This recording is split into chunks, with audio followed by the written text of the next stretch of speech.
My God, that's fantastic. Chiswicked, thank you for the host.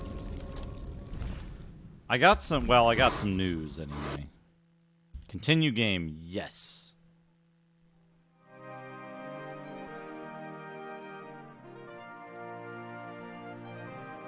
Options. Load game. 1. Yes.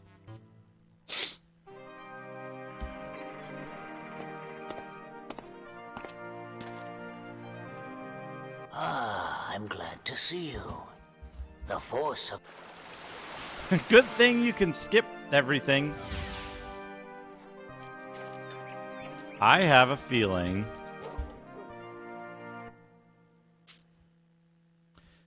the game is fucked. It doesn't work. No one has ever played this game. No one has ever played this game. Not even the testers. Not even the testers.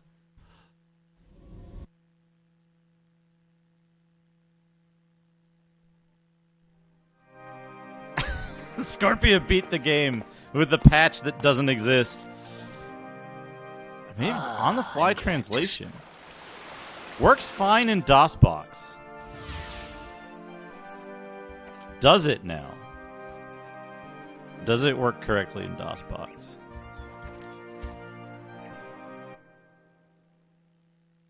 Because that's looking for the wrong file. It's clearly looking for the wrong file.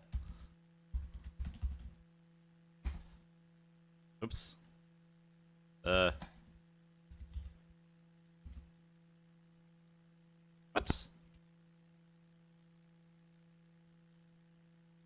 Oh, it's nem dot.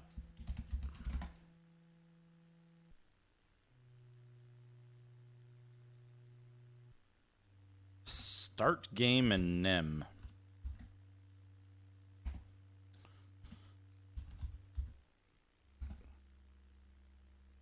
What was that?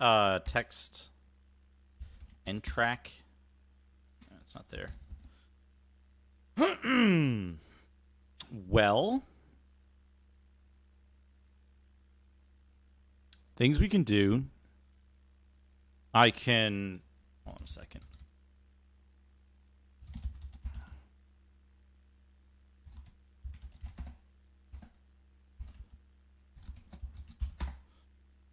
Oh, I can fix a disk. I can fix a disk. I can look for... I can look for a patch. I can run this in DOSBox. Let's see if it'll run in DOSBox even. Let me see here. Run it in PCM, actually. Hold on, let's see. Call Certec support, who certainly exist anymore. Ah, wait, PCM can only run fucking... hold on. Hold on. Wait. I have an idea, even better idea.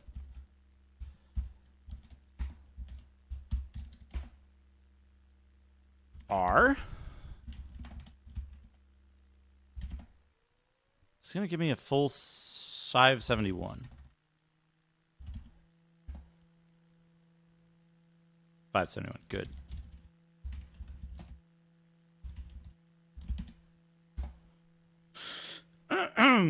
There's a Saturn Japanese version released 2 years later. There's also a Japanese Windows version released 2 years later. We're going to do this. This might work.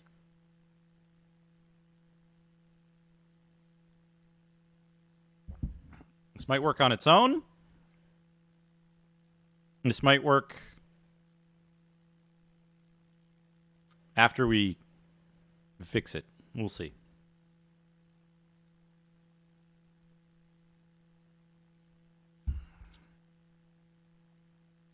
We shall see.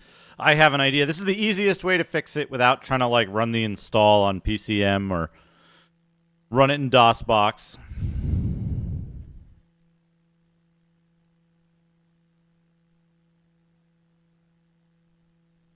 since we have effectively unlimited hard drive space.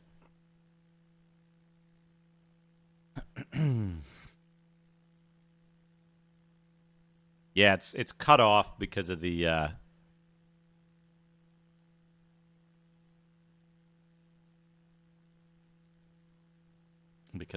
sizing.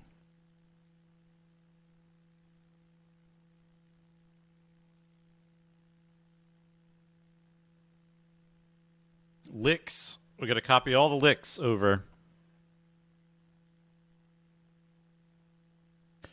It's basically another intro. Let's put on a little music while we're here.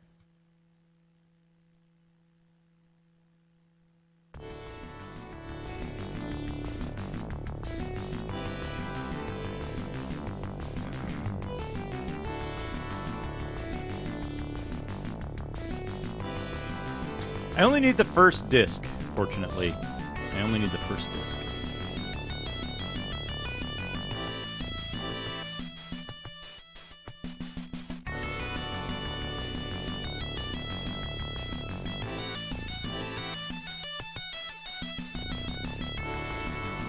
There's a walkthrough. Just one dude has finished the game.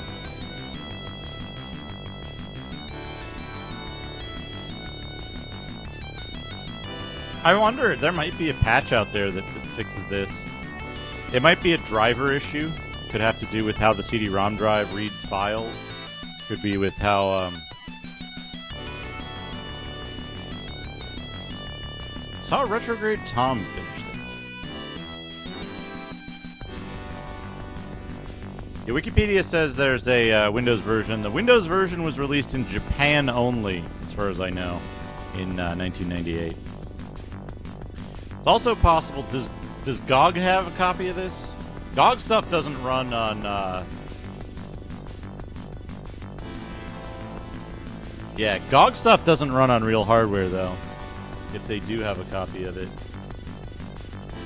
I hope this game get the GOG treatment.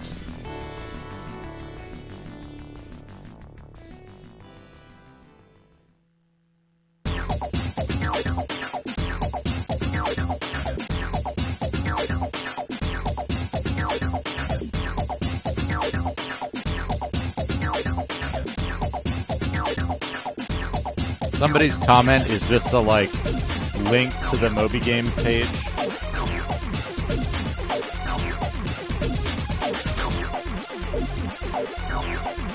GOG makes fairly extensive modifications to their games to make them work on modern PCs, which is good for accessibility, but it's bad if... Oh, hey, look at that! Look at that. Oh, look! It comes with the patch on the disc.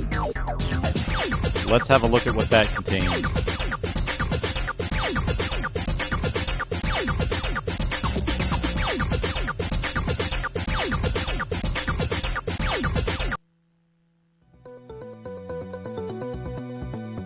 This is better. This is better music. Nemesis. We're going to try the patch first that I discovered by copying these files over.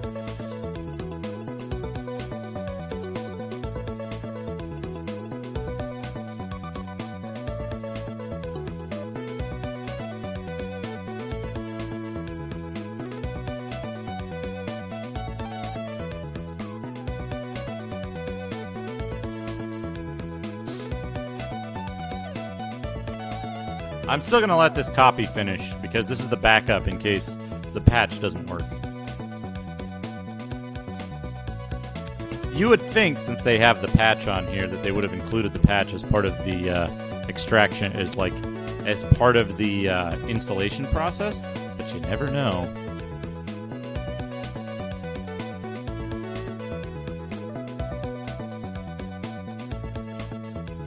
So the backup plan is this. If the game doesn't work after doing whatever the patch says to do, then the next step is going to be running the game with fake CD pointed to this folder. Because the game doesn't have CD audio. It doesn't have Red Book audio. It has only a single track. we can run the game with fake CD.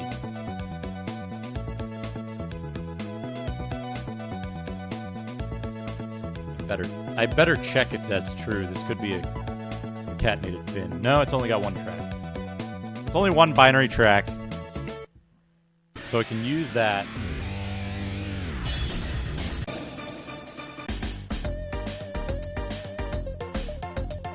I can use that one track to, I can use the files to run the game using fake CD.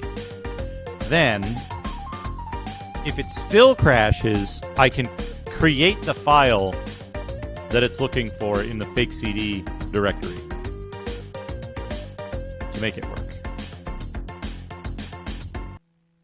So 2 layers of backup here.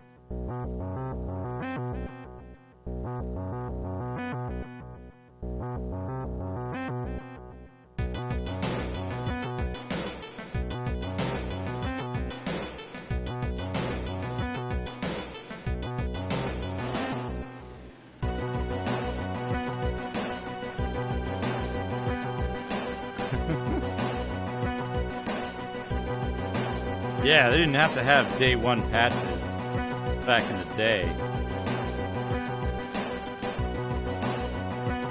It's funny, you know, because of the way that channel points option to change the speed of Deadlift's ears to make more of an effort running the game. So, because Twitch's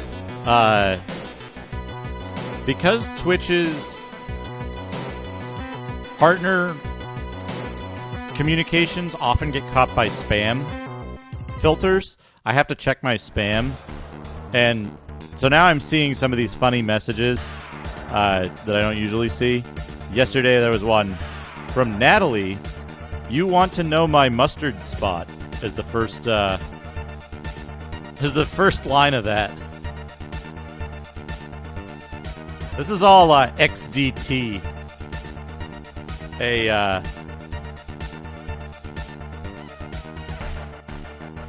patch. Here we go. CD fix.zip. Type readme.txt. Oh, edit readme.txt. The replacement exe for those people who are having problems with Nemesis recognizing the CD that is inserted when changing disks. The common complaint was that Nemesis would say, "Please insert CD number 5. User inserts the disk, the drawer closes, Nemesis munches on the data for a while, then spits the disk back out and asks for CD number 5 again, even though CD 5 is in the drive. The problem is that some CD drivers seem reluctant to update the volume label of the CD currently in the drive. A lot of the time, the volume label that the CD driver is reporting is actually the label of the last CD to be in the drive. This is obviously going to cause problems. This version of the patch has all the CD-ROM control code removed. What this means is that Nemesis will not automatically eject the CD, even with that option enabled. When the prompt for another disk comes up on the screen and you swap disks and hit a key, you will immediately check using an alternative method to the volume name, the CD number, without waiting for the drive to spin up. This can cause the DOS error "drive not ready, abort, retry, fail" message to come up if the drive is not at speed. You won't be able to see it as the computer will be in a graphics mode, so the following steps should be used to change CDs. 1. Do not remove the CD until the Insert CD panel is actually on screen. Open the drive, change to the proper disk. Close the drive, and watch for the CD-ROM activity light to come on and go off. This usually takes about 5 to 10 seconds. The drive should now be at speed. Hit Enter on the keyboard, or click the mouse. If at this point the CD-ROM icon comes up, the drive may or may not show some access, and nothing happens for 20 to 30 seconds. The drive probably wasn't quite ready, and you've gotten an abort, retry, etc. message.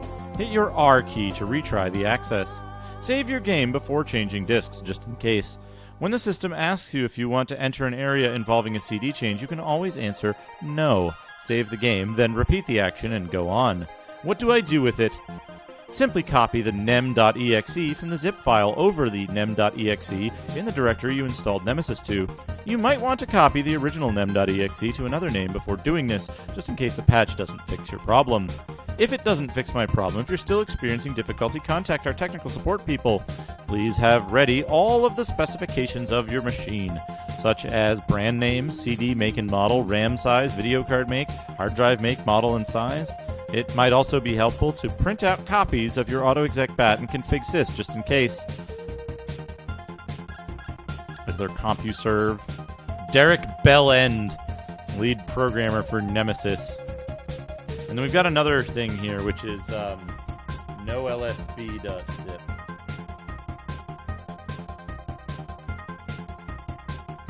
I don't know what this does.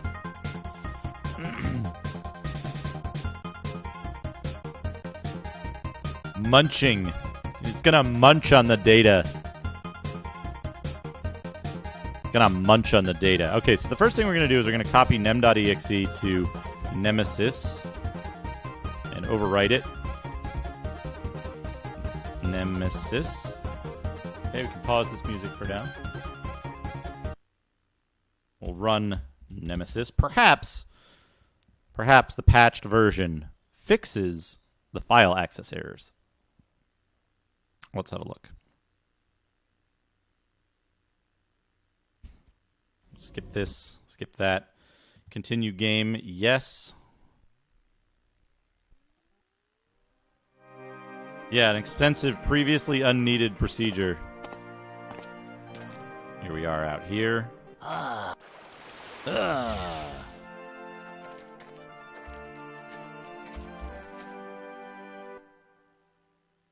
Failed to open file. Okay.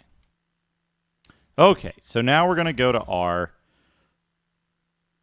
Nemesis copy nem.exe // Nemesis. We're going to overwrite that with that, so we have the old one. Edit config.sys and remove this device driver. Reboot.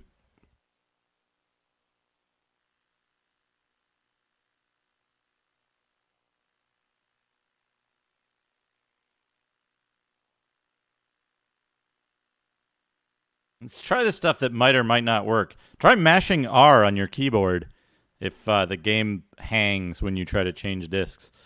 Okay, what is the command line options for fake CD? Fake CD c:/nmcd1/L:/R.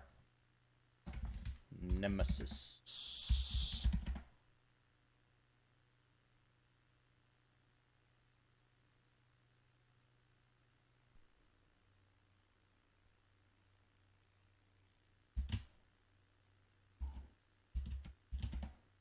Oh no, it doesn't recognize fake CD.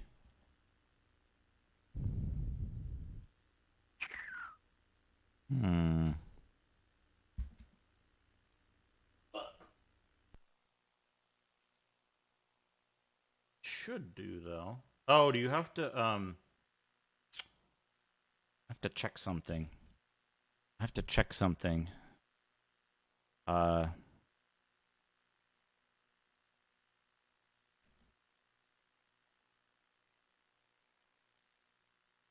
It's a Dark Mirror Universe counterpart. What's the tale of the Sacred Land? I don't know what this is. Ah, this can't fucking do it. Shit. Fake CD can't do it. Fake CD can't do it because the fucking... that sucks.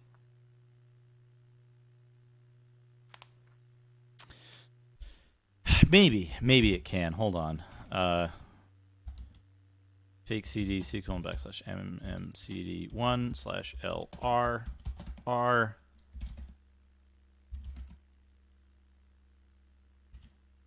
Yes, it can. Okay, hold on. Config.sys. We need the real CD-ROM drive turned back on momentarily. So here's what I'm going to try. I have to change the label of my C drive to match the label of the disk for Nemesis. Now, that might be the only broken animation thing, so we'll see. We'll see.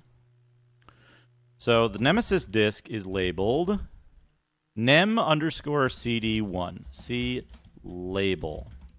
Nem_CD1. That doesn't look correct. Volume in drive C is B. Label. Nem_CD1.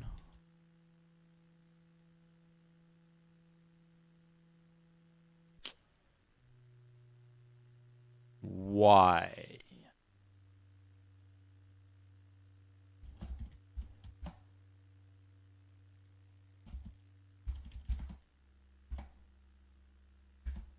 Okay.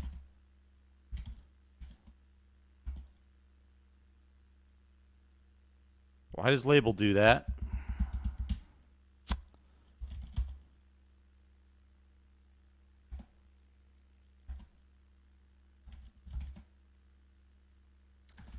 The label's broken for that drive. How about this drive? That only has... That doesn't have enough free. That doesn't have enough free. F?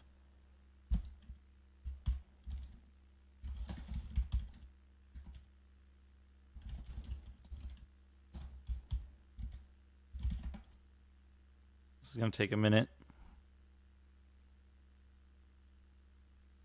Well, so the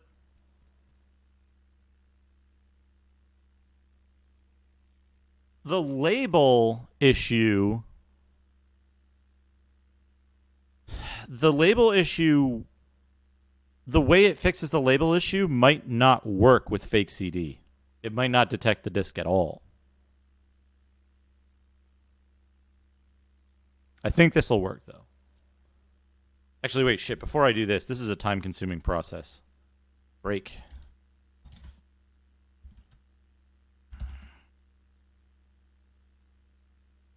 F. Label. NM. CD. Was it NEM? Hold on. R. DRR/P. Whoops. Nem_CD1. Label. Nem_CD1. Cannot make directory entry.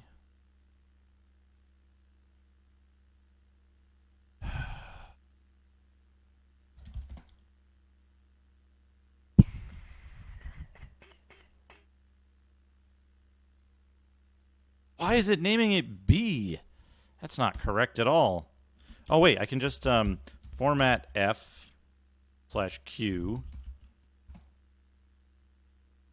/V Nem_CD1. Yes. Yeah.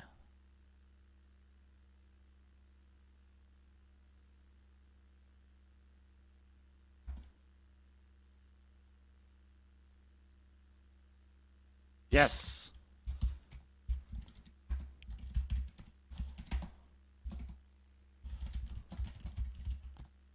Whoops. /NMCD1/S.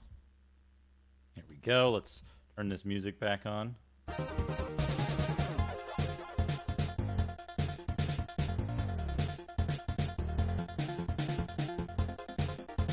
This copy should go a decent bit faster because it's compact flash. No CD-ROM involved.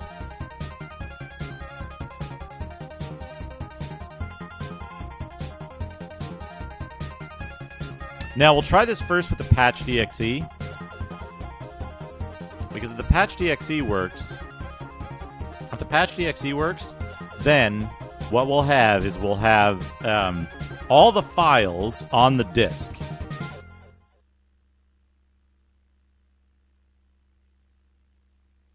And if all the files are on the same disk,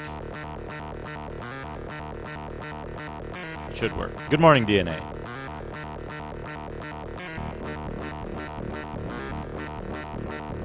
Oh, hey, here's my list of fake games that I, maintained.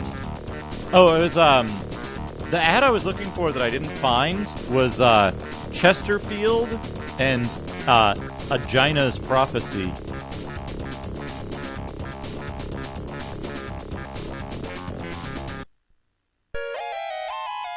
Oh, that's not a good Funzine intro. Not a good song. No, Agina, like vagina without the V. Agina's Prophecy was on Famicom, but not released. It was advertised, but never released in the U.S.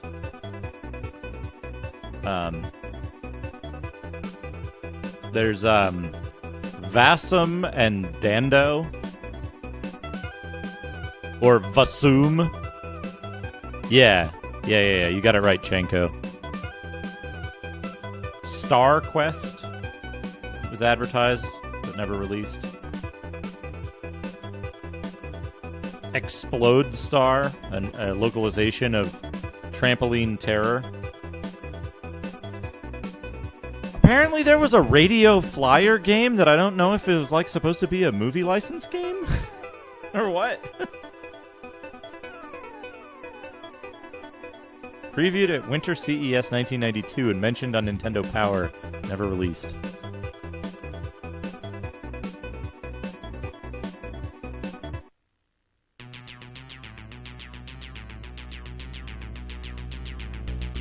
Hydlide, Port of Japanese Hydlide 3. Mentioned in CGW 56, but never localized. There's the Beavis and Butthead prototype game. Only 2 instances of which are known. No Dump. Tattoo Assassins is a fake game, and Midway Judge Dredd is also a fake game.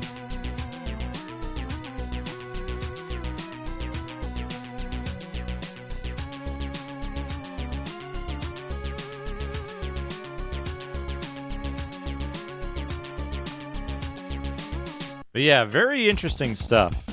Games that unreleased games. Yeah, Bioforce Ape is also a fake game.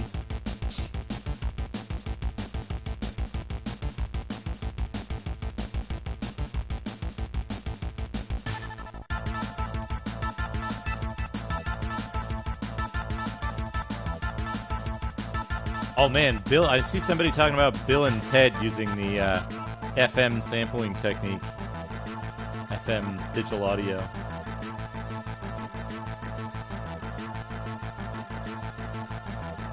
Oh, son of a bitch. Fuck. LGR's doing PCFXGA stuff. Rip prices. Ugh.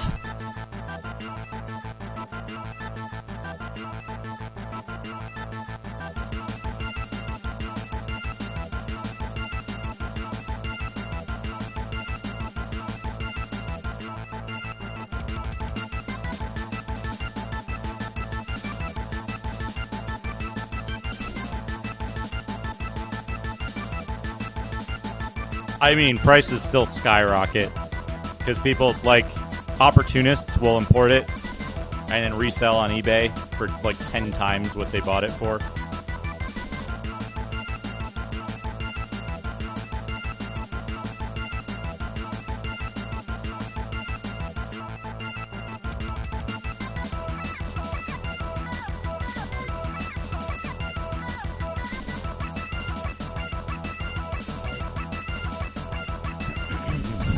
God, I wish this copy was faster.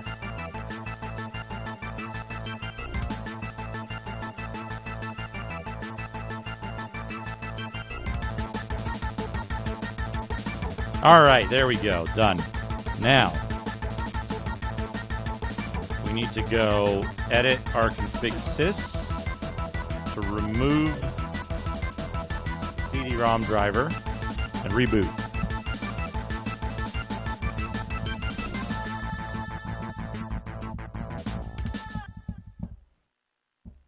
Oh, yeah, the 3DO Blaster is, like, legitimately super rare, but every time LGR does a video on something, it's like, or mentions something, it goes up in price by, like, 1,000%.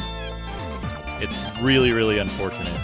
I hate that about like media and knowledge.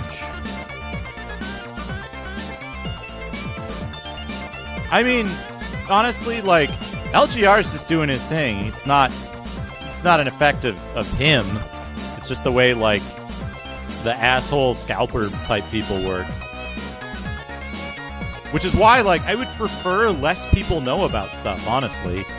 Like, it's a weird case. It's one of the weird cases where it's like, I don't want a lot of popular knowledge about weird stuff. It's not even demand, right? It just drives up price.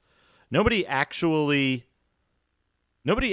wants the stuff. They want to make money. They want money. It only drives up the price. So, okay, now we can fake CD f:/NMCD1/LR. Now if we go to R, we have our files. The volume is NemCD1. Go to Nemesis. Pause this. Nemesis. Yeah, like as soon as I went to some, I forget what it was, like some like a not GameStop, before GameStop merged into like, it's not even Rare Thing, right? There's a ton of Rare stuff out there that goes for a song because it's not popular. So I went to some store, and I went to some game store, right? And it was one of the bigger ones, and I was like, oh, hey, they have NES carts here. Cool, maybe I can grab something because I still have my NES. This was soon after I moved to California, so maybe like 2005, 2006-ish. I was like, oh, hey, cool, maybe I can grab a game for my NES because I still had it, and I could hook it up, and I could project it, which was cool. I could project it on like a 120-inch screen. Is that about right? Anyway, I was like, oh, let's see if I can grab something, and I like looked at the carts, and they were like $25 and $30, and I was like, fuck this. Literally, fuck this. I'm never buying an NES cart for over $10 ever again. I'm never buying a cartridge for over $10 ever again. And I didn't. The last cartridge I bought was Shooting Gallery for $7 loose cart to send a Sharpie for his stream when he did 200 hours of Shooting Gallery. Anyway, let's check this.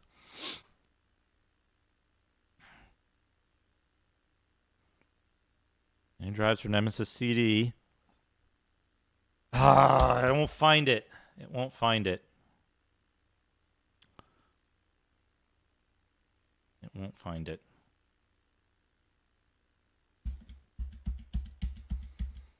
Okay, now we'll try with the patch. We have to reset if you do this. You can't get out of this loop.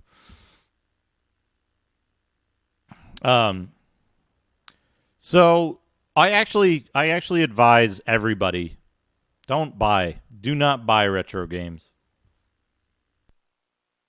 Don't buy them.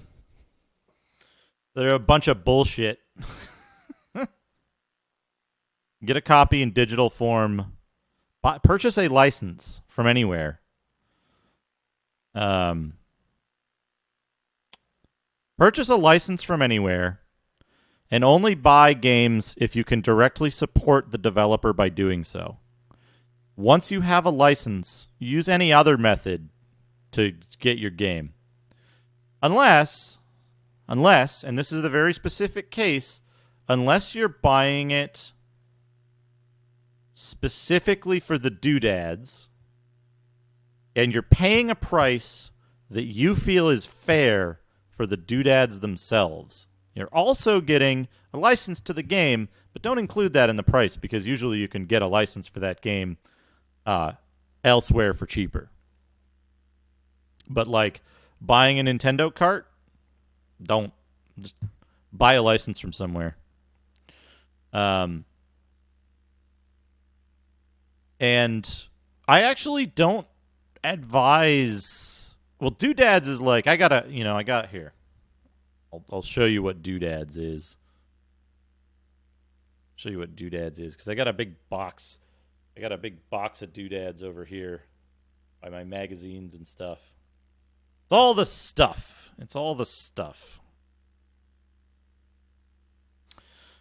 Maps, I don't like the word feelies. I'm never going to use the word feelies to refer to that stuff. But maps, manuals, that kind of stuff. As long as you have the opportunity, here's the thing. I'm not going to encourage piracy. I'm not going to say go out and pirate games. But think about where your money's going when you buy something from someone.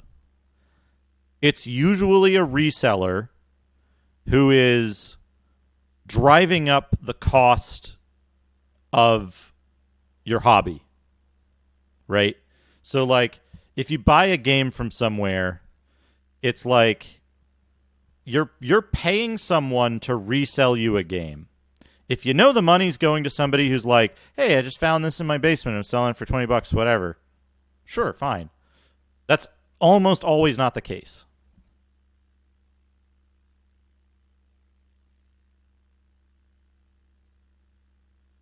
So it's like, if you're like, oh man, I almost spent $100 for XYZ game. It's like, you know what? Please do not do that. Please do not support that part of the industry. However, whoops. Here's the thing. If it's a new game, this is why you won't see me play a lot of like new release games on stream, is because for those, absolutely. If you're buying yeah, Bivork, you nailed it. Like they're extremely scummy people. So the thing you won't see me play a lot of, because I consider it very carefully on stream, is new release games for retro systems, because those you absolutely should buy. You should buy those games because people are still getting money from those games, right? The the developers of the game are receiving money. If you're buying a game secondhand, the seller is receiving money. And typically, the seller is a fucking asshole. Typically. Okay, now we're going to try with the patch.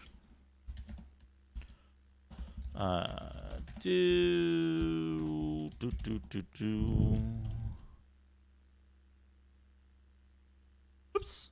CD patch.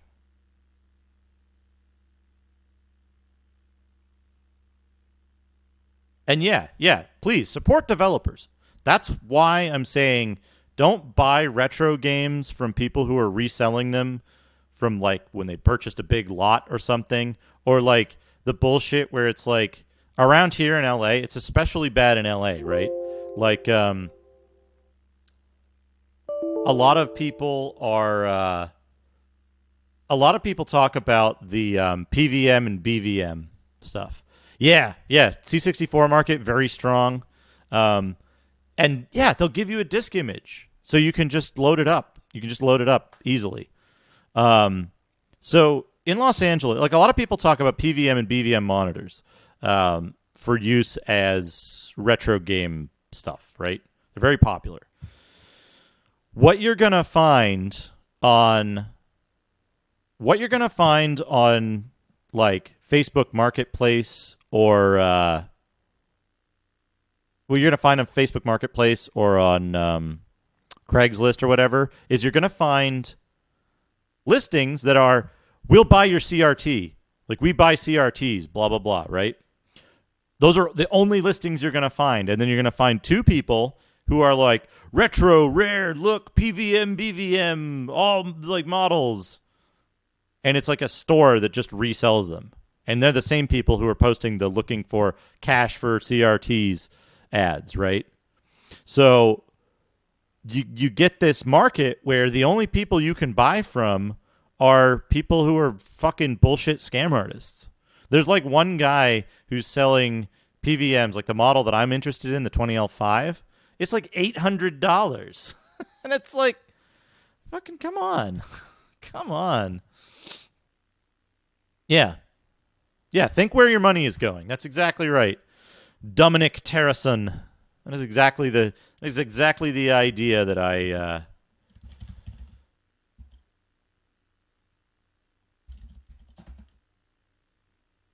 I what's patch? There we go. PK unzip. Or no, wait, I can just copy it. Copy f:nem.exe. We're going to try this now. Whoops.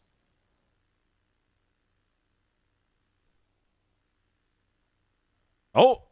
Oh. We're in luck.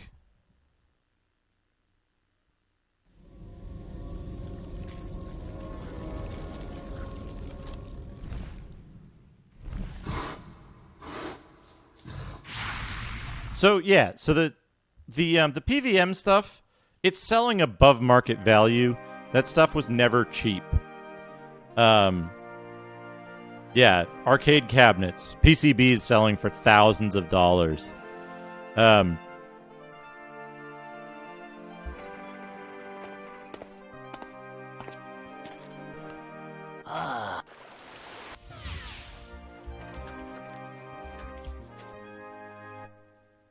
It still crashes. That's fine. We expected that. Hey, Al. I mean, they are now. Like, Al, you have a pretty big collection, don't you? Of arcade hardware stuff.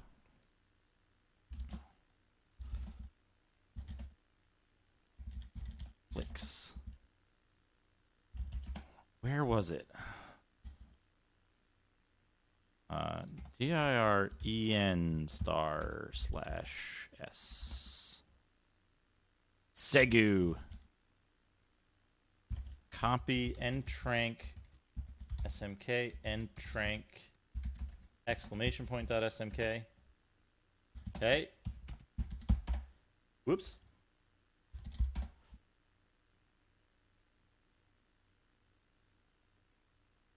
Yeah, exactly. That's what I was gonna say. You got in a long time ago at like 25% of the price.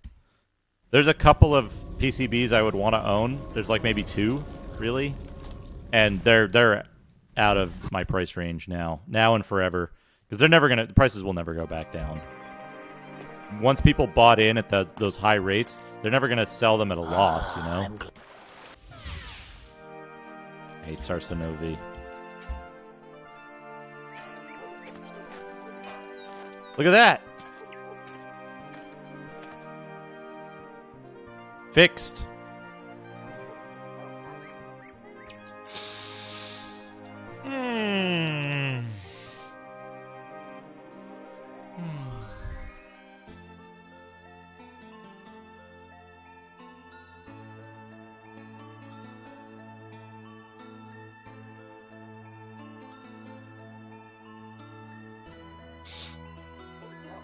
That is a good blacksmith animation. I see how they,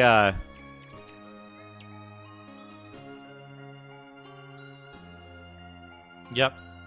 I think 360 is kind of getting into that spot right now. PS3 and 360.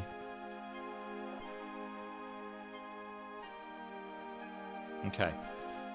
We fixed it, folks. Hey there. Our guy's a creeper. A forge for pounding metal. I hope. What? It's too big to carry. It's too big. It's too big to carry.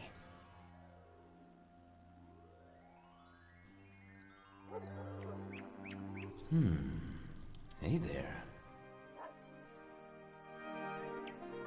I can't click on her. Didn't they say something about... A forge. It's too not I must. It's not not that must weigh a ton. That would it's I cannot strong enough. That would just weigh me down. The fuck is this? Edge looks kind of dull. Just a poker. An old rusty blade. Doesn't look like much. Now that's a fine blade. Oh no. Oh no. Must weigh a ton. Oh shit.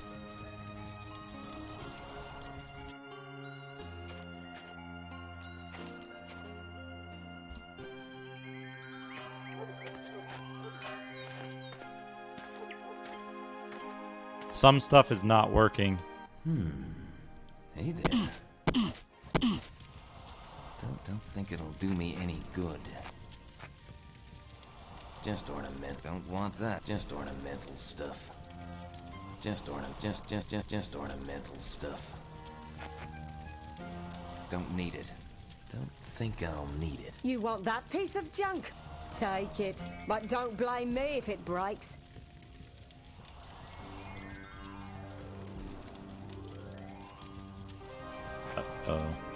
Uh-oh. Do not quit. Hold on. I gotta take it.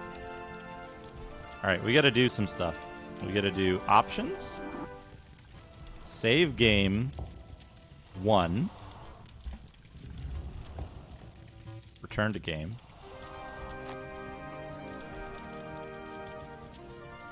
F1. Quit. Here's the thing, folks. Oh. Oh, good. What a good animation. Thanks for playing Nemesis. Hit a key. All right, now we're going to turn our real CD-ROM back on. Oh. And reboot.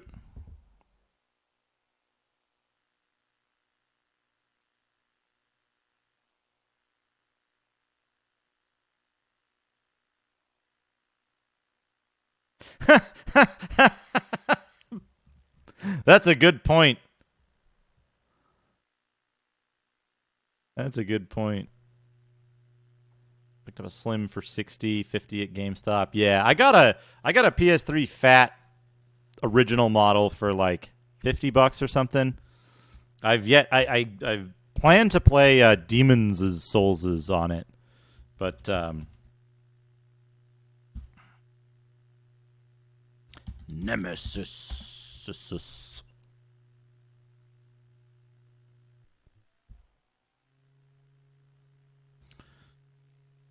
Okay. Continue game. Yes. Okay, it does quick save. It does quick save. Hey there. Clicking on her doesn't do anything. Clicking on this sword still fucking Now that's a fine still blade. fucks up. We get the exit.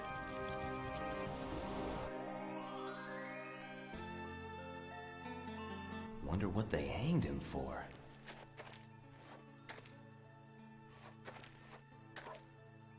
Fram's House of Libations. What the heck does that mean? This guy doesn't know what libations means. Fram. Don't need it. No one's inside. Closed. Everyone's got. Looks like someone's closed. Doesn't look like it's been open for a while. Closed. Everyone closed. Doesn't look like it's been open for a while. Huh. They look like cemetery gates. Huh. They look like maybe they left when the shadows came. No one's inside. Door's locked. I'm not in. Doesn't look like anyone's home. Door's locked. Maybe they left when the shadows came. Maybe they left when the shadows came. I do want to point out... Huh. It's a broken crank. A broken what? Broken crank. This game is fucking cranked. An old prayer note. An old what? Prayer note. It is with desperation that I seek forgiveness. Oh, that's not any easier to read on the CRT. I am certain that it is my sins that have brought such pain upon my family. Let little Janner understand that his father holds no anger towards him. He could not know that the colorful and harmless insects found in our forests would be deadly to our crops when released in large numbers. He could not have understood the effects of keeping them behind glass. He could not know that the wasted crops would encourage the growths of these vile mushrooms, or that the Homo scrofa would be drawn to their tainted odor. But why did innocent Sandarelle suffer so? Why did you not spare her? Why could Jenner have not captured two of the same? Have we not suffered enough? Let my confessions be the beginning of our changed fortunes. Signed, Jenner Porthonen. Sounds Finnish. A prayer note. A prayer note. Our prayers to family Leband on the mysterious disappearance of their only son, Taz, caretaker of our once sacred town crypt. He will be sorely missed. Let our prayers be heard by all, so others will not foolishly venture into its poisoned depths.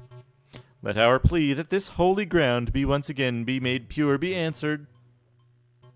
Let not the one who seeks the dead be forever imprisoned within, but rather triumph in the conquest of evil. Signed, Family Toranic, Family Sind, Family Waradar.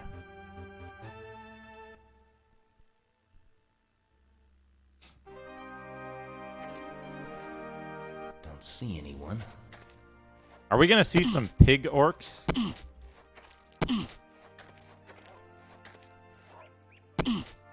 The handle's gone. The handle's gone. Hey, you know what?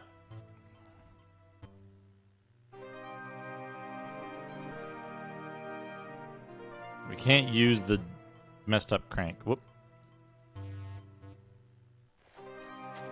Porks. The evil one's hut of sin. Looks like it says hut of sin. Must be the bad side of town. Looks like it's don't think it'll do me. Maybe they let nothing.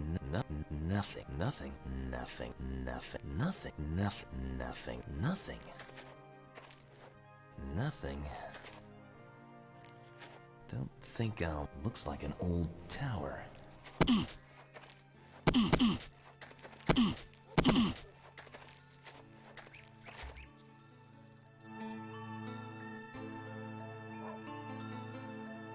I might have to grab that for like Excuse me, raid Father. alert. Excuse me, Father. Excuse me, Father. Brienne has told me of your plight. It is a sad day that instills fear in all of us. I have heard that the Hargani are well versed in ancient lore. It is a pity that they shun all human contact. The grace go with you in your journey. We need to turn the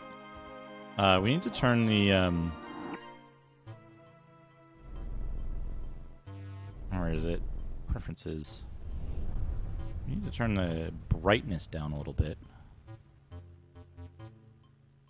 And the contrast down just a touch.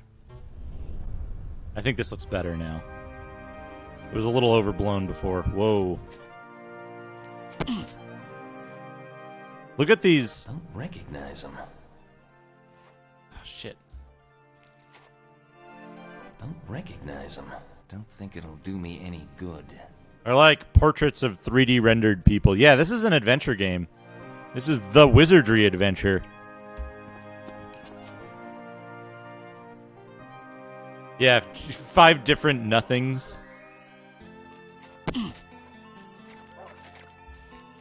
I guess, do we go to the crypt or do we go to the... Don't see anyone. Door's locked. Window's too dirty to see through. Nothing. Window's too dirty to see through. We can't read that sign. Oh, what was that? Oh! Oh, boy. A tin pot of oil. Oh, boy.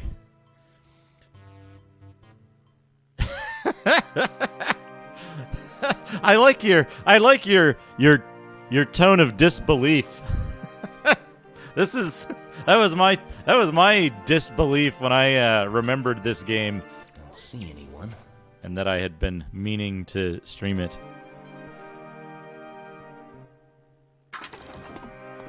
Oh shit! This might come in handy. No one will notice if I,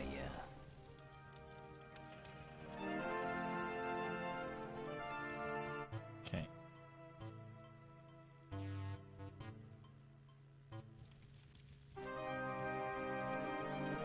Hops. I remember when I tried home brewing. Nearly killed the dog.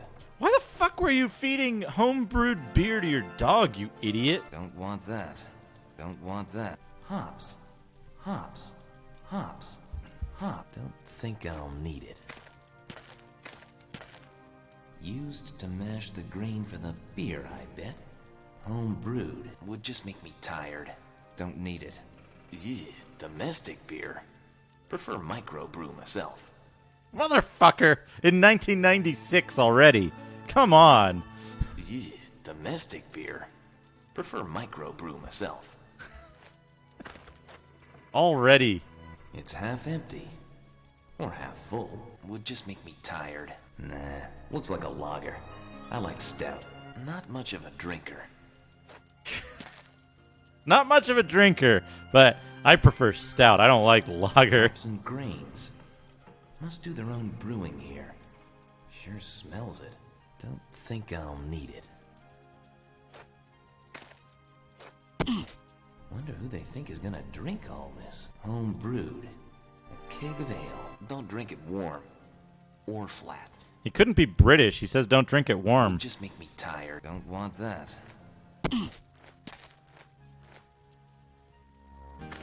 What? What? Why can I walk here?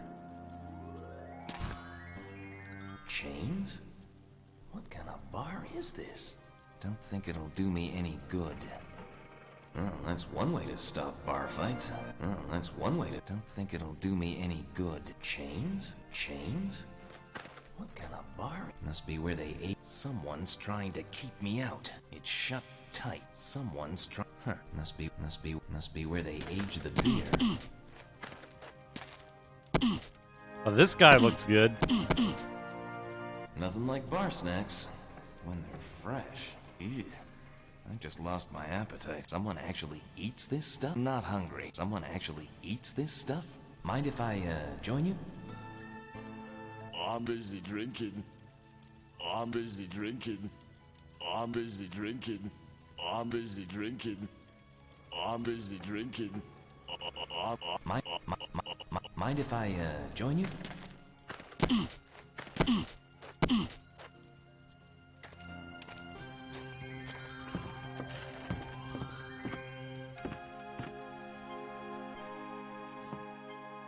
Think I sat here just a bit too long last night. Nothing. Think I sat here just a bit too long. Doesn't he say in his diary that he's like drinking a whole bunch in the bar, and then later he's like, I don't... No X marking the spot on this one. He's like, I'm not a big drinker. Hey, what's this? A paint by numbers? A little too late to take up art collecting. Nah, too many pastels. Looks like the perspective's off.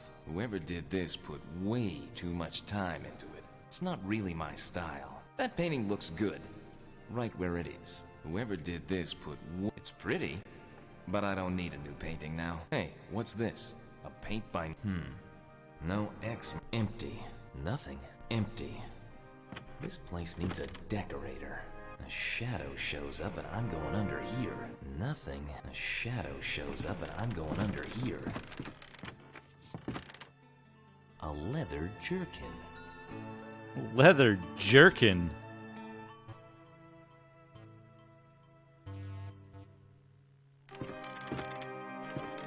Not much I can put in there.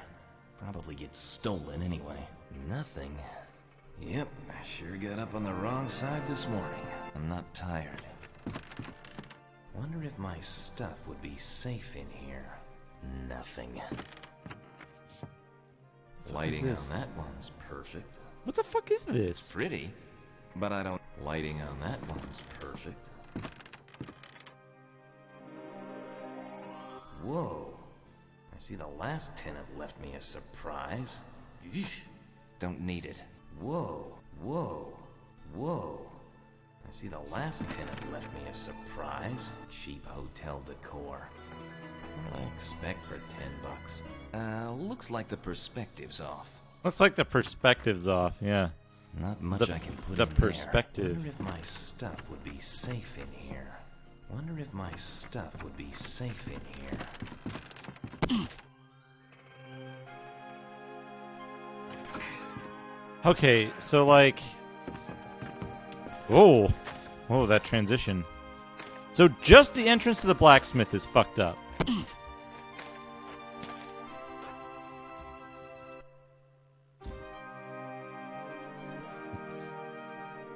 The different kinds of jerkin.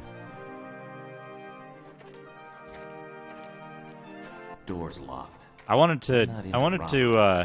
Huh. Surtech. Wizardry. Looks like an advertisement. Oh, for fuck's sake. Must weigh a ton.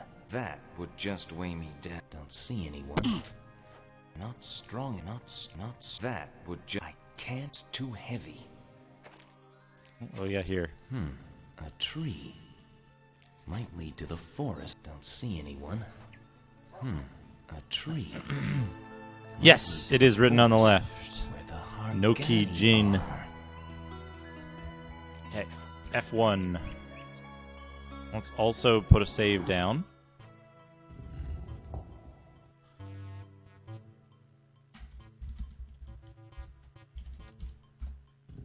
Good. Good save name. All right. Goodbye, John Romero. He must have walked through that tree.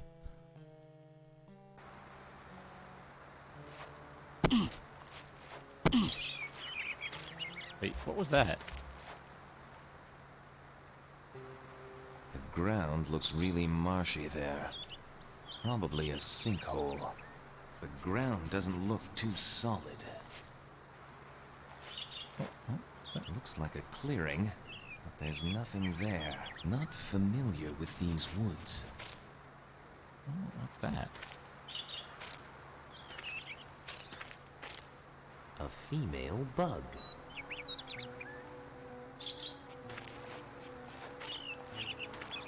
Oh, we got the bug puzzle that... We got the bug puzzle that the prayer thing mentioned.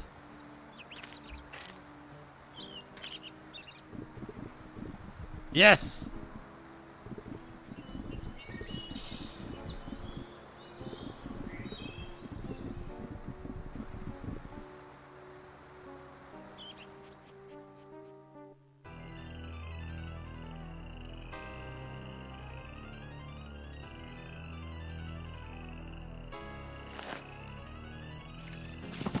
They pulled his body out of the sinkhole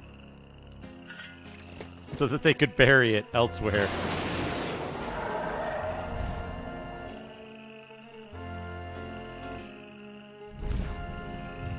A lot of body transport going on here.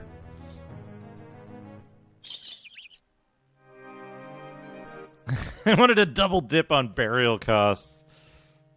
Dragon coming to shit on your grave. Oh, there's like a hut to the left. This must be a natural barrier left by the Hargani. This must be a natural barrier left by the Hargani. It looks like the ground's been disturbed here. What? It looks like the ground's been disturbed here. The ground looks a bit too soft. A female bug. Female bug.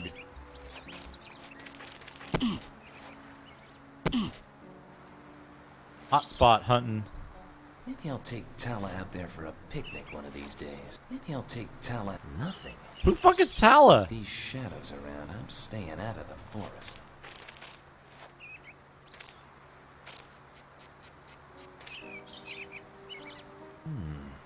There's a couple of indentations in the ground there.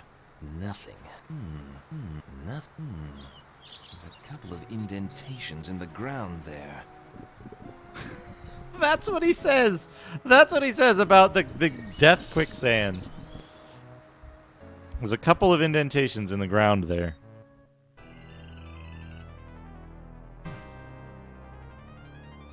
Continue game, yes. Okay, I gotta check something real quick.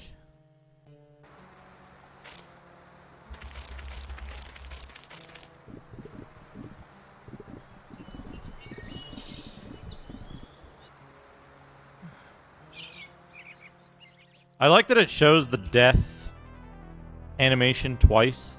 Continue game, yes. Okay, F1 silently quick saves your game. Female bug.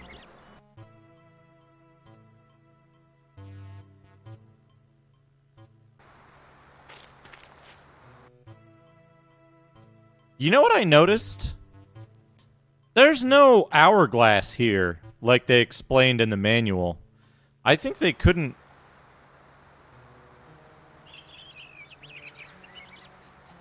Yeah, I think they couldn't get, like, the timing thing to work. So they, like, removed it. Okay, so this is as far as we can go. Right? You get massive grass close-ups here. Just a weed. Never was much of a green thumb. Just a weed. Just a weed.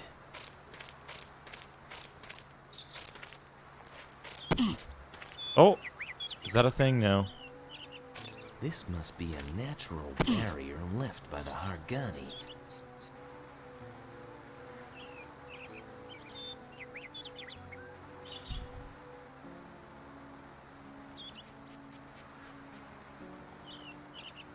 Okay, so we don't have any indication of... This must be a natural barrier left by the Hargani. Don't feel much like hiking. It looks like the ground's been disturbed here. We can't use the bug. So do we just come here to get the bug? That plant looks dangerous. I think it's safe to walk through there. I think it's safe to walk through there. Can we fog heal? Can we...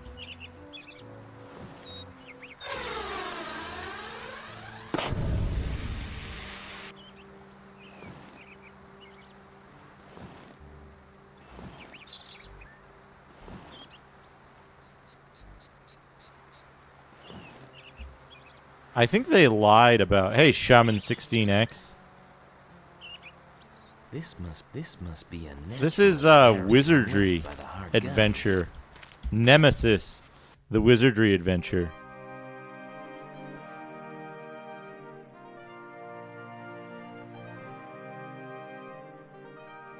You know, I gotta bring something up. Hold on a second.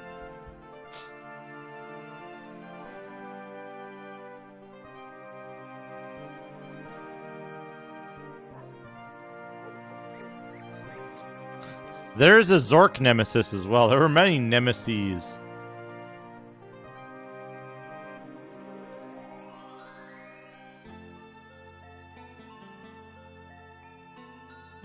page? Page 45.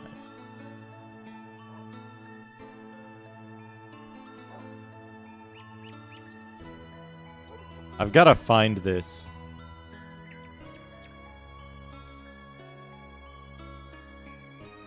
Not the 2-page ad. It must have been in the 1-page ad.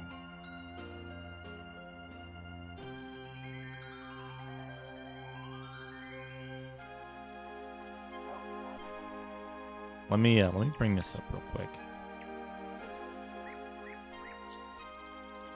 Let me bring this up real quick. Can I highlight this? I can't highlight this text. It's not OCR'd. I can't do that. I need, actually, hold on. I need a different window capture for this. Window capture. I'm going to call this Nemesis. Do not make it visible. That is an extremely dumb thing to do. Okay. Make Nemesis visible.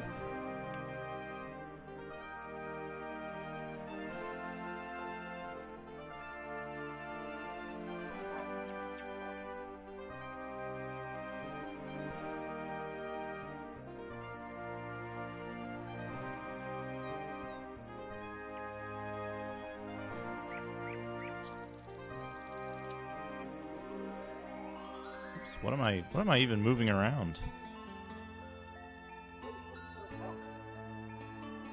Or we can put this up here and put it behind the bag of holding. And then move the bag of holding down a little bit.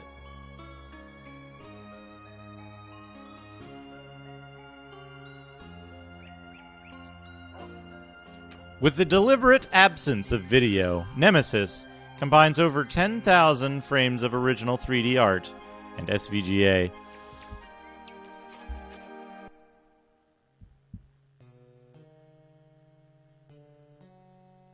Not a video in sight, folks. Not a video in sight. Not a single one. No videos here.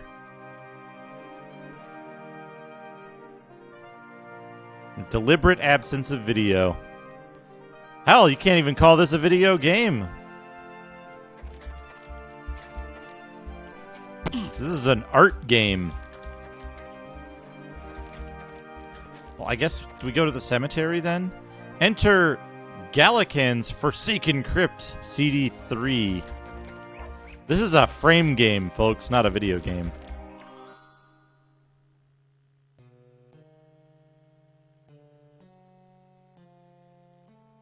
This is not video that we're watching right now.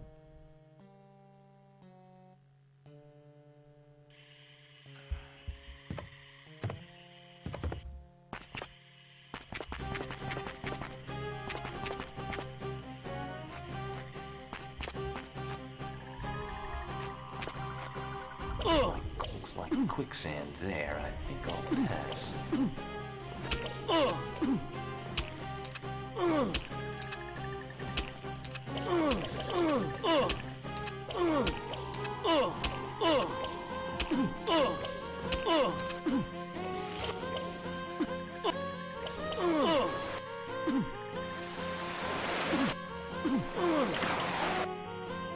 That's the healing spell.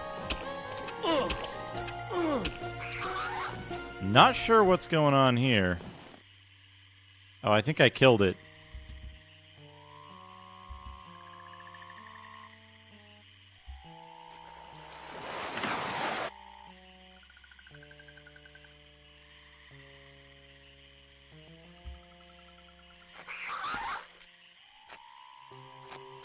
What?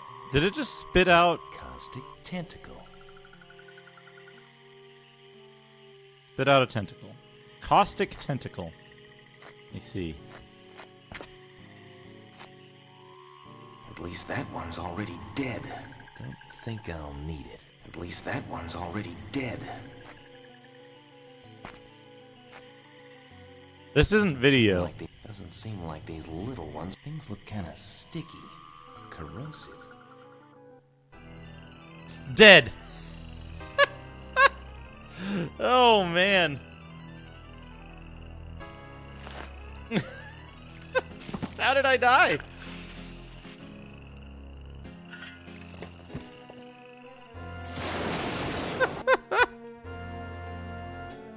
I wonder if maybe...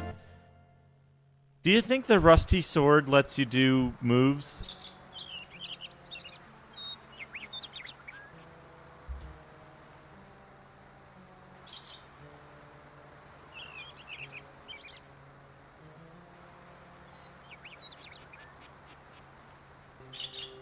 Okay, the rusty sword lets you do moves. The dagger does not, it seems.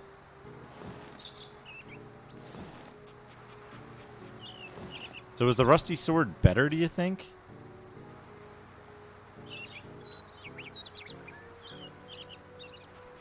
Torture Arsonist of Evil. That sounds... A female bug. That sounds nearly as fake as this game.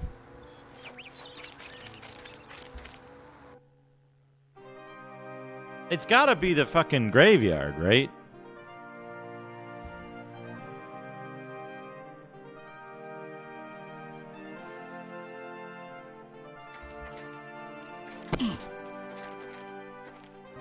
We don't want to go to CD3. Torture Arsonist of Evil. Is it as good as or better than Meat Puppet?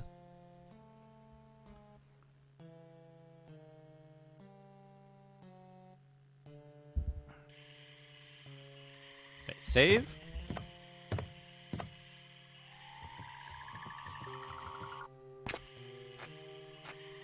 Looks like quicksand there. I think I'll pass. Ground looks kinda soft in places. Swamp lilies. Never was much of swamp lilies. At least they're not a staff. Oh, a staff. A staff is not a weapon, folks.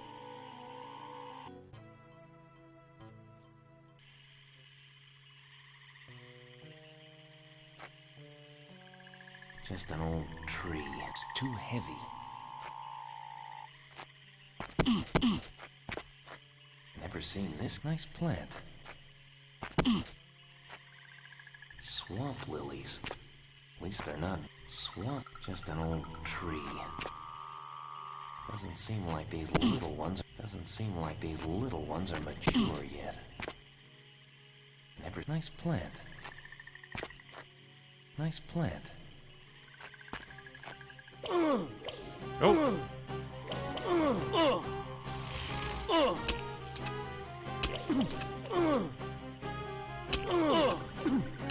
Okay, yeah. Sword is better.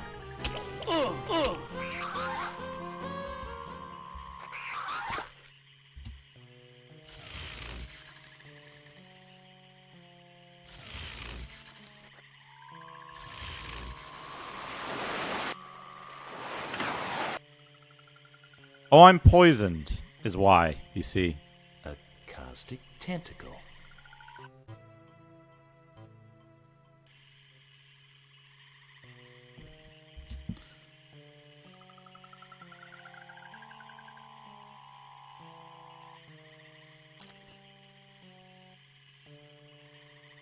The first enemy in the game. The first enemy in the game poisons you.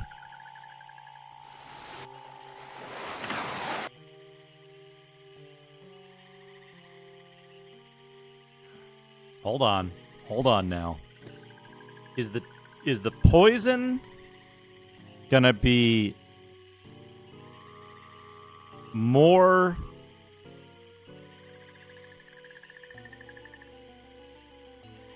like robust than half of our health plus a full, like as much as we can possibly heal?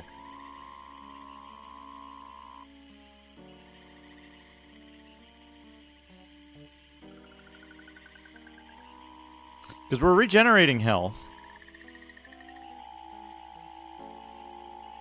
but we're losing health at twice the speed that we're regenerating it. We're also regenerating magic power, but at a slower rate. So we need to, like, wait until the last possible second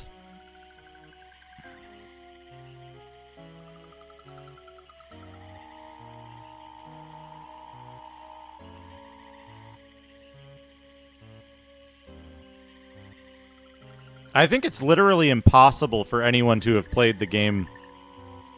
Well, no, I guess you could just skip the smithy, right? If you don't go in the smithy, it doesn't crash. But you couldn't get here with the sword.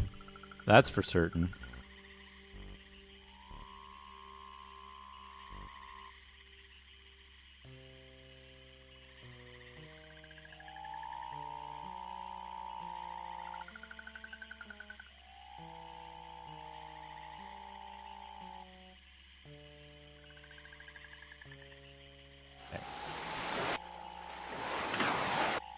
Okay, we healed ourselves for like 3 hit points.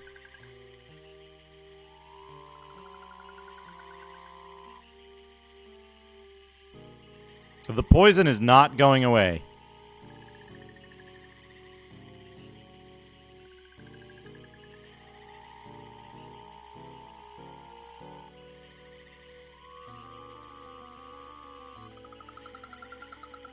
Okay, so once you fight the,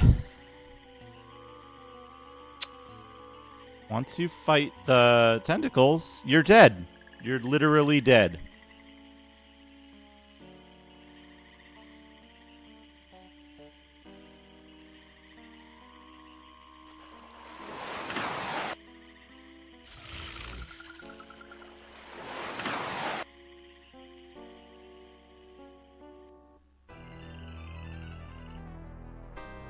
Infinite duration poison. Infinite duration poison. Because, yeah, let's take a look.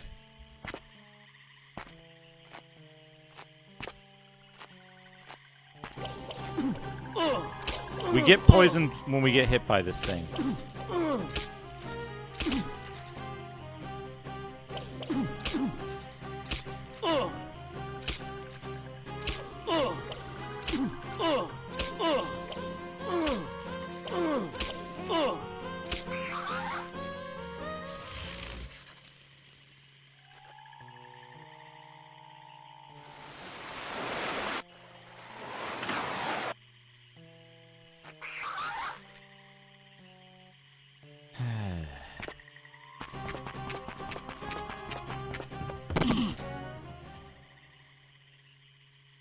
Metal.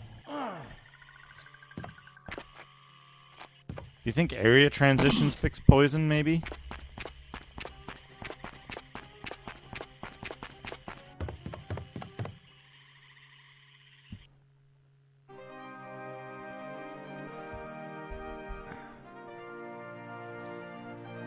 Come back to town, John Romero.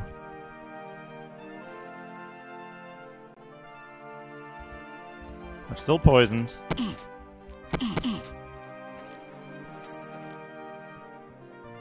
Hey, Dopefish Justin.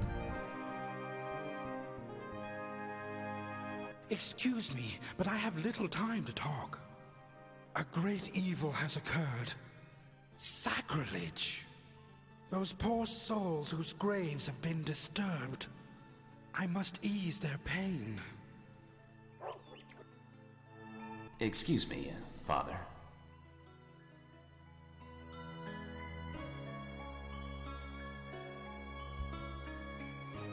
Is the color green just different here?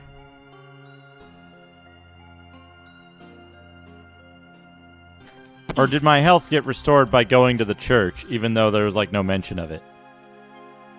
I don't seem to be taking poison damage. Right?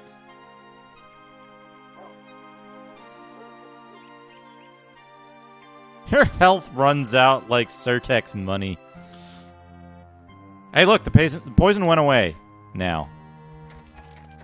All right, we're going to investigate this. There was Shaman 16X. There was a manual for this game. Once upon a time. We read the manual. The manual talked about how there's an hourglass symbol here that tells you how long it takes to change items in combat. Okay, now we see if we get, like, re-poisoned if we step on the...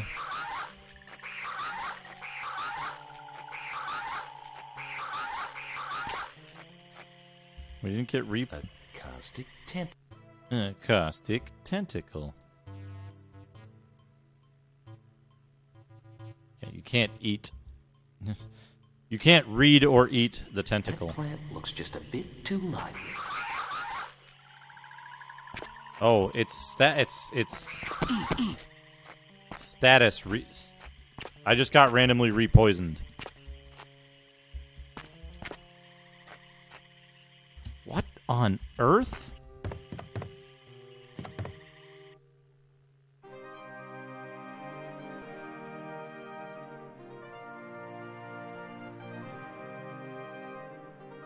What? Yeah, the manual was written long before the game was completed.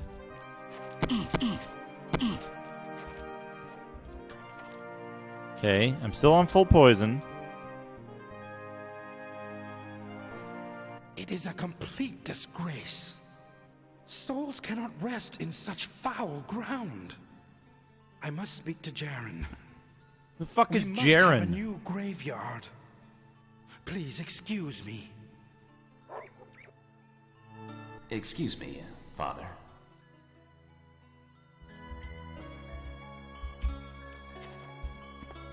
I got randomly repoisoned and it's not going away this time.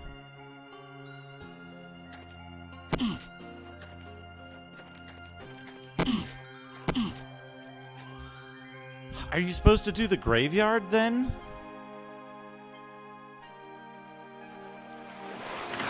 Oops. I think I'm being followed. What could they want from me?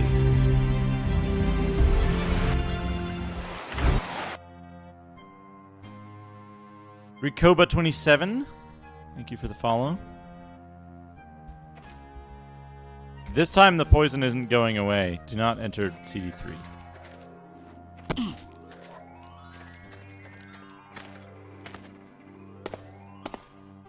Hey, K Price.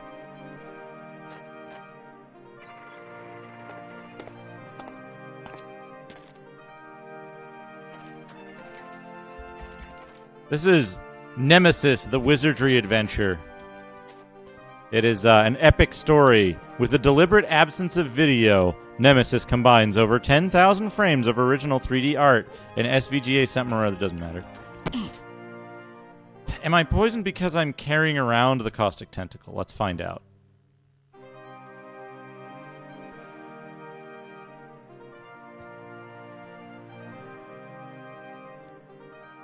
It cannot be dropped. I can throw it.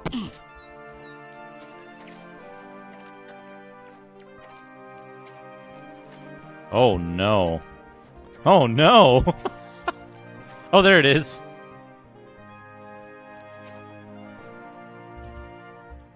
Poison is still going strong.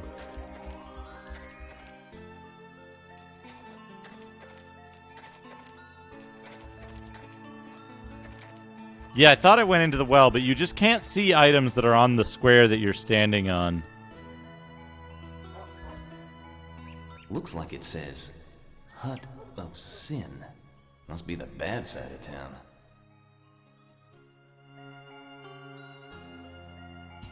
So I'm permanently poisoned now because the poison never goes away. Oh, it's going away. It's going away. Finally. A caustic tentacle. Now, if we pick the tentacle up, do we go back to poisoned? We'll walk around a little bit.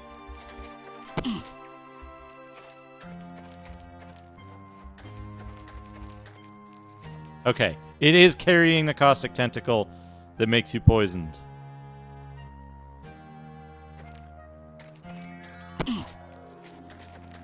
But the poison also takes, like, 2 days to go away on its own.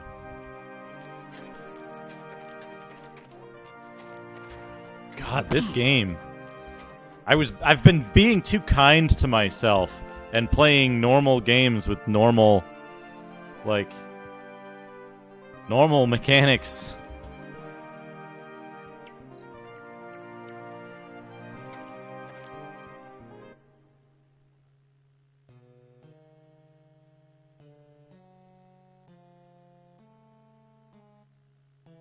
Normal game, normal walk.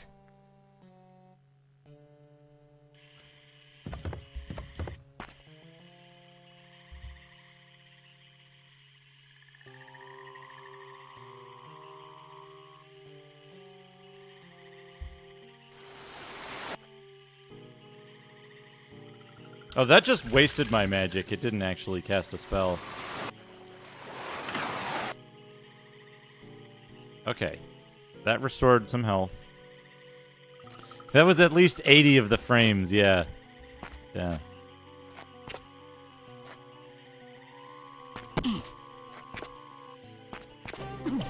Oh. Oh, I got hit and poisoned by... This guy? This guy.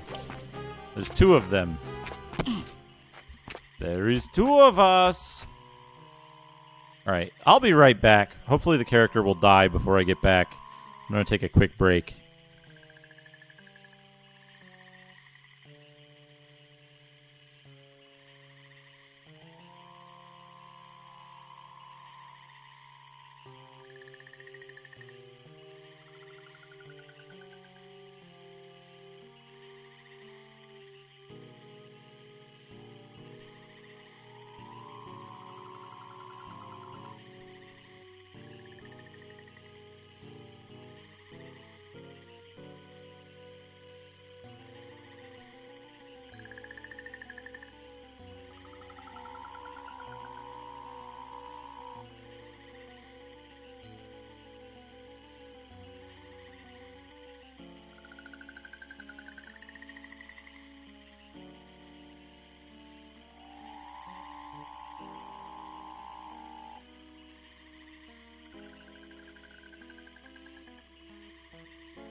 All right, I'm back. I left the timer running on purpose because recharging your magic and your health happen in real time and can't be hurried. So yeah, we're gonna do that. Looks like there's some kind of sap on those plants. I think I'll leave the plant right where it is. All right, so we want our thing here. Now, so here's my thought on whether I'm meant to be here yet. I can go to the graveyard, but the graveyard is on disc 3. So I'm guessing they mean for you to do the content that's on disc 1 first. And the later content later.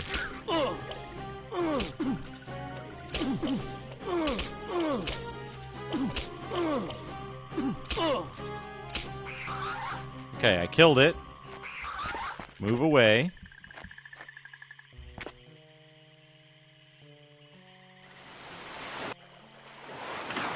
Heal myself. Oh, that didn't heal me very much, did it?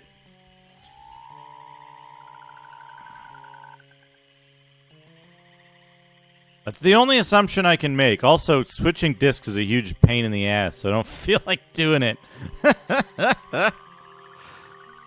Especially since, like, switching discs can crash the game now because of the patch. Because of the patch.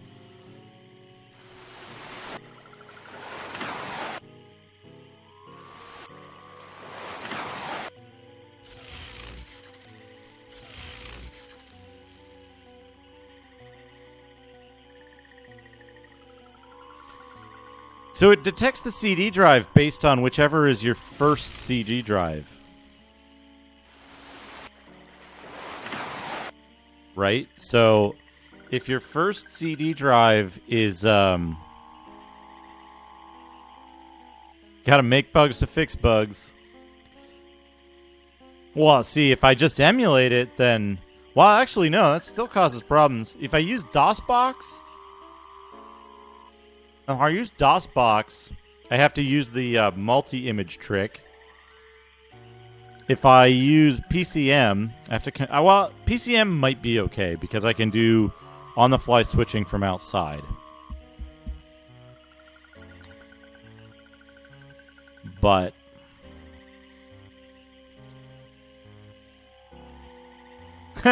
who would have more than one CD-ROM drive? I think, in fact, the way the bus works, you may only have 3 CD-ROM drives maximum. Unless you have a SCSI CD-ROM drive. I guess then you could have up to 21, or however many.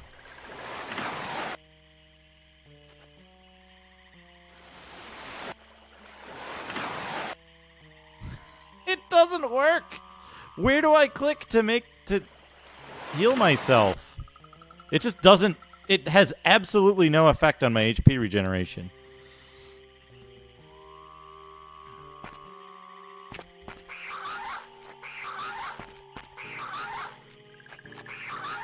They still make noises when you fucking...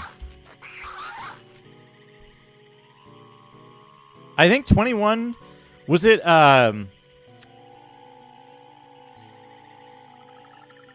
what the fuck? Walnut Creek had, I think, 24 CD-ROM? No, 23 CD-ROM drives.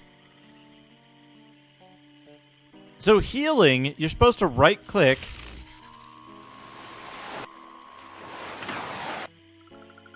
And then it's supposed to, like, heal you.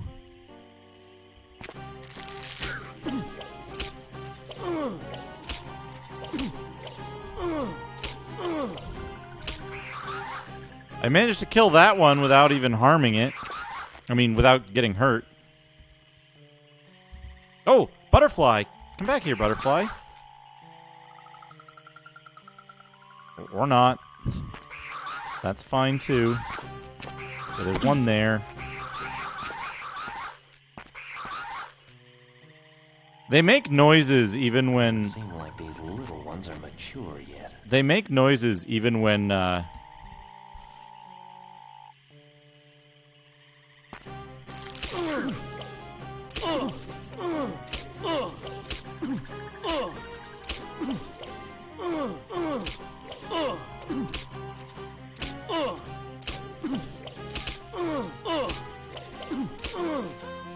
Incredible. Incredible.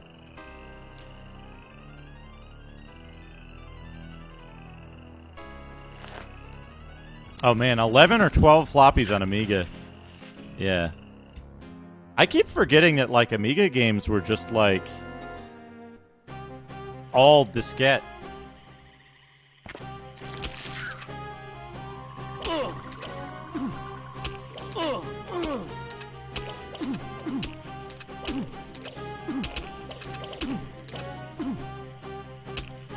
Sometimes in combat, you are invincible.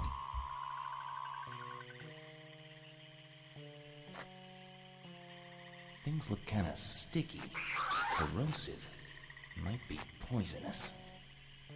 Swamp lilies. At least they're not. At least that one's already dead. At least that one's already... Don't need it. At least that one's already dead.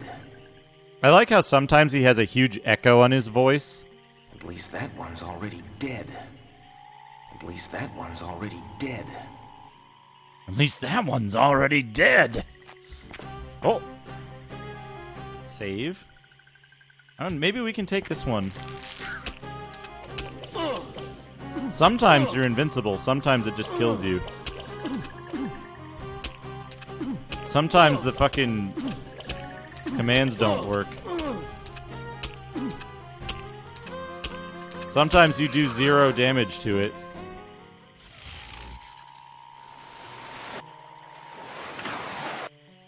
Oh, good, good. Oh, I'm dead as well, so. I'm glad they made the enemies in the first area poison you. I think that was a good choice.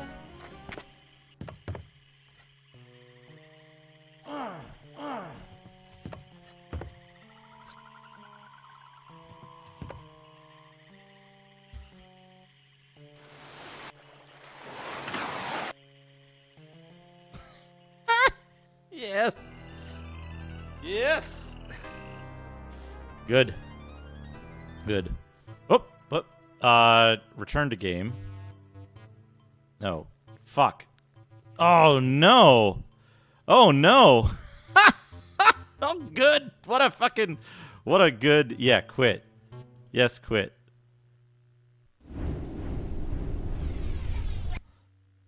Oh, man. Oh, man. Oh, man. Let's see. Let's see what this does. I have a suspicion. I have a suspicion what this will do. Continue game, yes. Okay. It didn't do what I thought it did. So you get one chance. You have one chance to load your quick save game, and if you say no or you hit escape before you do so, you cannot load your quick save without restarting the game. Fortunately, restarting the game or quitting the game, it says in the manual that it saves the game. It does a quick save on exit. Fortunately, it doesn't do a quick save on exit if you're dead and declined your opportunity to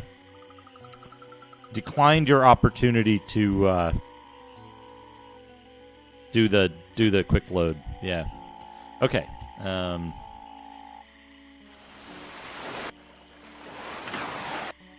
Oh. If you spend oh, man. Oh, jeez. Okay. If you spend 10 magic points, you can heal, 3 points of health. If you spend any less, it does nothing except consume the magic points. Good. Time to combat. Oh, combat mode.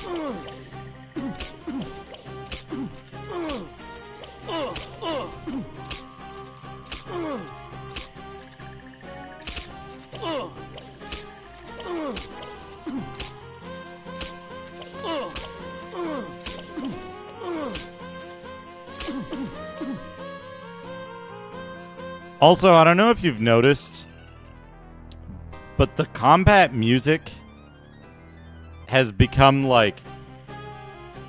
increasingly fucked up. So we're going to do something real quick. I'm going to do this because I find it funny.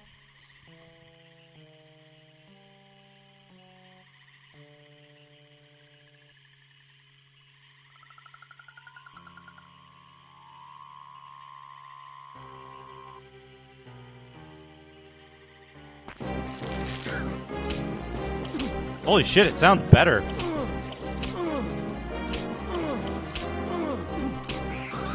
And I did better at combat.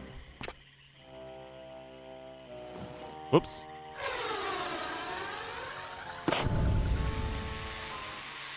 A good spell. Turns it into an Amiga game.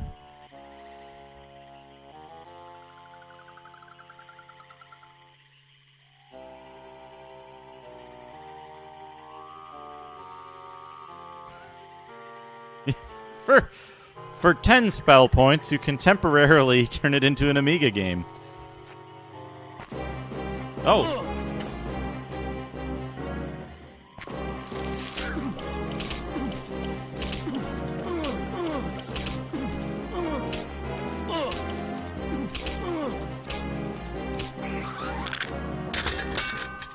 Oh, yes!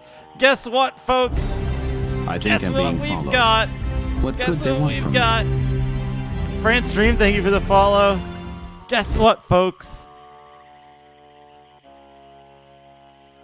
Guess what?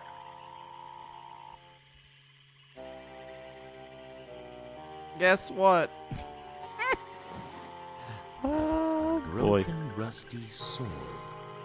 Oh, boy. Oh, boy. Looks like there's some kind of sap on those plants. Things look kind of sticky, corrosive. Might be poisonous.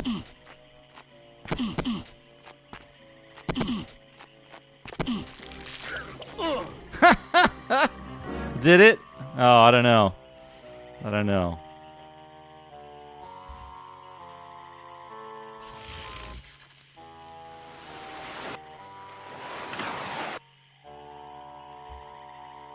I don't know. I don't know if it did. Power word Amiga. That's a healing potion. I assume when I use a healing potion, it will eat the entire bottle. And it'll heal like 5 health. Oh! Oh! A rusty sword. Hell yeah.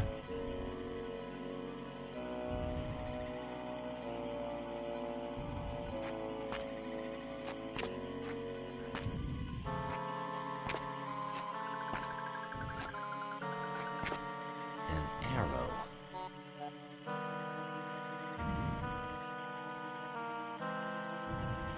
Two arrows. Presumably arrows are irrecoverably destroyed by using them. Looks like there's some kind of I think I'm being followed. What could they want from me? Il Gatto Pardo, thank you for the follow. metal. It's locked. Someone's trying to keep me out. Doesn't look like it could hold me. Don't want that. Don't think it'll do me any good.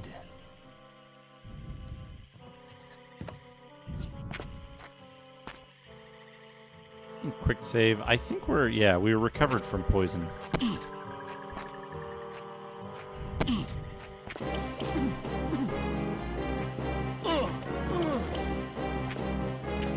Two of those guys. We just quick saved a moment ago. Doesn't look like anyone's been here in a long time. Doesn't Gondola look like station, anyone's been here in a CD4. long time.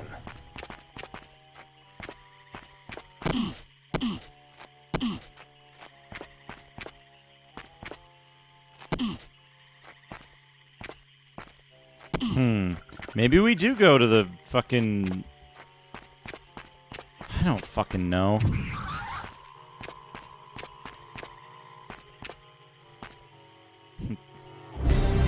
I think I'm being followed. What could they want from me? Trenton Quarantino, thank you for the follow.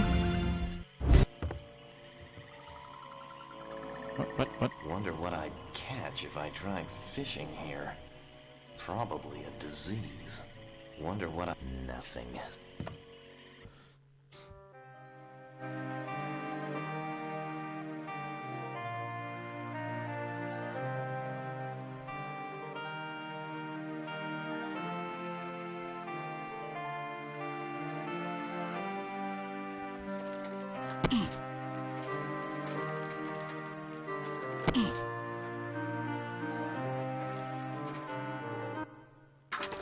Fuck. Oh, it's in here. Okay. Back home, they say that a dragon used to fly over Galakan. Whoever did this put way too... Back home, they say ornamental, I bet. It's pretty useless to... Don't want that. Mind if I, join you? What? Who are you? Oh, never seen you around. Never mind. I remember you. You rent that room upstairs. I'm busy drinking. Helps me to forget about Tass. He ain't round anymore. He used to work up at the crypt north of here. A gravedigger. A good bloke. He started getting odd. Talked real strange. Kept seeing shadows or something. And one day, poof, he's gone. I know Toss for years and he didn't just take off. Something happened. Something dangerous. Well, I gotta get out of here before I... Oh, never mind. Oh, watch where you go, would you?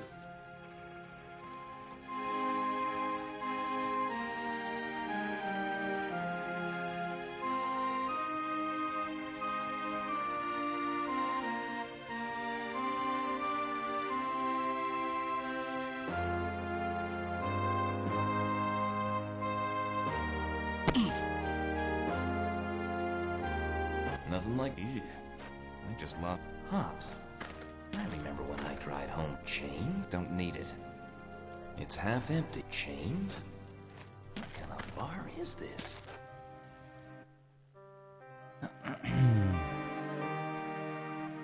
Hey, Trough of Luxury, how are you? Welcome to this game. This is a real game. A real one.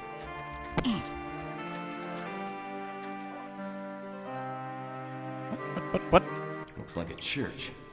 I could use a bit of divine help right now. Out of my reach. Looks like a church. Can't reach it. Can't reach it. Out of my reach.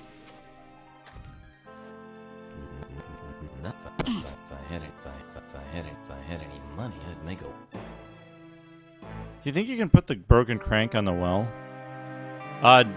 The only review I could find was from Scorpia, and it was bad. Scorpia did not like this game.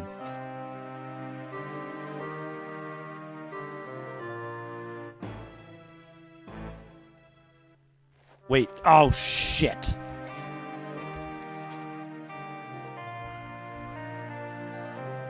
God, that fucking quit screen. Save game. Extremely unstable. Because... quiz crash. Okay.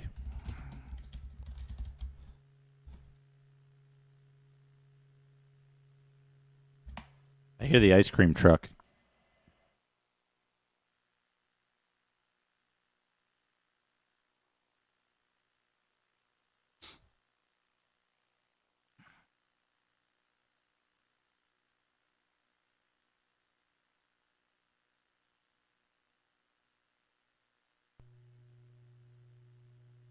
Oh, people don't give a shit. No, people are going out for ice cream. They're doing it.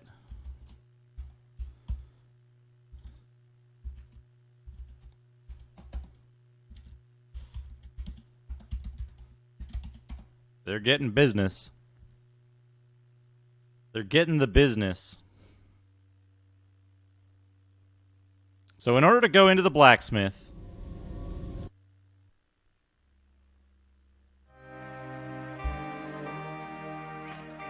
we need to load a modified CD from the hard drive. Hey there. Hey there. Can't click on her. However,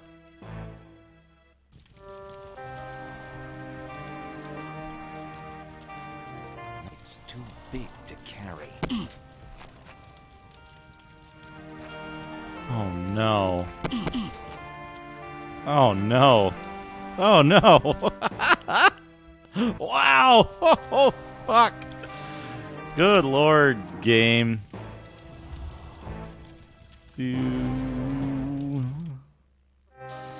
Good lord.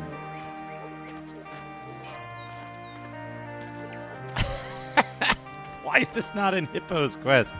Is it, let's see. Hold on a second.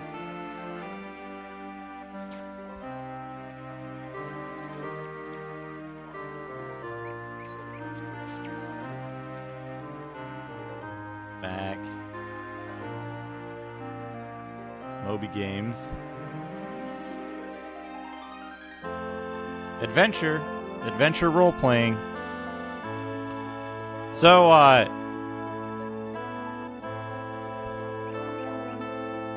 So here's what happened just a moment ago. You can see. Crank.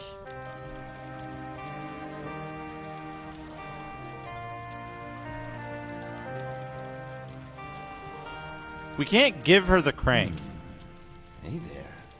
But if we click too many times, the crank disappears. It's gone. Forever.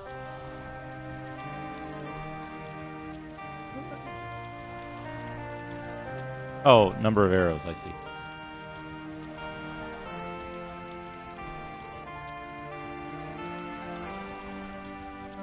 Give me the... I guess I can't.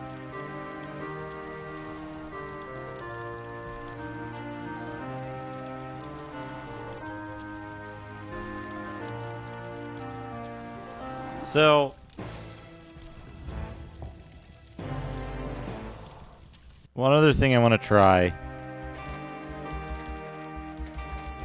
and we'll do this while we're on the fake CD because the fake CD is faster. AZ Reserve. We've been streaming for, I don't know. Let me see here. 4 hours and 27 minutes, of which about 2 hours, no, about an hour and 18 minutes has been gameplay.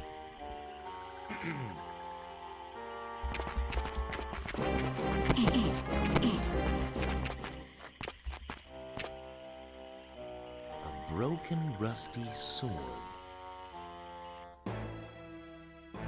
So, when we started this game, the transition into the blacksmith shop, which is practically necessary. What's that? A staff. That staff. So, as sold, or at least on the image that I have access to, a file on the disk is either named wrong or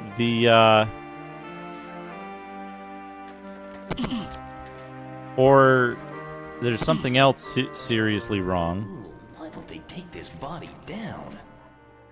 So, when you go into this blacksmith shop, right? This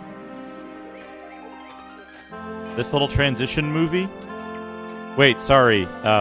It's not a video. There's the deliberate absence of video in this game. As we can see from the... it's right here. Oh, good. Look. Look, I can make the arrow point at it. This is good. This is good. A deliberate absence. Deliberate absence of video. Nemesis combines over 10,000 frames of original 3D art and SVGA animations with real-time interaction. So, it's just frames. It's not video. So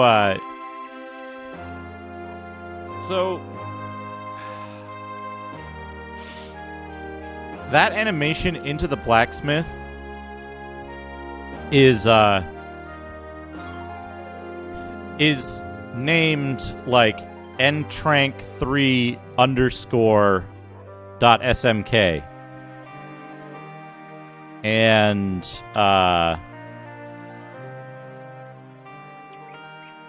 the game tries to load ntrank3!.smk.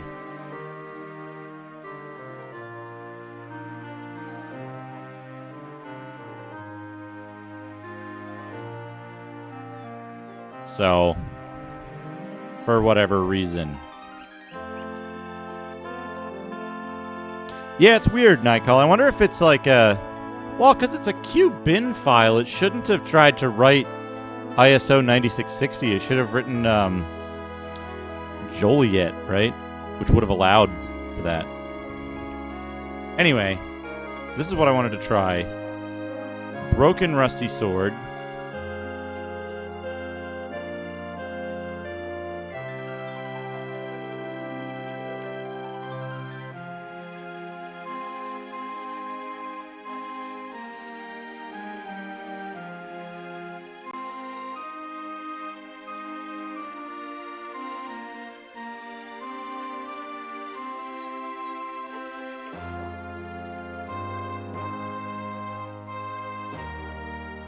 Oh, that's just a bunch of bullshit.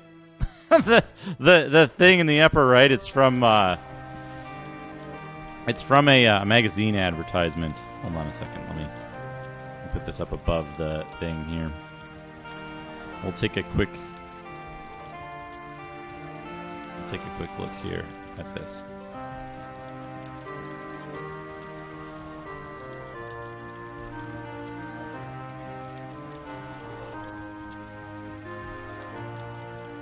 Wait, shit. This is sized all fucking wrong. I'm gonna remove this. We have a better one here. This one, yeah.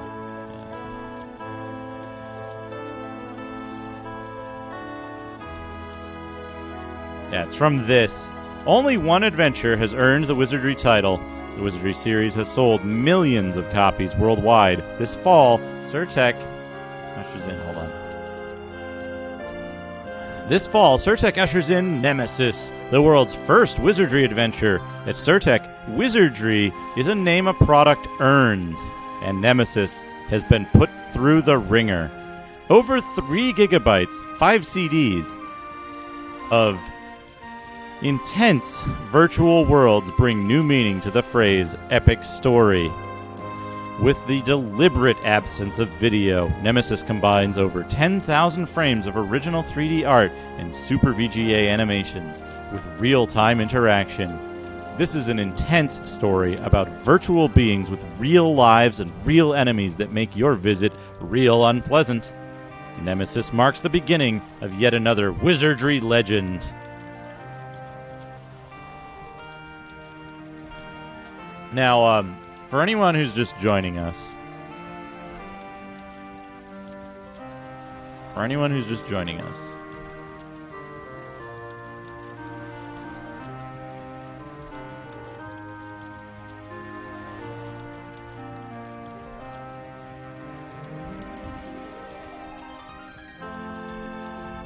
only one adventure has earned the Wizardry title. This is from 3 months prior to that advertisement.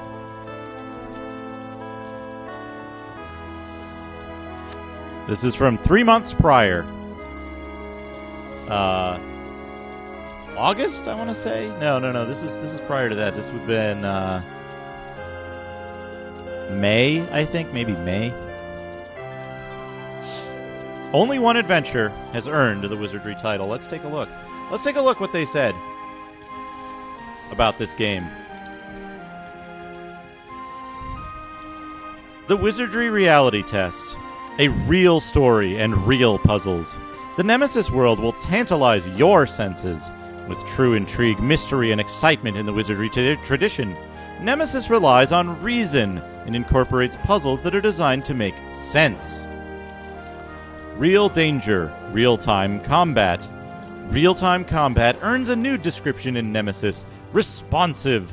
Battles are a test of your wits, strategy, and responses, not just a workout for your mouse finger. Prepare yourself for some hair-raising engagements. Real graphics. 4 CDs and over 10,000 frames of stunning Super VGA graphics paint a picture of a world in turmoil. Over 40 detailed 3D creatures help make that turmoil very real. Real perspectives. Experience the world of Nemesis from an unexpected view, through the eyes of a character with character. Explore in a realistic first-person view and enjoy stunning cinematic sequences from a third-person view. The Wizardry series has sold millions of copies worldwide this fall, blah, blah, blah, that's the same. Over 2.5 gigabytes, 4 CDs of intense virtual worlds bring new meaning to the phrase epic story. They don't mention the deliberate omission of video here. Yeah, they added an extra CD between ads. This is an intense story about virtual beings with real lives and real enemies and danger at every turn. Nemesis experience marks the beginning of yet another Wizardry adventure. It also changed from an adventure to a legend between ads. Oh, yeah. Official sponsor, USA Bobsled.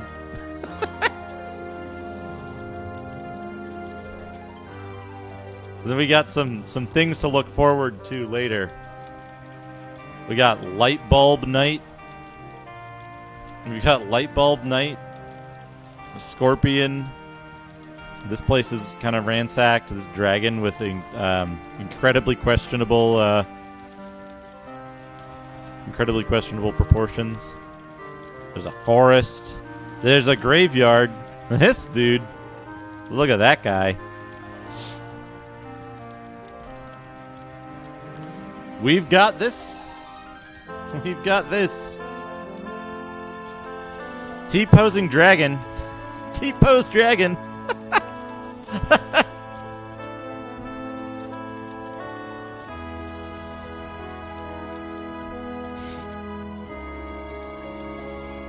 The red guy's chin hair was his fingers, eh? Oh, like teensy finger, like that does look pretty good. But yeah, T-pose dragon. Whatever this is, some dungeon. A 3D sequence here with John Romero. It looks like he's not wearing any shoes. This is from the intro? No. This is probably where we're going to go next. Because this is a tree man and this is a shadow.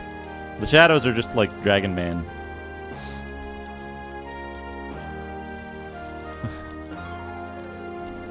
But this game looks so fucking fake. Like, this game looks so goddamn fake, and yet, like, here's the thing, folks. I put my stream title up just based on a couple of screenshots I had seen before I read this ad, and we read the ad like at the start of the stream. And it's like real story, real puzzles, real danger, real-time combat, real graphics, real perspectives, and like, what a fortuitous title I had chosen. How good a thing. And I think in this same issue, there's there it is. Chips and Bits. Chips and Bits was already offering this for sale months before it was released. Nemesis, the Wizardry adventure, a unique combination of elements, creates rich gameplay destined to revolutionize the adventure/RPG standard. 4 CDs packed with extravagant multimedia deliver an epic story. $42 on CD.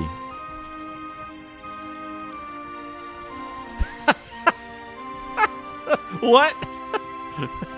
Is that a real game? Down in the dumps. Yeah, DOS 1996. Oh, this game looks intense. Holy hell, what the fuck?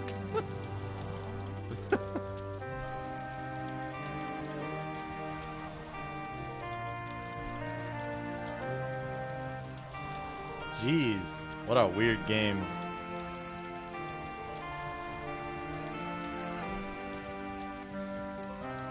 Statica 2. Fighting Fantasy? There was a Fighting Fantasy game in 96? I know about the ones on Spectrum and the like recent ones in like 2000 something. Hunter Hunted. That game looks like a fucking... I wonder if any of these are fake. I wonder if any of these are like... Oh, Ecstatica 2 is... It's porno if you like infinitely respawning... Like... Infinitely respawning enemies and dwindling... Oh no. Face. Like Athanor. Is that a real game? Who knows?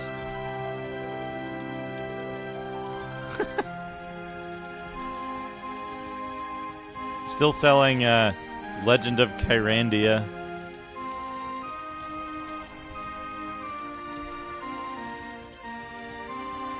Dark Earth. Mission Ooze Control. Ian Livingston's Death Trap Dungeon. Genome.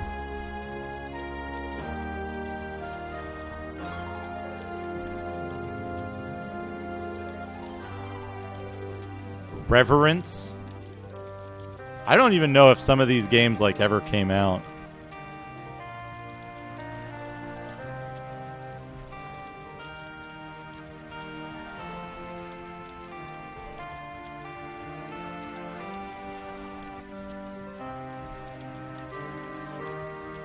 Good lord, what a grisly scene.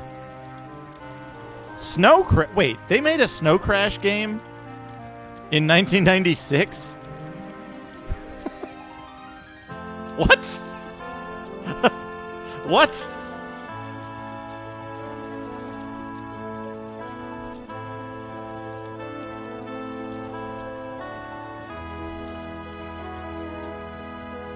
Is this a fake game? Is this a fake game? Did we just are we discovering a fake game live on stream?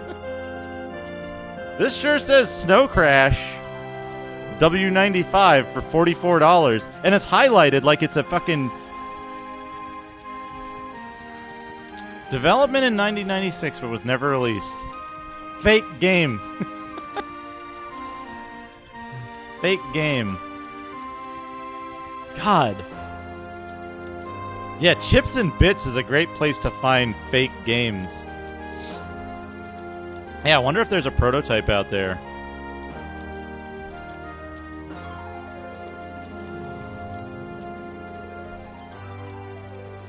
Trouble is my biz. God. Voyeur 2. There's your porno game. Citation is GamePro number 95. Interesting.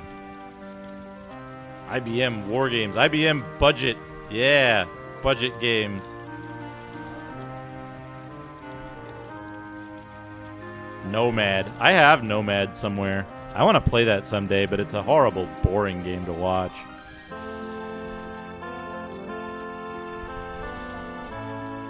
IBM Hint Books.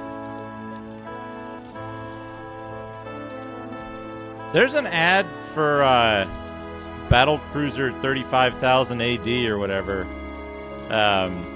That fucking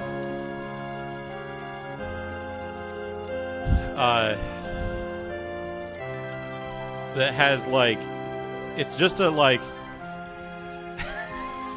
Iron and Blood. That's a different Iron and Blood, right? That's the wait. It's not just Korean, right? Iron and Blood. There's an ad, and it's just like a woman in lingerie, and like a speech bubble from like off screen on a fucking like blank white thing. Ultimate 8 Pagan, $18. Wizardry Gold, Windows 95.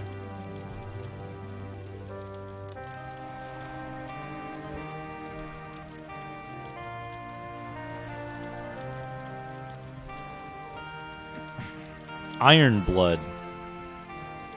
What the fuck is Iron and Blood? Is there another different Iron and Blood?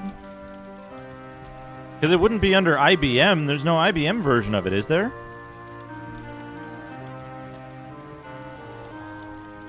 I was trying to show it earlier, but I couldn't find it. I couldn't remember what issue it was in.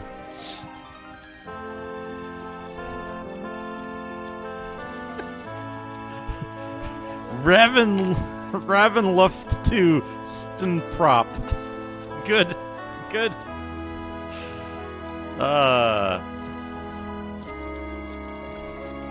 I played Lord of the Realms like a million fucking years ago, and I don't remember anything about it other than like, I think it was extremely crashy. Maybe Lord of the Realms 2. Cyberbikes. Fucking, this is the era of fake games. This is Master of Orion 2, but hold on. Let's find some fake games. That looks fake. Shit. We already looked at all. We already looked at this. We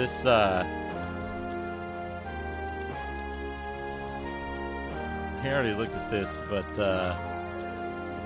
where was there a fake game? There was one down here somewhere, right?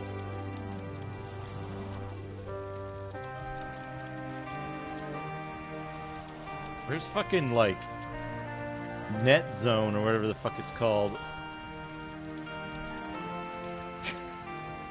Power Ramp! It's time to spank some evil aliens.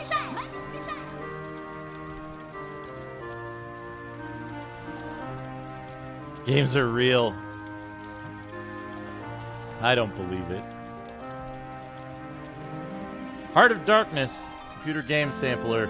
Free with 2 wrappers from Gummy Savers. Oh, Mission Force Cyberstorm.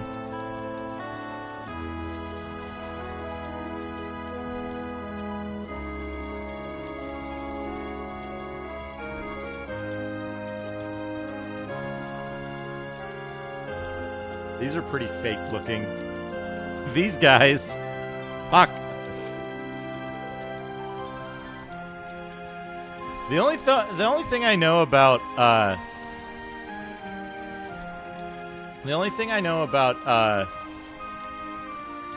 Mission Force Cyberstorm is that it by the way, this is what Marathon 2 players look like.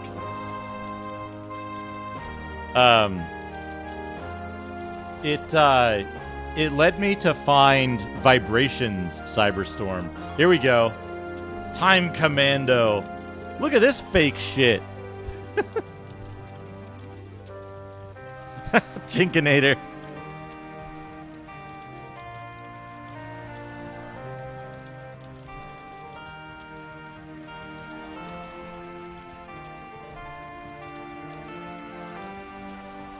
Look at this fake ass shit. This isn't real.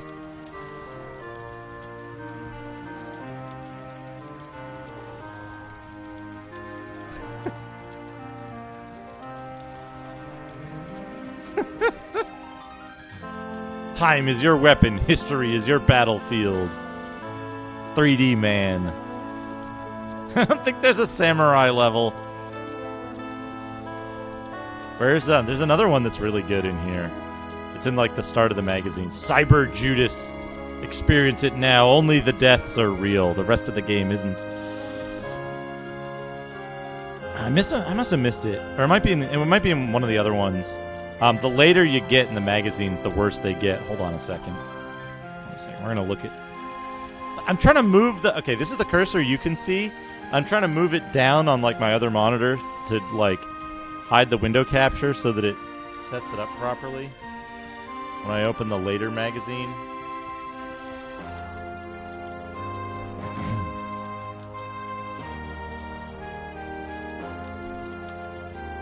Window capture.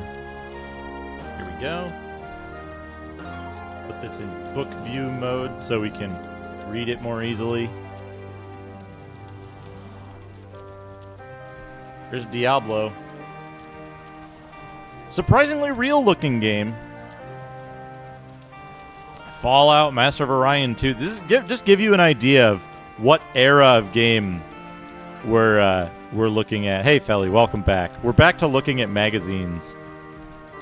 Yeah, this looks fake. Eat this rock, boy. And look at this fucking, like, the Advari, the Berg boy, dwarf, Gakar, human, Namari, Tarkon, troll. Available wherever great games are sold. Made by Avalon Hill. I think Chubo mentioned that this is actually turn-based.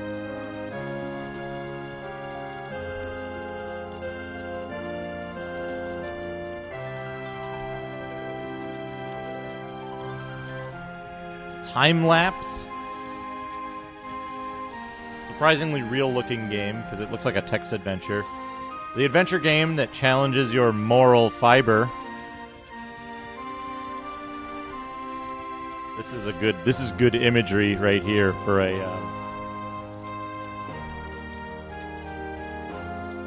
for S3, I guess. On a good day, only 2.5 billion people will die.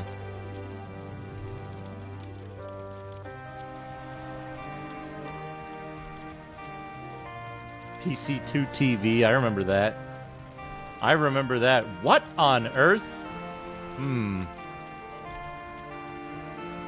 Toonstruck.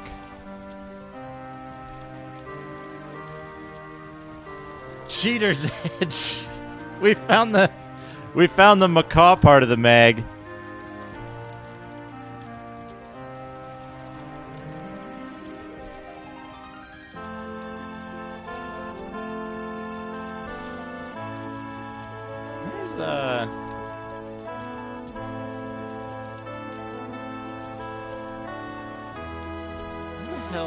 This mag is it's like several months later is where they start getting real fun. I think I'm being followed. What could they want from me? Gray Fowl, thank you for the follow. Oh man, Simcopter when SimCity 2000 calls 911.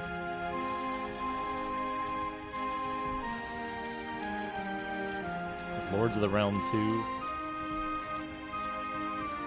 Fragile Allegiance. Cyber Gladiators.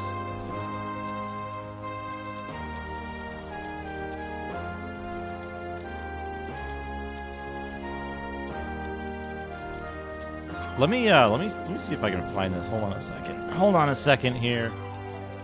We got CGW Museum, is that what it's called? Yeah. We need 1997. March 152. Yeah, this one's probably good. Hold on a second.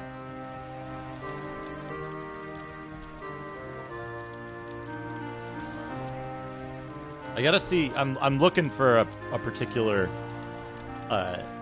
magazine because it has a feature in it that I want to show off.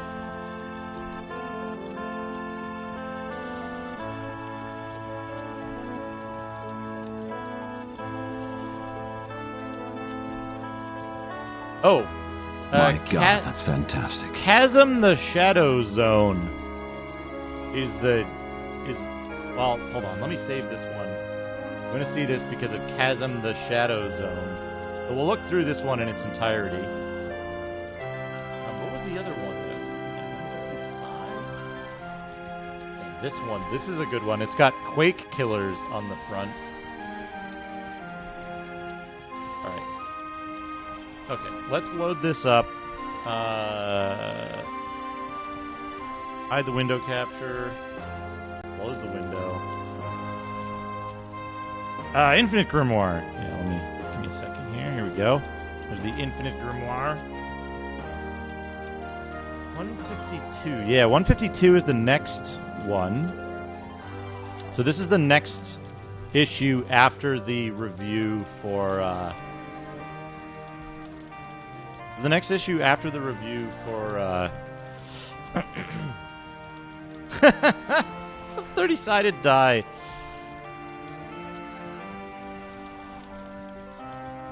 I've got ad for Blood. Blood? You're soaking in it. Independence Day movie game. Interstate 76. Lands of Lore, Guardians of Destiny. Ad for Magic the Gathering, You look at your boobs to see your health, yeah. That's the one. The Cassandra Galleries, this looks fake. More ads for Cave Wars. They really pushed Cave Wars real hard. I've never heard of it. Dungeons, Dolphins, and Deities.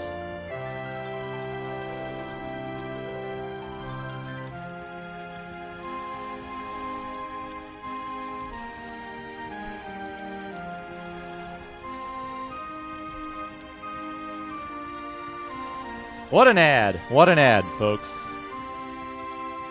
PC gun? Holy shit. Why don't I have one of these? Designed for 95 win. Oh, man. Redneck Rampage. Darklight Conflict. Here we go. This fucking game. This might be fake. This might not exist. Chasm, the Shadow Zone. Be afraid. Your mission, destroy a host of time channels that are flooding the earth with creatures from the past and the future. Beware, the invaders want to stay. First-person perspective action like you've never seen before. Fully 3D polygonal characters with body parts that separate as you lay into them. The enemy keeps coming at you, though, if it is able. Lightning quick 3D gameplay, even on slower systems. Incredible transparency effects as heads roll on the floor. They kick up dust. Invisibility power-ups really look the part. Multiplayer via LAN, internet, or modem.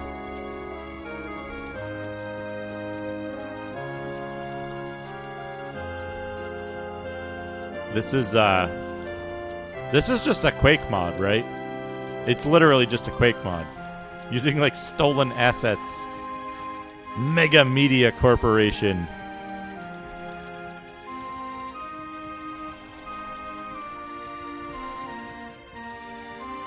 We got some, like, ancient Rome strategy game.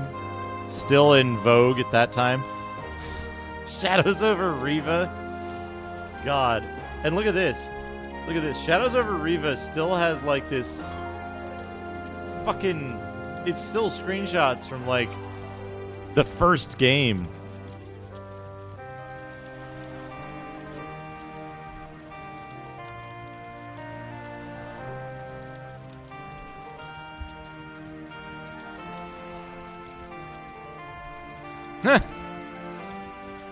Whoops, I'm hitting buttons on the wrong keyboard again. Storage space, the final frontier.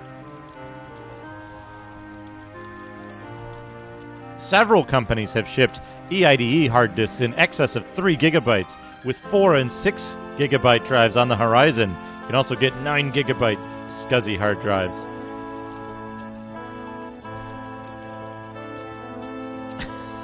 Oh, that's an ad for Listen to Your Ears Bazooka. I guess. For Drowned God. Hot Rod Your PC. Sega Rally. This is what people look like when they're playing Sega Rally.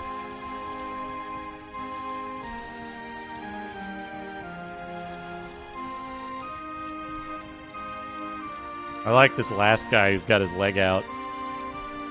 His tie flew off. Intense 3D by Intergraph. I have an Intergraph card. It's the Wildcat 4110. Diablo. Now, is it in this one or is it in the other one that I opened? We'll have to see.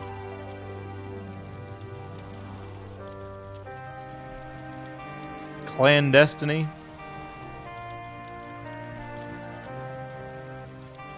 Tomb Raider review. Star Gunner. Grab your stick and play. Helicops. Dyad Trilogy. We got that guy again. Dominion. This fucking ad. At least they have gameplay. Pictures of gameplay in it. Here's Genome, by the way. Genome is just like another MechWarrior 2 clone, basically. The game that stalks back XS. Tiger Shark. What the fuck? This is a lot of the same stuff. So we might want to, Oh, here's one. Here's one of these fake fucking things. Look at this. A cyber junkie's ultimate fantasy come true. Net Zone. Net:0. PC CD-ROM and Windows 95. A cyber junkie's ultimate fantasy come true. Cross the boundary that separates dreams from reality. Enter the virtual world of Net Zone, an adventure game with a world full of bizarre computer programs, artificial life forms, and floating platforms. Discover the PsyCorp virtual reality interface linking you to the cyberspace world of the Genesis Zone. Attach the neural device to your head and let your mind interface directly with the zone. The secrets of PsyCorp and the mystery of your father's disappearance are waiting.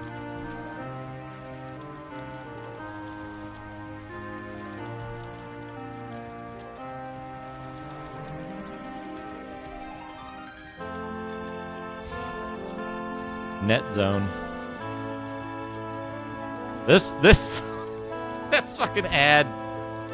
God, what a good ad. Log out if you can.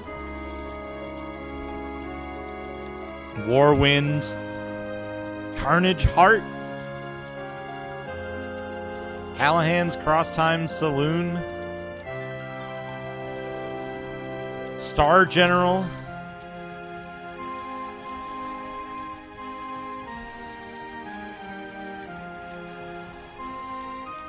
So, another negative review from Scorpia. I wonder if they just gave Scorpia bad games to review. Because they wanted to isolate her from, like, games they were getting paid to feature.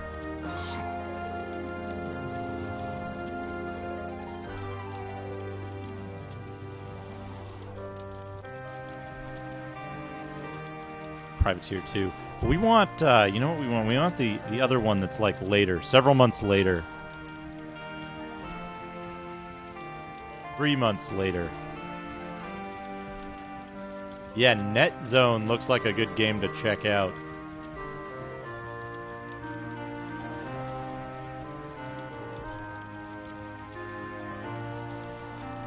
World exclusive, John Romero's Daikatana. Quake Killers. We got Quake Killers, but I think this is the one... I think this is the one that we want to look... What an ad. I think this is the one I want to look at. I'm not certain. I looked at a bunch of them earlier. And, I looked at a bunch of these mags earlier. And I wasn't sure which one the thing that I'm looking for is in. Because it was in a couple. In different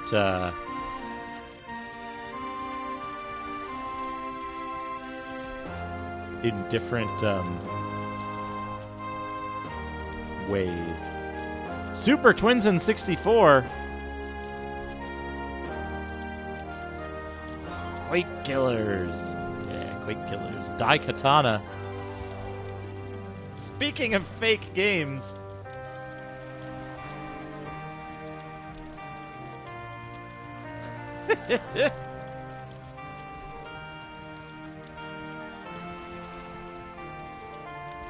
Battle Boar. Ragemaster 5000. Kinetic Core. Ultimate Gas Hands.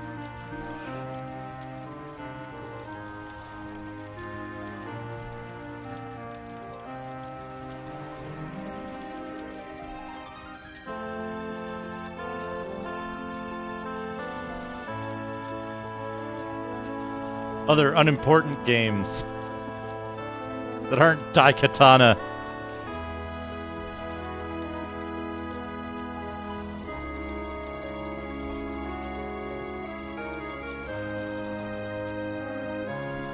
I'm looking for something real specific.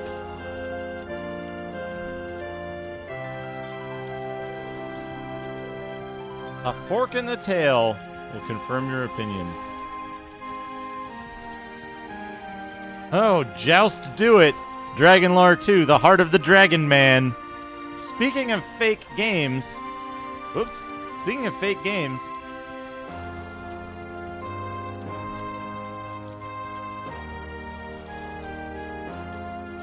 Ah!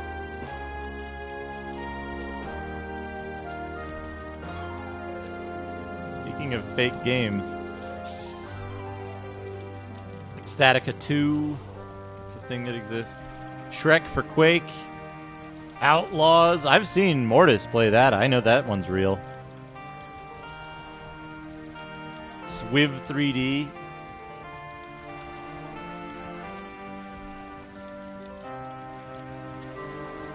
There's Dark Rift.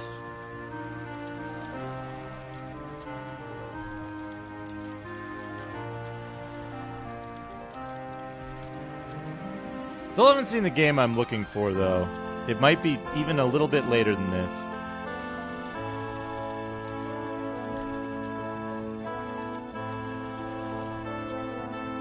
Yeah, we're getting into the boring territory where it's just like screenshots of statistics and like baseball and strategy games.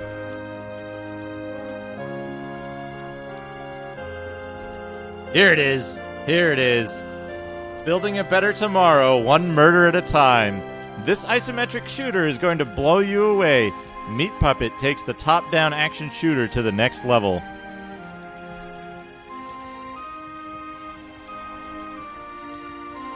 Low-toss abstraction. A beautiful woman with a keen mind and a big gun, living in a destroyed 21st century. Someone has taken her memory and her freedom. Now she must kill or be killed while trying to find whoever or whatever is controlling her. 300 fully interactive rooms throughout a unique, stacked playing environment. Climb your way through different levels from the streets all the way to the top of the city. 29 dangerous characters, 6 massive cities, and 22,000 frames of animation. Outstanding futuristic graphics and a stunning cinematic opening. I command, you obey. Everybody gets what they deserve. And we got little screenshots of the game there. And like these weird like inset things. And then low toss abstraction.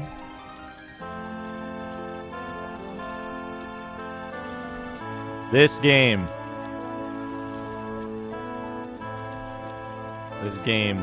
fucking I was gonna play this today, but it's unplayable. This game is far more unplayable than the whatever it is that I'm playing now. Nemesis, the Wizardry adventure. Speaking of which, we should get back to that.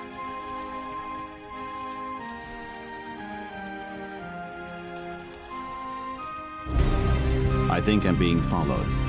What could they want from me? Parkion89, thank you for the follow. What? 40,000 channel points dead. What?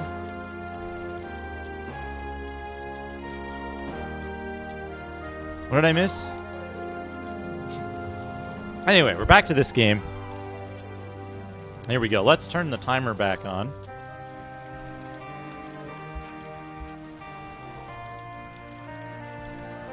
Is this game canon?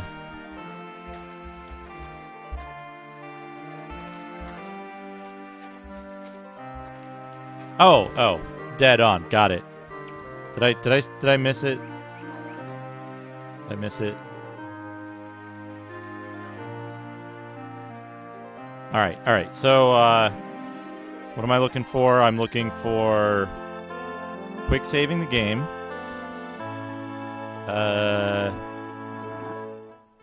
Save the game. Extremely unstable. Good. Quit the game. Yes. I was playing Meat Puppet on Friday. I was checking it out to see if it was suitable for streaming on a Sunday and playing all the way through. And guess what? It was not. With root vegetables and crusty bread.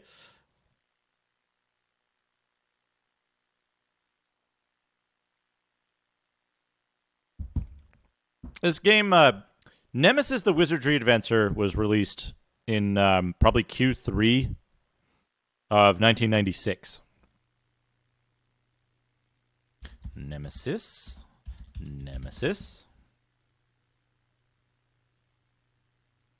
5, 2. We're going to try the graveyard. We don't seem to be able to...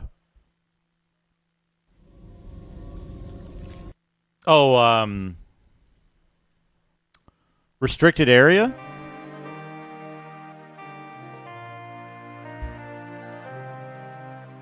CD3. Yes.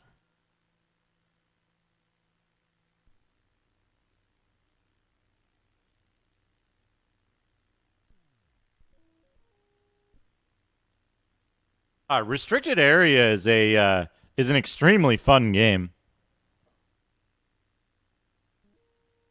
It has Restricted Area has some nasty bits, like the last level or whatever. But Oh, here we go. Here we go. But Restricted Area is a ton of fun. It's a really good game.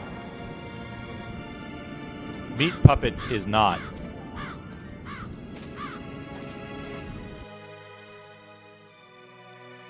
Okay, we're going to quick save.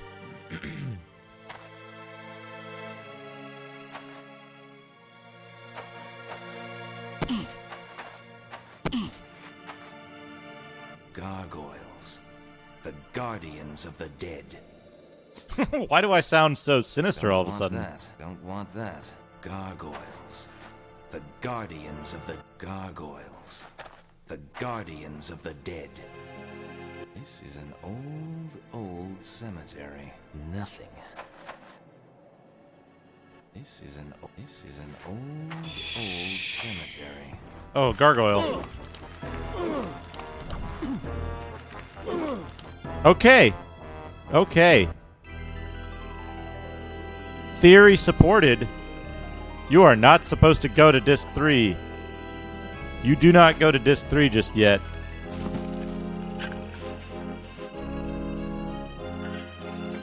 Two shots. Yeah, so about that tree puzzle.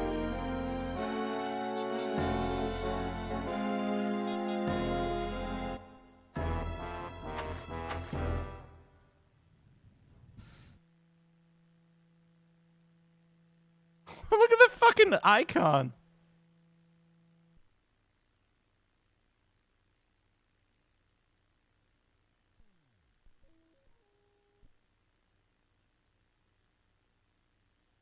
Okay, back to the game.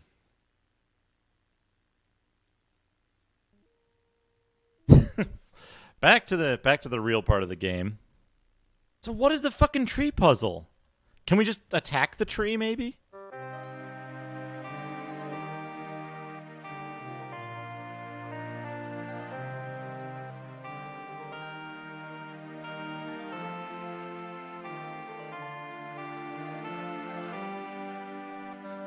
Okay, first thing, quick save.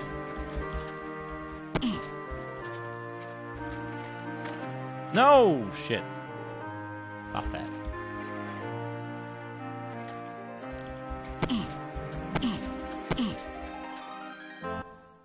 Burp.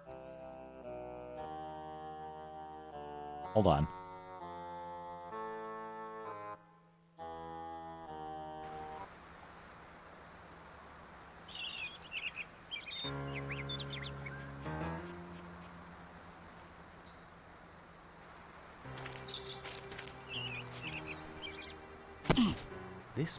This must be a natural barrier left by the Hargani.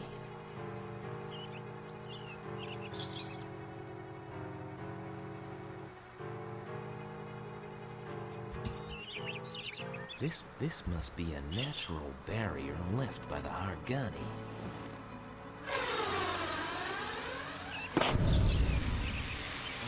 Put it into Amiga mode.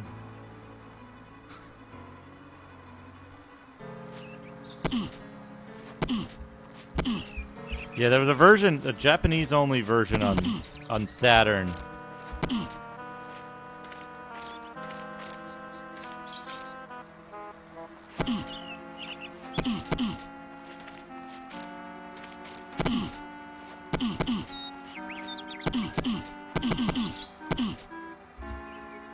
I think he's wearing a glove.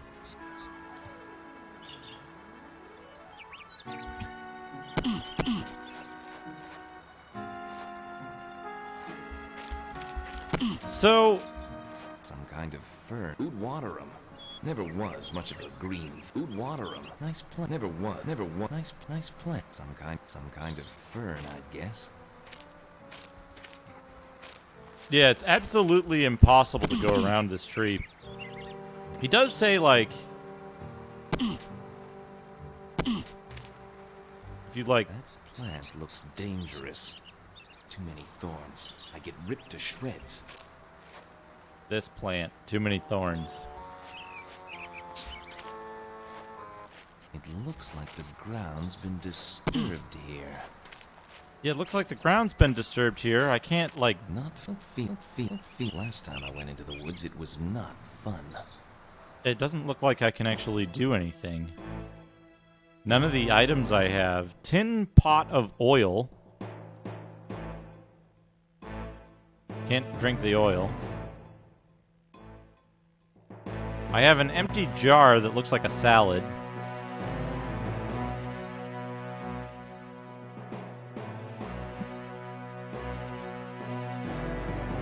You can attack with just your hand, and I'm pretty skilled at it, I guess.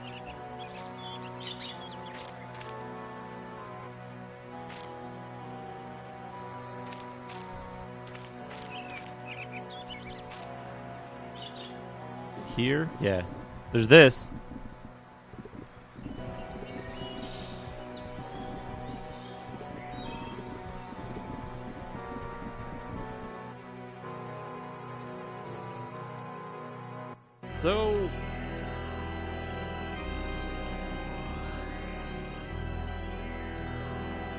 So I don't know where you're supposed to go now, right? Like, let's figure this out. No, we don't want to look at the walkthroughs or anything. We want to figure out where we've been and where we can go, right? Door's locked. Locked up. Best not break in. I've got enough. Fisher's somnolent. Doesn't look like it's been open for a while. Okay, so. There's scroll. Don't think it'll do me any good. Don't think it'll do me any... This book... This book looks interesting.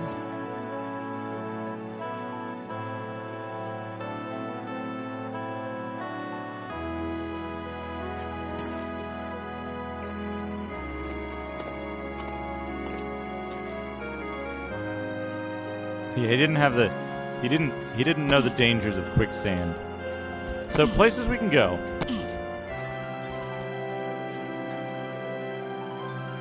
I heard that the Kienderin line is buried there. Ugh, that's disgusting. I heard that the Kienderin line is buried there. We can go... Looks like an old tower. We can go to the old tower. That's on disc 1. We can go to the forest. Go in the church. We can go in the church. We can go in the one of the taverns or the inn or something.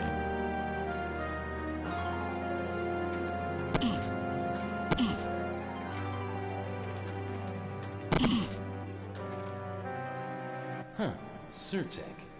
Wizardry. Looks like an advertisement. Right, so... Fuck. A tree. Might lead to the... Okay, so we've got... Let's just take a look. We've got here... Dalakin, we've got the chemist notes. We've got the shadow attack, the training area. Using magic.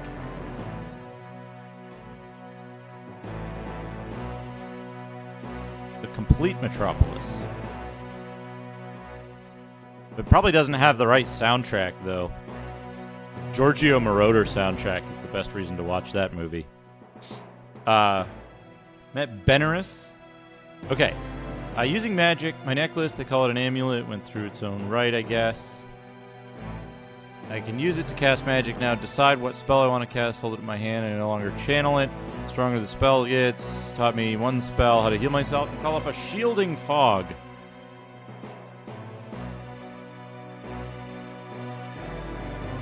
Stop by Tala's shop. Does repairs and forging here, she says. I'll know where to go if something needs fixing. Wrong. I met Benaris, town cleric, today. Seems he's even more nervous about all this shadow stuff than me. He can remove curses, he says, but I think these shadows are a bit beyond his power. Said I should see the Hargani, too, but if they shun humans, why would they want to talk to me? Swamp, evolutions, got a problem. Just walking towards this old tower when these plants reach out and grab me. Killed one and it left these slimy sort of tentacle things. Picked him up. Now I don't feel so good. Pity, too, because they're strong. And there's lots of them, like a rope. Must be some way to get the slime off of them. Okay. Kind of a nervous guy, but he's going over the edge, Benaris, apparently. Someone's destroyed the town's crypt. Sick mind. By the sounds of it, it's an evil place now. One that I don't know if I'm ready for. Okay, good. Poor Griff. Don't know what to think about that guy between the slurs. Oof. That's no good. It's hard to tell what he's saying. Something about a friend of his, Taz, Gravedigger. Something about seeing shadows. And that's it. We don't get any,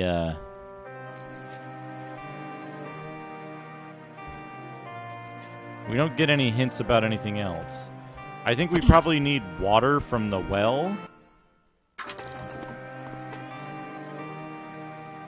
to,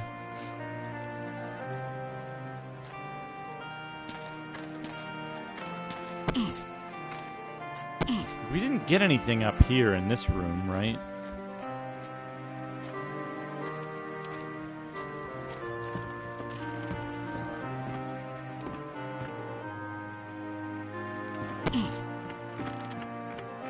So we could make a rope if we cleaned the tentacles.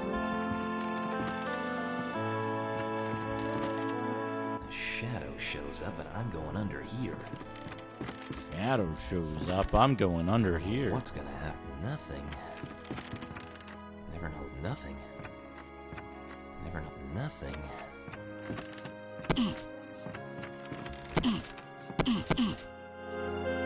Think I've nothing. Nothing. It's not really my style.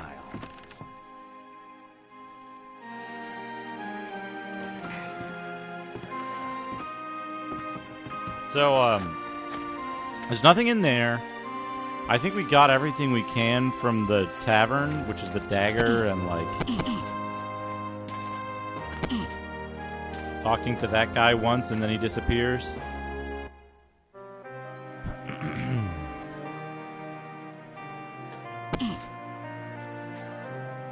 The sign is not interactive. Oh, that stuff's interactive. Almost all the stores are closed.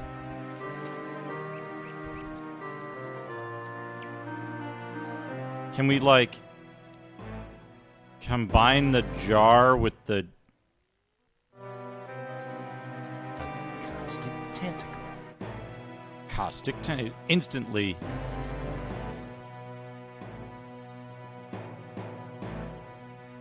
Instantly poisons you if you pick it up.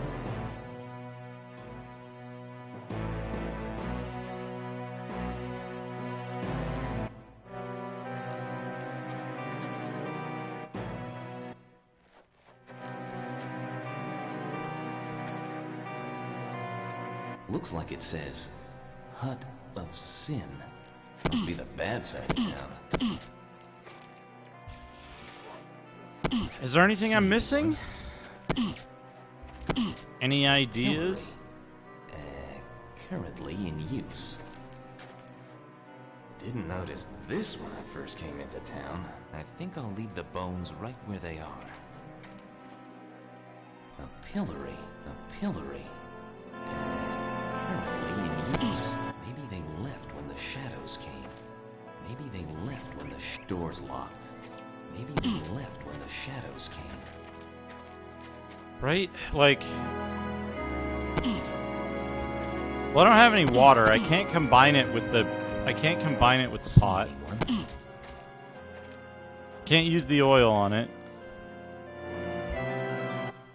What if I go pick up all of the tentacles and bring them back to town? We can at least look around this area. So presumably we're gonna have to solve Disc 1 first, in the areas we have access to.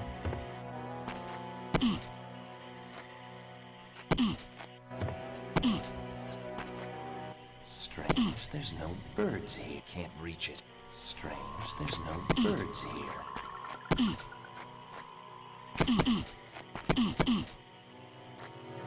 Swamp lilies. At least they're not dangerous.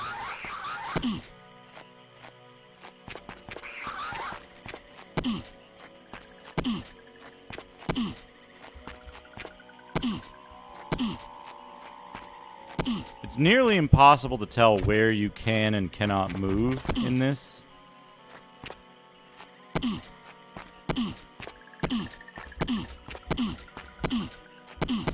Doesn't look like anyone's been here in a long. Doesn't look like anyone's been here. Yeah, in CD a long 4. We don't want to go there. Oh, there's another guy we haven't fought yet.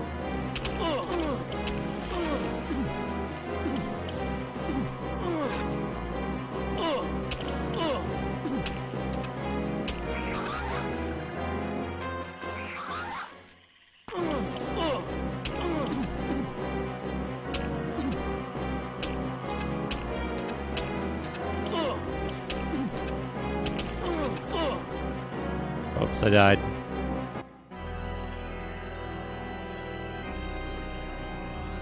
This is a 5 CD game, as 5 CDs.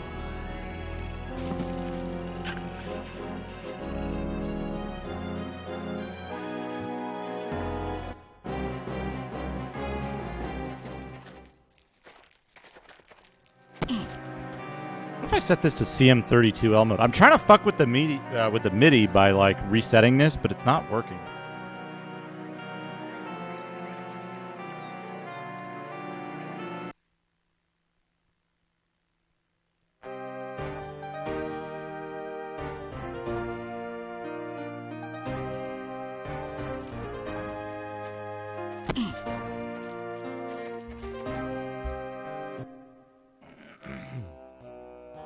One entire Blu-ray.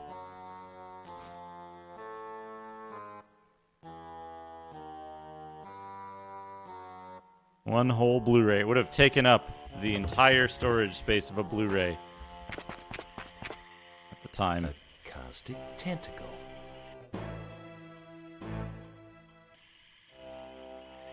A caustic tentacle.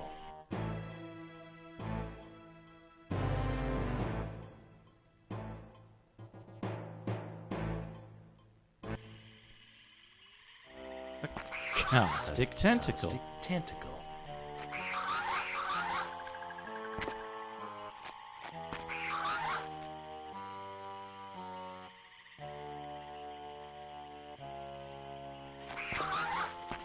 Did having it on the cursor... Yeah, just having it on the cursor poisoned me.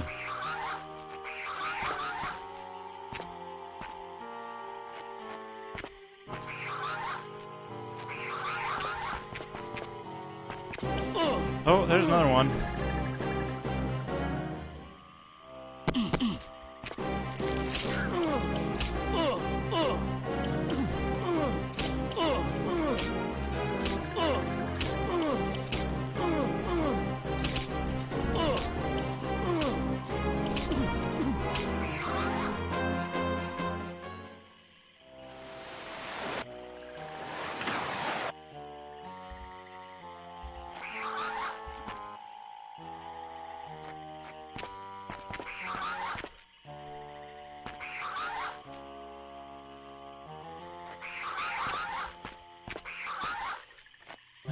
We got another one. Looks like the ground doesn't. Looks like quicksand there. I'll pass. It's good that they keep making noises after you fight them too. Some quicksands prevent you from going in a place. Some quicksands kill you. Quick save.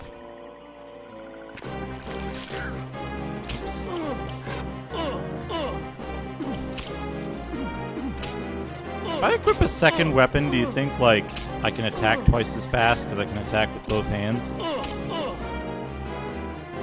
I wonder.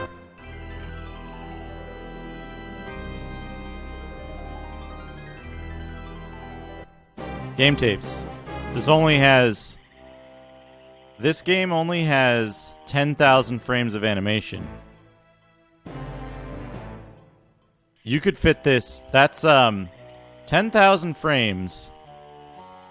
You could fit this on like the shortest VHS tape.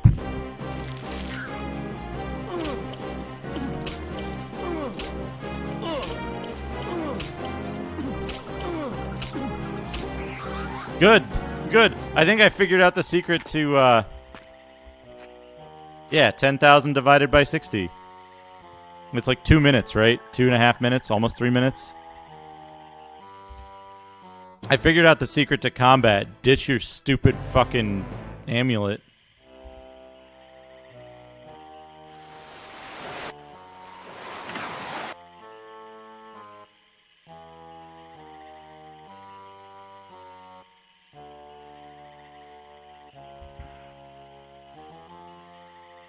$255 phonograph records.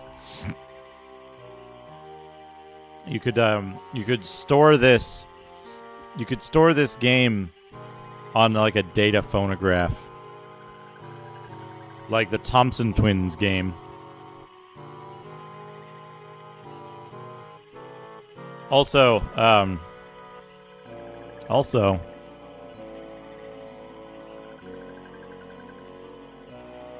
you know what's really funny? I could store this entire game in the memory on my video card on my host PC. Just in the GDDR5 memory.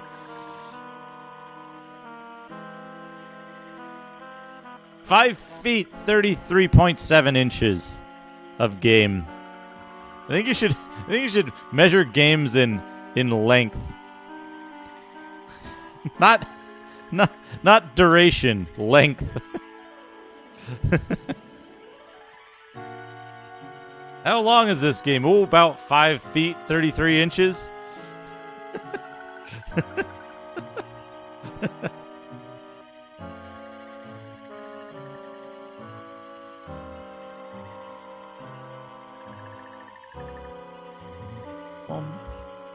This is a good system, by the way.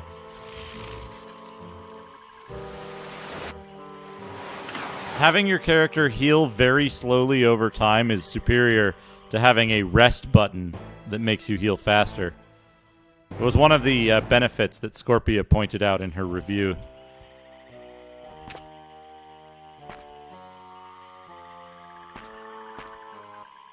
This must weigh a ton.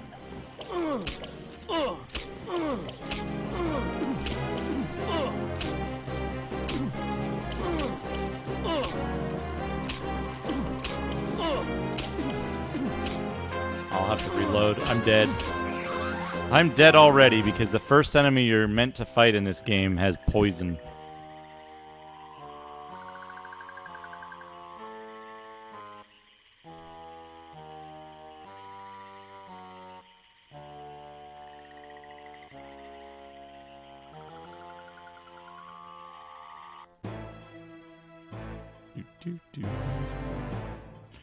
You know what, though?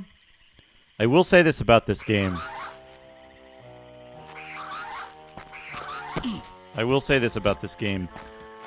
It handles MIDI. Falling down. Don't want that. It handles MIDI incredibly well. Absolutely the best MIDI management of any game I've ever played on stream. Oh, I think I died. Oh, no, I'm not dead yet. Ooh, I might have recovered. Now we're going to wait for a while. I have a little snack.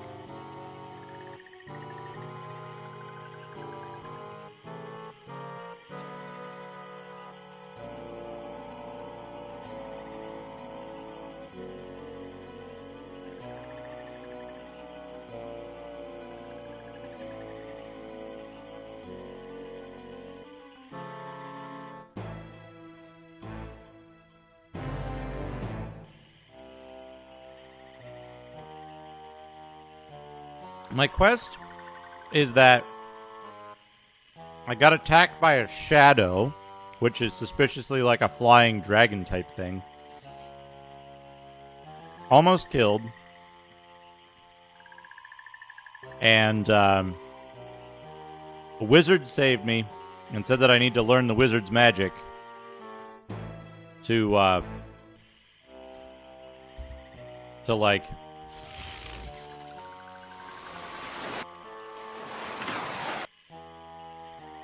to protect myself. Well, he has long hair. See, there's the hair.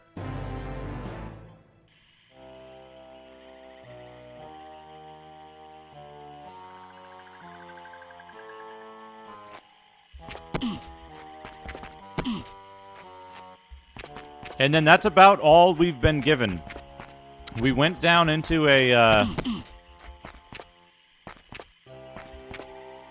we went down into the wizard's basement and we learned about elemental properties, which we have at the top there. And he gave us a scroll.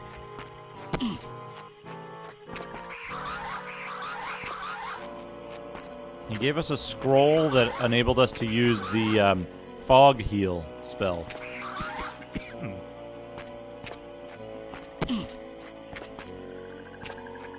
And for lack of anything better to do, we've been collecting these tentacles.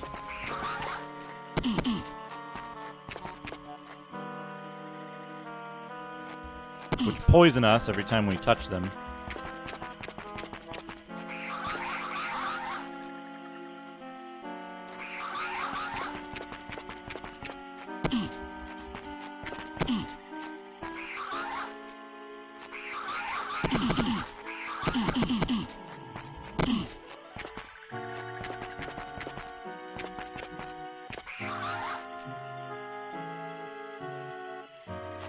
Okay, now we're not poison, or now we'll recover from this poison. We need to probably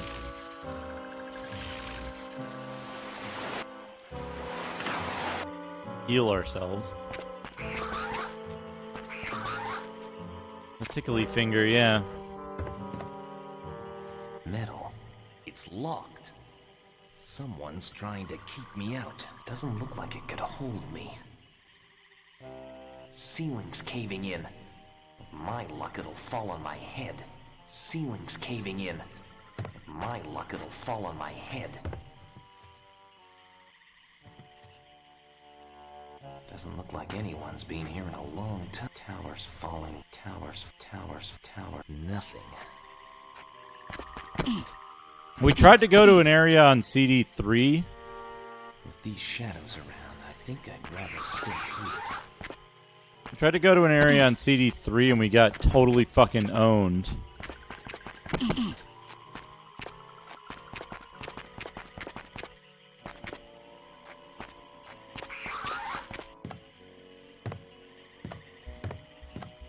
I'm gonna go get the items from 1.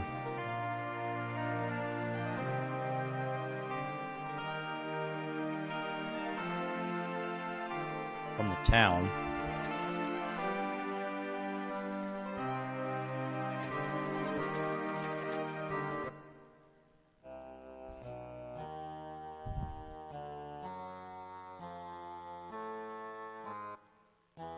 So I'm assuming CD4 Gondola Station is also a terrible idea.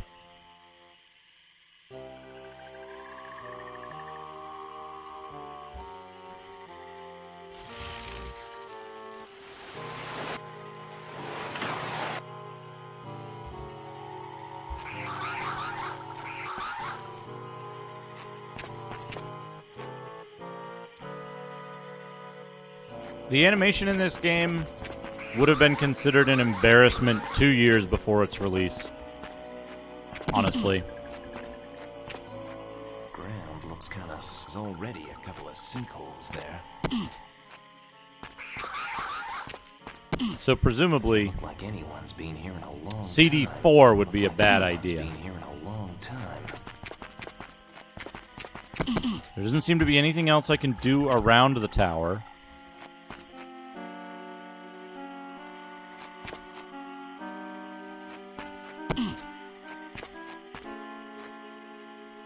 Remember, this was out when Quake was still, like...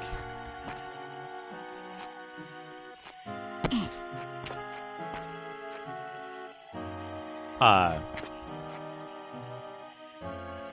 falling down. Forgotten. Well, so here's the thing, right? They were trying to make a mist RPG hybrid, I think, right? When they say adventure game, I think that's what they mean, right? They mean we wanted to make a Myst type game.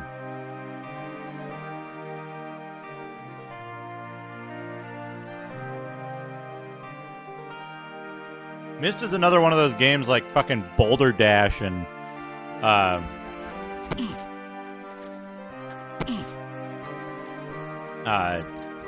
the fuck Boulder Dash. What were some of the other ones that got like an infinite number of clones and they just were shit?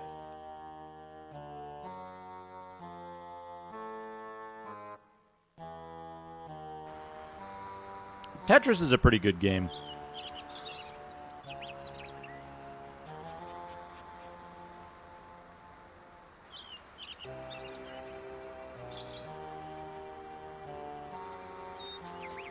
I used to have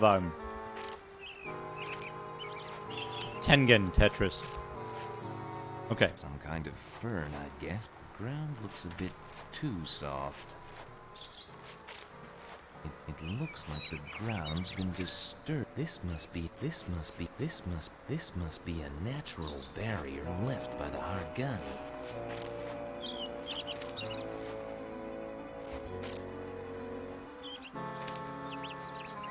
This must be a natural barrier left by the Hargani. It looks like the ground's been disturbed here. The ground looks a bit too soft.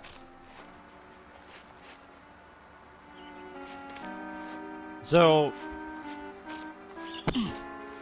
we got a bug. We got a female bug here. Some kind of fern, I guess. Right?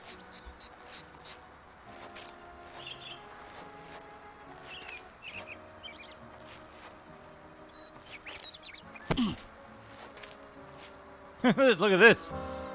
How'd this get here?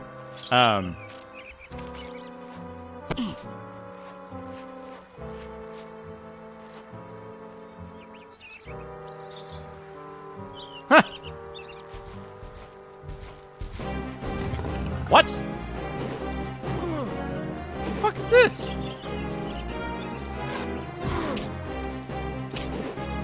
Where the fuck did this asshole come from?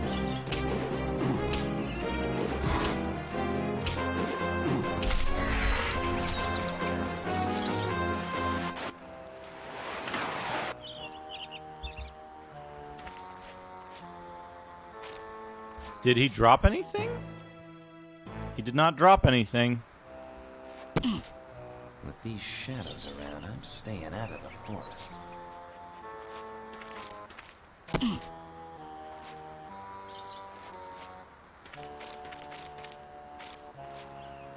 This must be a natural barrier left by the Hargani. Anyway, where was I? Right. I was, nothing. I was checking. I was meticulously checking I guess. every square I can go to in the forest. Clearing. Last time I went into the woods, it was not fun.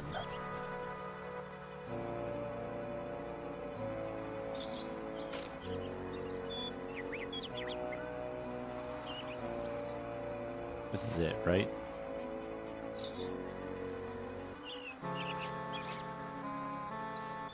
Just a weed.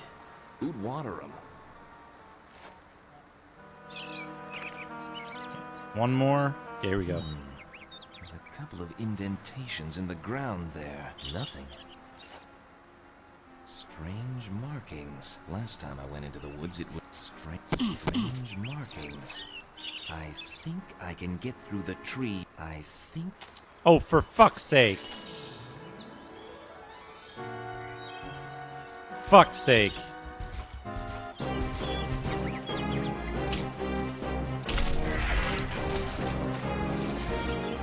You can't move. You can't move through it.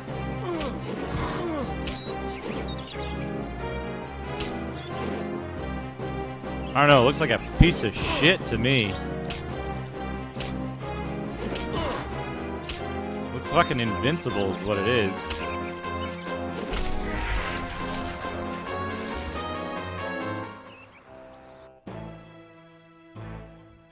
Alright, let's... Whoops, no. Shit. I didn't mean to cast Amiga mode.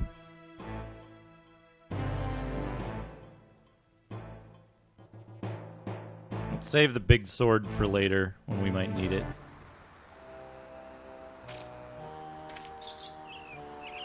A female bug.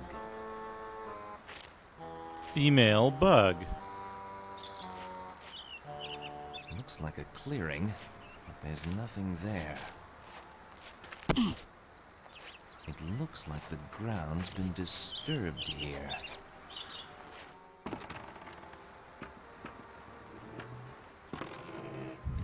Oh! That bridge is nearly rotted through.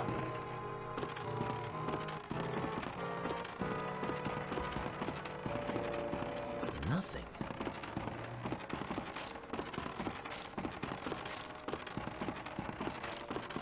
Just gotta make sure.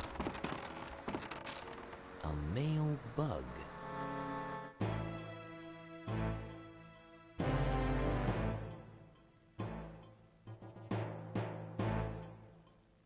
So there's one of these.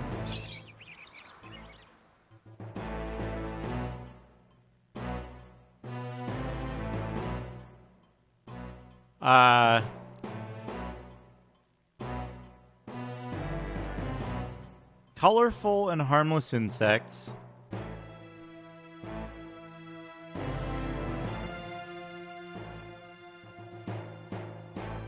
Why could Janner not have captured two of the same?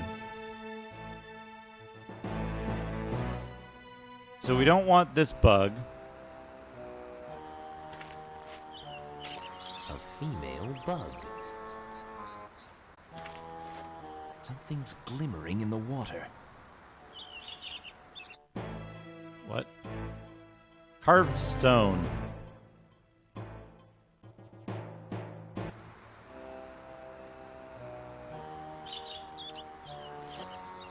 A male bug. Strange nothing. Strange markings.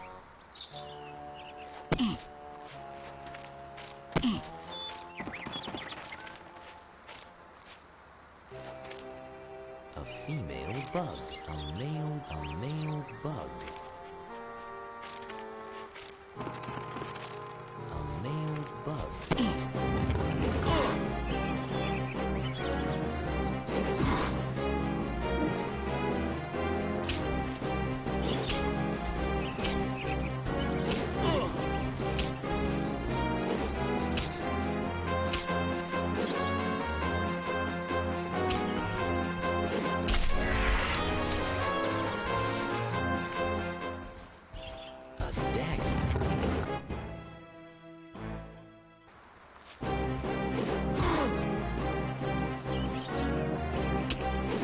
Random encounters.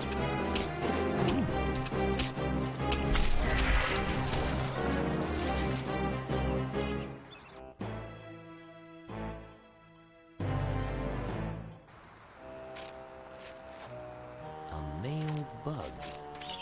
A male bug.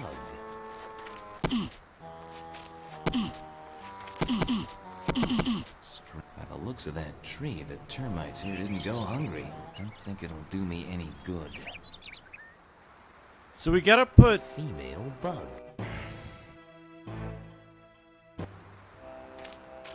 A male bug. I don't fucking know what's going on here. Do we have to put the bugs on the tree? Is that the trick for this?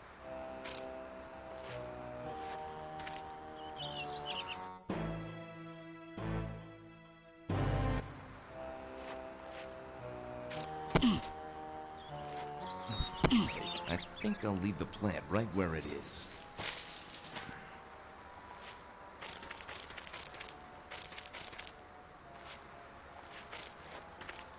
This must be a...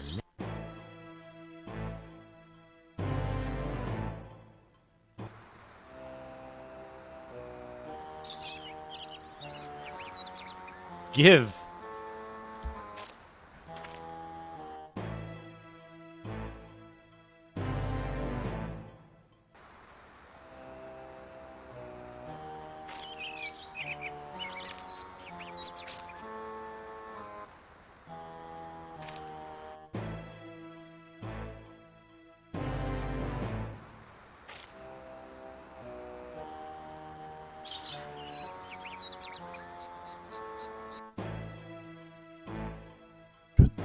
Lord.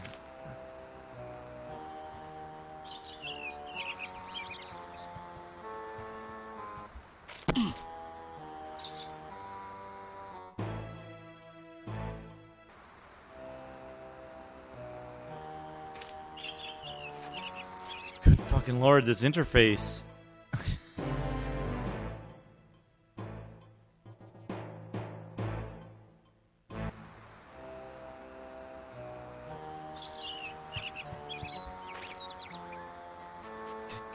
Fucking the interface. The interface. Oh man. Do I have to pull up the manual to Veil of Darkness again?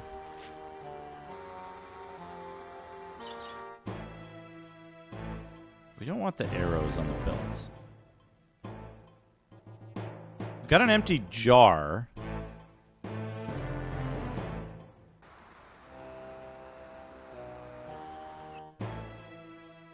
The manual, yeah. Did kind of stutter on that, didn't it? Oh! Male bug in jar.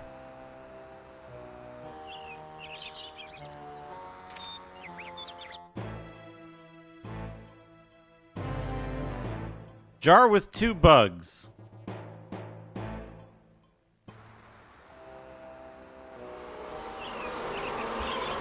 What an intuitive puzzle.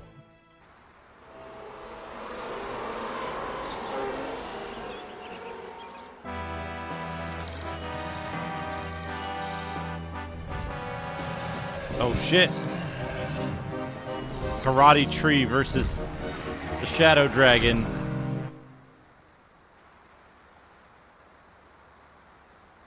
More of this. More of this.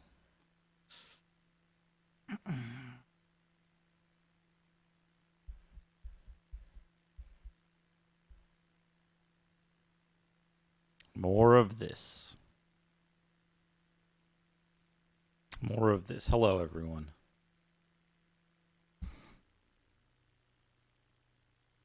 Five CDs of this. 5 CDs of crashes. I wonder how many you can see it in the background here. I'm actually using this. Can I do this? No, that won't do it. Yeah, it won't detect it. It won't detect it. But if we look at defend, there it is. Defend_.smk. Let me check something real quick here.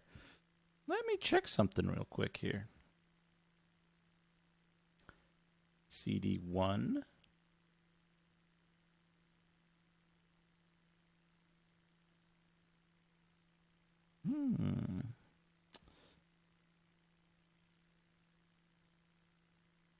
Extract here. Yeah, that's fine. Oh, where is this? This is under Flix Segel.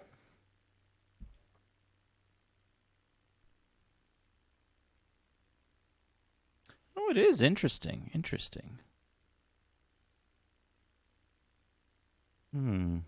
Yeah, isn't that weird? Smack is a video file, but this game has no video.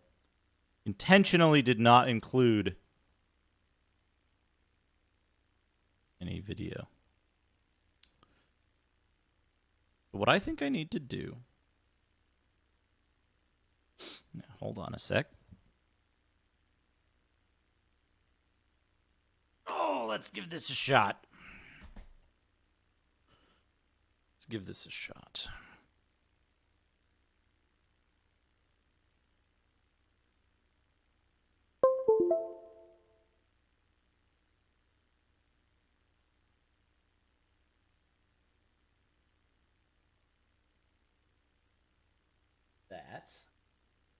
Now. What?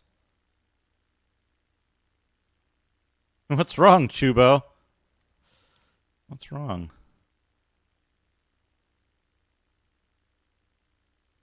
I need... Oh, you heard a bad noise. I need to take your advice, and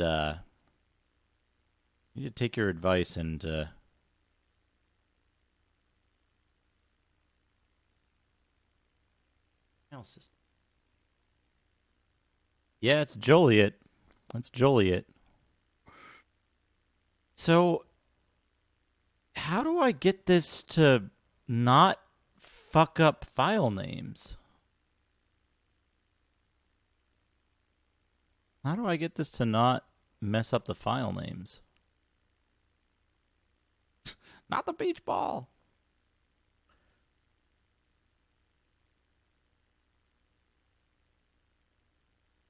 I load this. And that's also ISO 9660 Joliet.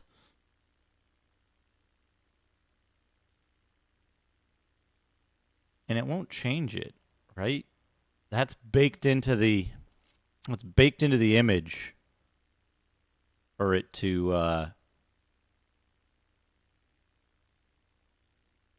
for that to work. What if I do this? Yeah, there's... So in the disk, right? Files, folders to disk. Yeah, there's a good idea. Browse for a folder. Downloads. Disk 1. CD1.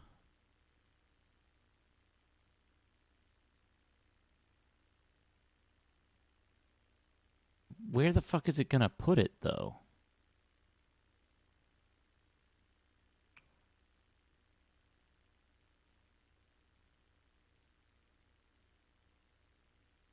ISO 9660 plus Juliet.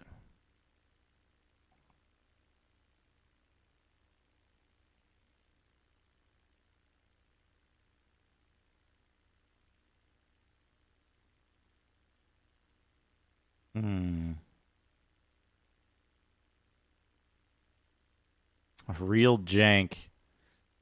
So the problem here is that writing the image file to disk. Well, let's take a look.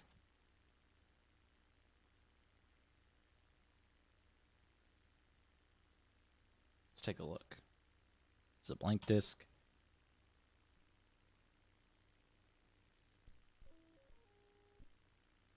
Care about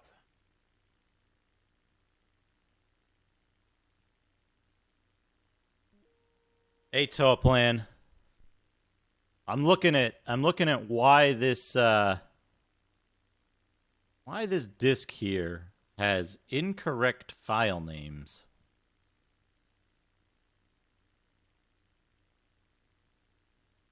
Which it doesn't. It doesn't. They are correct on the disk. The disk isn't an issue. We don't need to burn a new disk. It is preventing me from enjoying this game. So the question then is, if the disk is correct,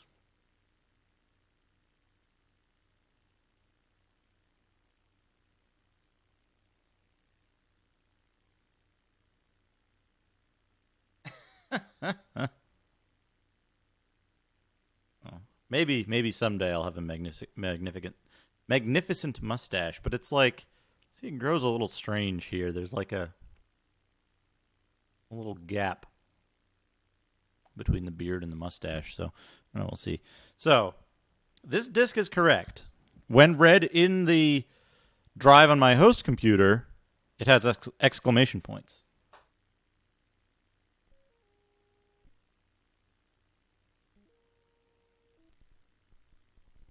When read on DOS, it does not. right? Let's have a look. Yeah, see, defend _ So what is preventing this disk from reading properly? Is it the CD-ROM driver I'm using? Is it the way I've configured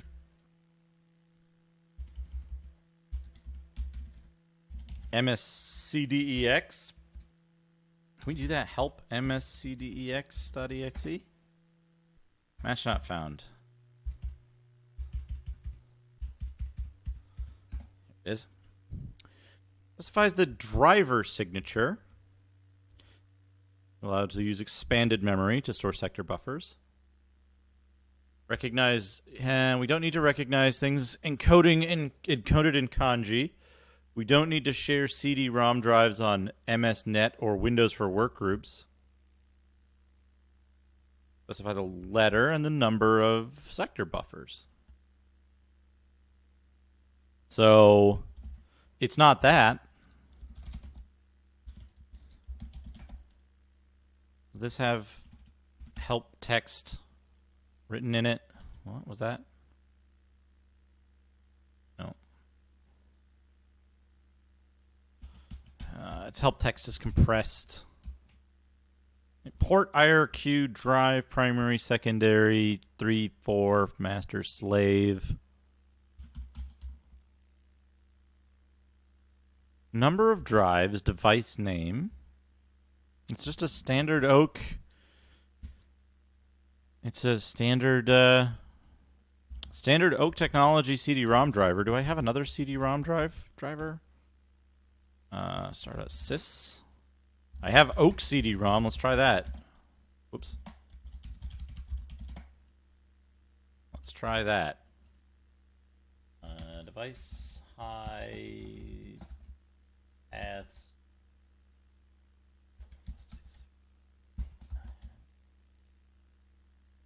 CD 01. Comment that out. Already boot. The difference to plan is that I know what I'm doing. I know what I'm attempting to do, and I'm actually not just like rerunning the game repeatedly. I know what's wrong. I know exactly what's wrong. I just don't know how to fix it. And I'm actually looking at chat to see if anyone's suggesting things that might help.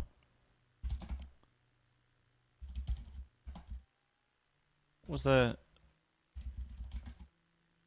Segel? Nope. That doesn't work. Defend still has an underscore. Let's see. Let's have a look. Let's have a look at the internet. I've never seen it before either. DOS CD-ROM exclamation underscore.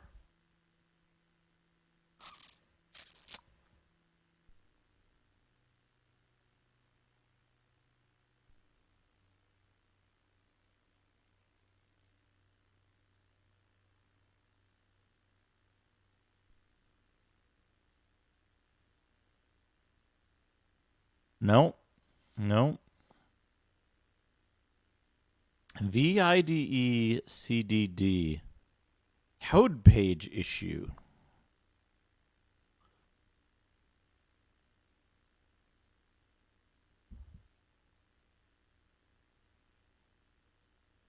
Refined extension of Julia was 95. Focus is right. Finally restriction. 60 compliance.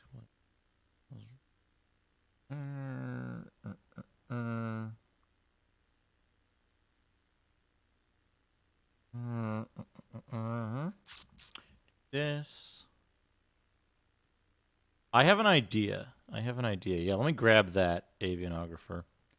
I don't think it'll help, though.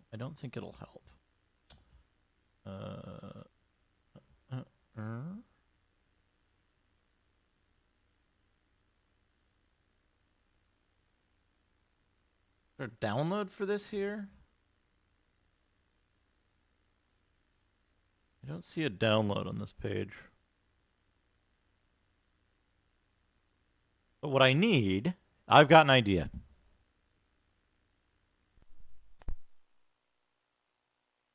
I have an idea. We're going to swap hard drives.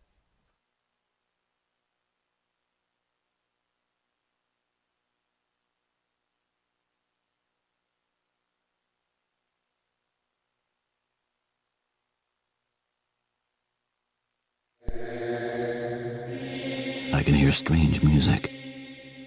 It's really eerie here. I feel as if I'm in a strange world. 5 months later. Thank you for the 4 months of troubleshooting content and 1 month of hot gums and hot jams. Hefe Hertz, thank you. Thank you for the 5 months. I appreciate the support.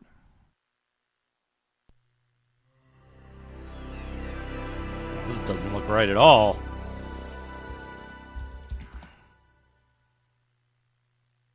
But that's not right.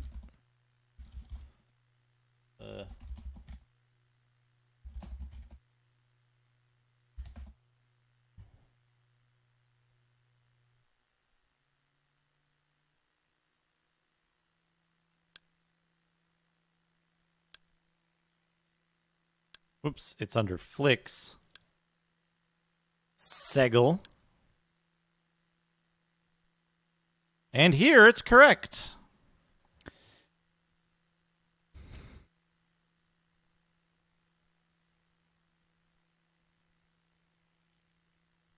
I wonder. This seems to be a non-ISO 9660 compliant game. Or disc, I should say. Disc. This defend exclamation point here is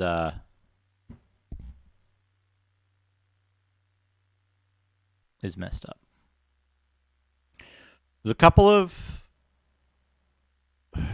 ways to fix this. The easiest way is to copy the disk files to the hard drive. Right? No, that's not the easiest way. It's not the best way. What if do I have I don't have the good stuff on here. Oh, what about that's some shit that I don't need.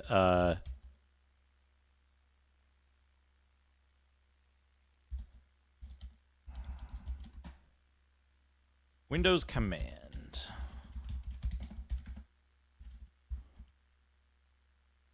Keyboard, ANSI country display.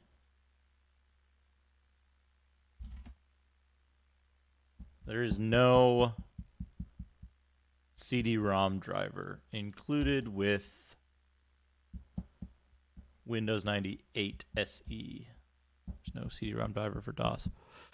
So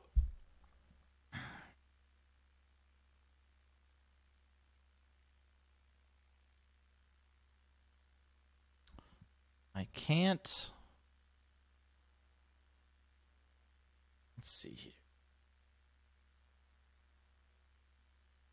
Once you have an image, you can't change the format of the image itself, right?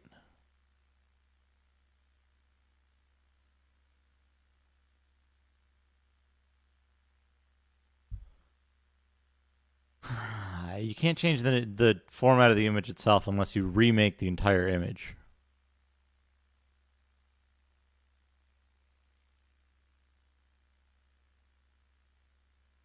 DOS doesn't recognize this I. I need drive I. Let's see here. Run command drive I.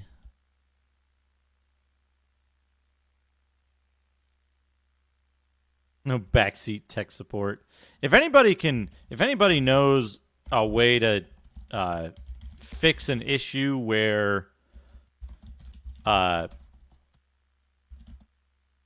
exclamation points on a Joliet disk don't appear correctly in MS-DOS 6.22,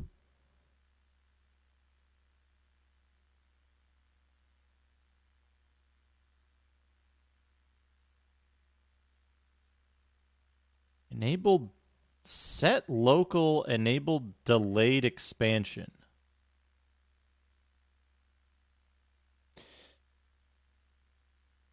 Set local?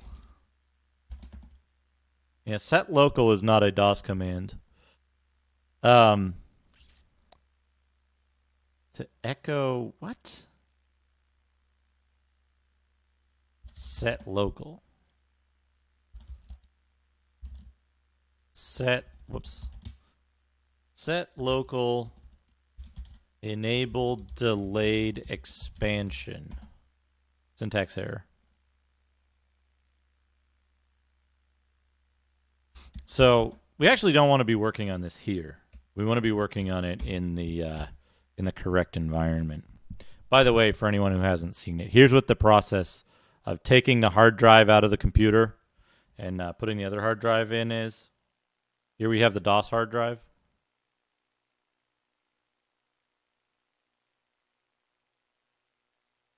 Here's the Windows 98 hard drive.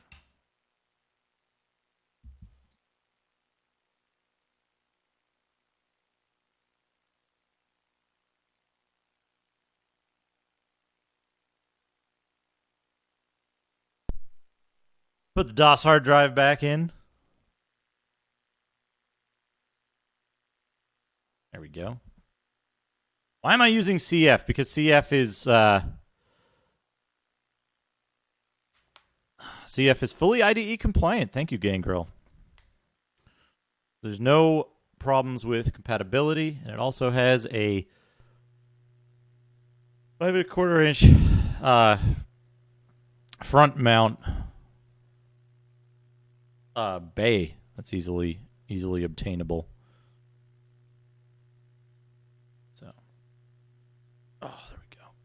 So, the problem here, and just to show everybody what we're looking at here, whoops, it's Flix Segel. We're trying to diagnose an issue here with this game that causes it to keep crashing, and it'll crash at least twice more. A Docker? You mean like a virtual machine? That kind of Docker?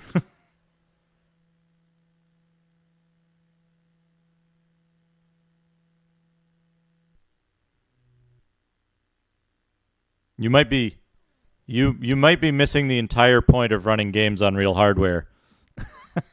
which would be really, really funny.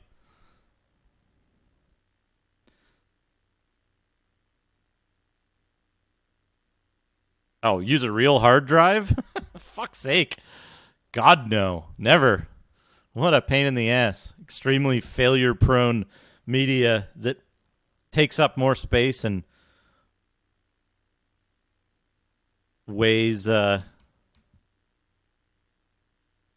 ton.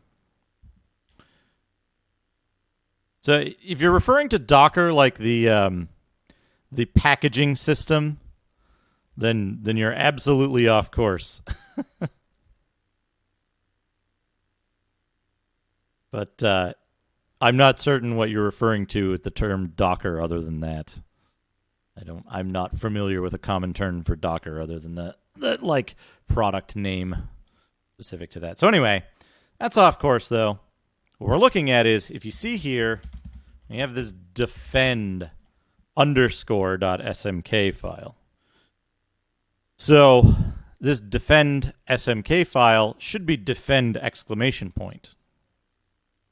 Now, on the hard drive, F, we have this, where if we look, we see defend.smk. Defend.smk. Segel. Defend.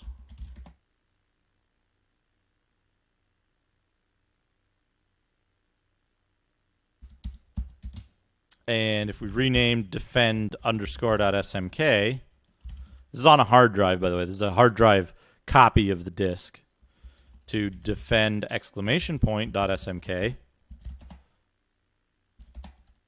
Well, now it's defend!.smk. So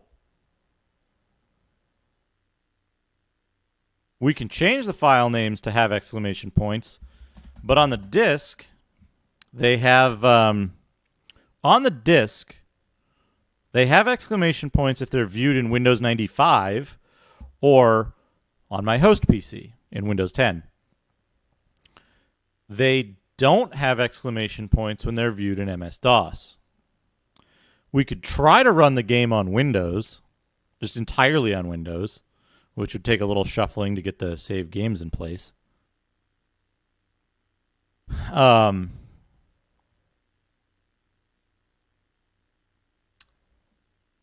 But yes. Yeah, this is MS-DOS version 6.22. We're running using the Oak CD-ROM driver, very common CD-ROM driver from the time.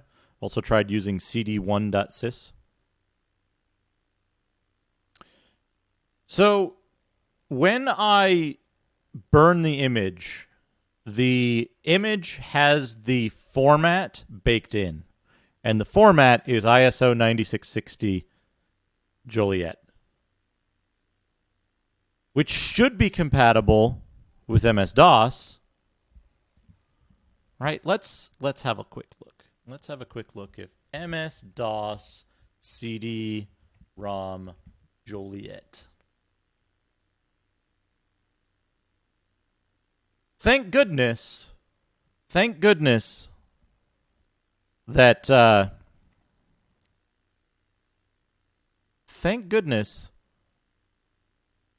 Google identifies MS-DOS as exactly identical to the word Microsoft. Okay, Joliet in here. You fucking...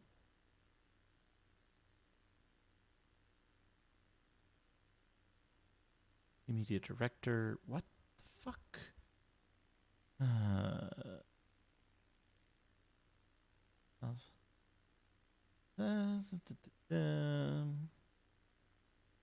On Windows CD-ROMs, we use Joliet. Okay, so Windows 95 uses Joliet. This is an ISO 9660 disk with Joliet support. Does that mean that it's burning incorrectly because it's trying to make it a Joliet disk?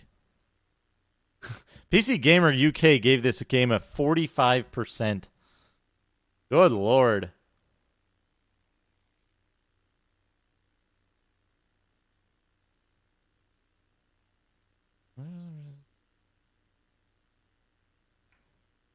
Here's an idea.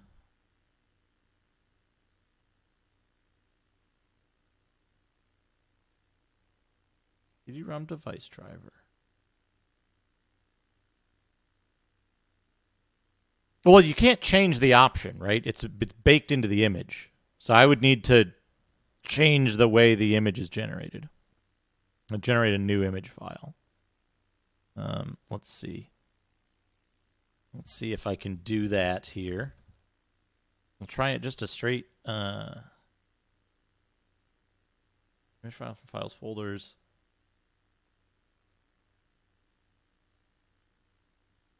This folder. Options.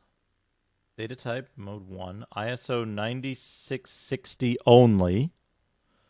Recursive subdirectories do not preserve, include hidden system. Yep. Labels. What is the name of the damn...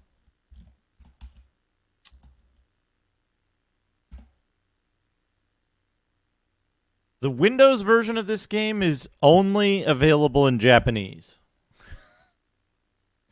This game might run on Windows 95, which I could attempt to do. But, that...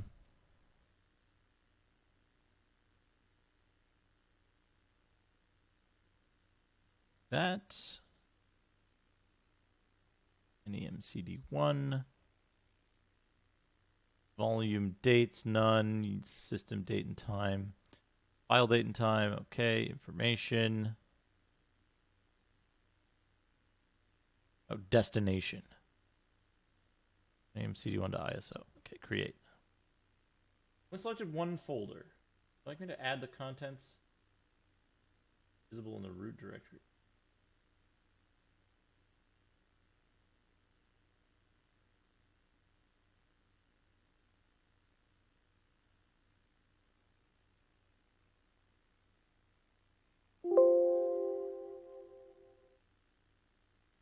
Okay, where did it put this?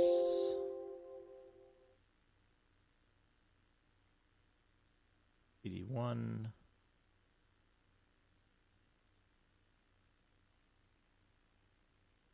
Where did you put it? Oh, you put it in documents.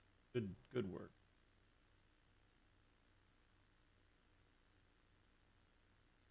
Cut it out of documents. Put it into the correct folder in here.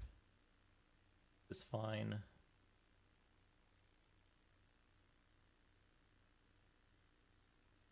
Clicks. Segel. Yep. ISO 9660 breaks it.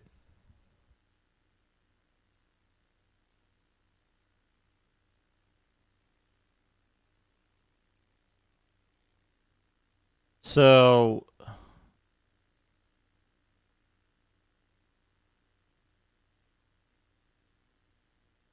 yeah, set local is not a thing. It doesn't fix the MS-DOS problem anyway.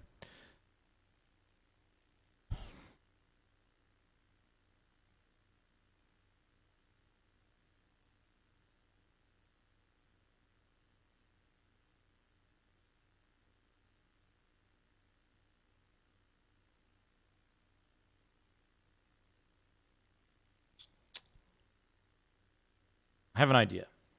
There's going to be some beeping and booping, folks. Prepare your ears. Prepare your ears. Actually, let's put on some music while we're at it. This one's a nice long track. Wow,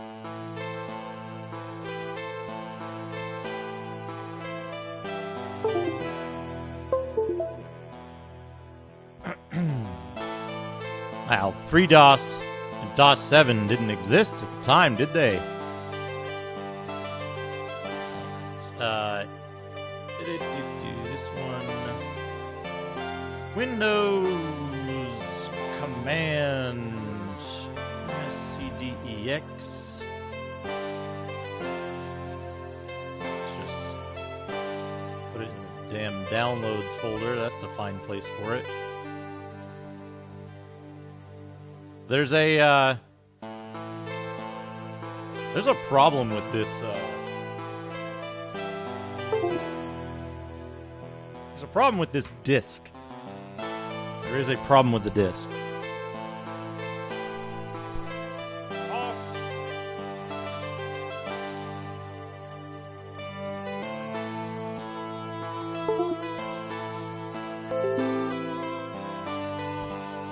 Okay. Let's put this in paths, I guess. Yeah, paths is a fine place for this.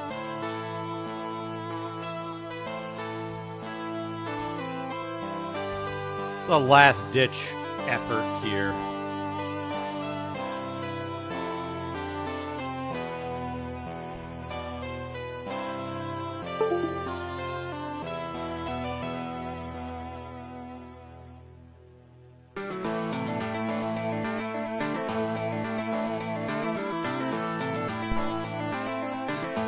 If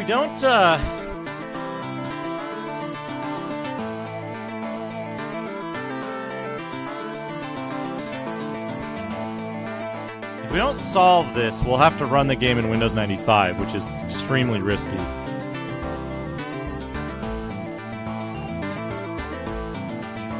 Edit, auto exec.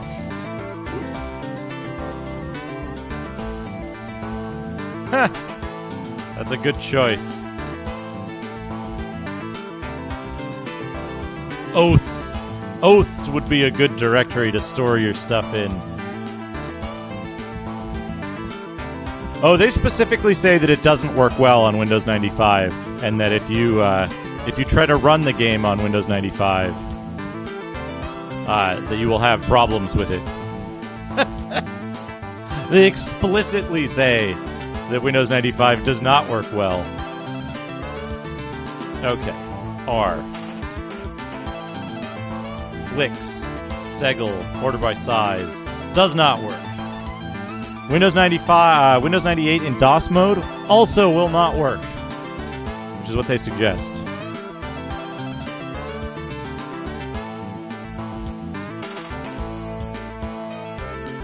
Which suggests that any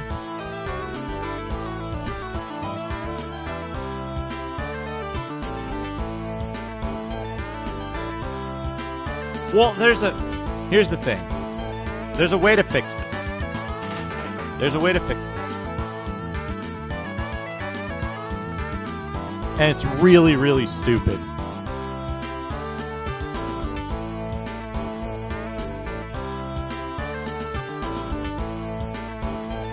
Yeah, it should, Avianographer. I mean, you don't even need to test the game. Well, I guess there's two questions, right? One is, will it work on Windows 95? Because that's our option right now. If we play the game on Windows 95, the missing file thing will be fixed. Will the game itself work? We won't know, right? We won't know until we won't know until we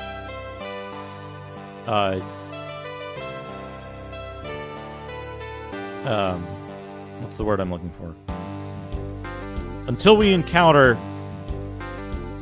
something so game-breaking that we won't be able to continue because of Windows, right? Now, here's my thought, right?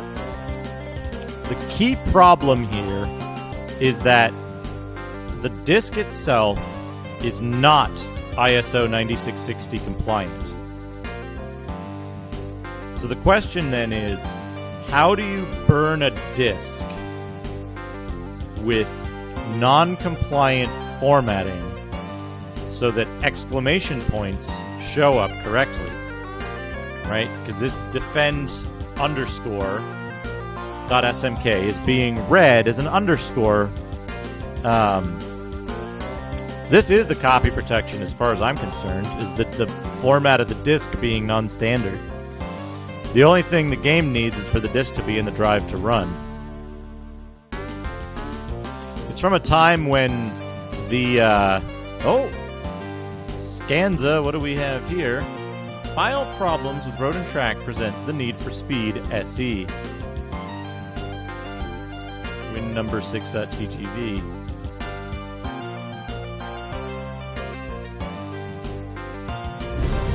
I think I'm being followed.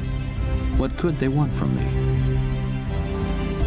Autism Cast, thank you for the follow.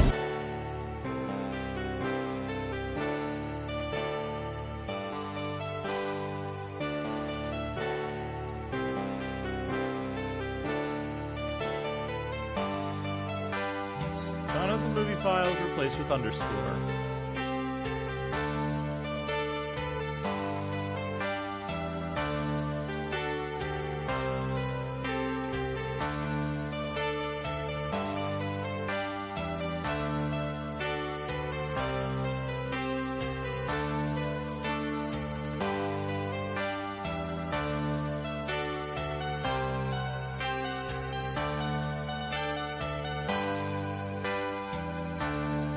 Dungeon Keeper disc.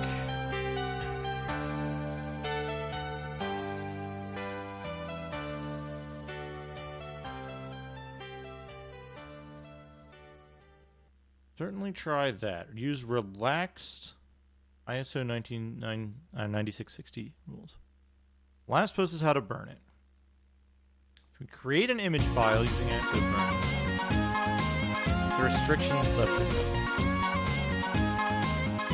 Let's check if image burn can do this. I don't have ISO burn installed. Operation successful. Yeah, I know. Okay. Options.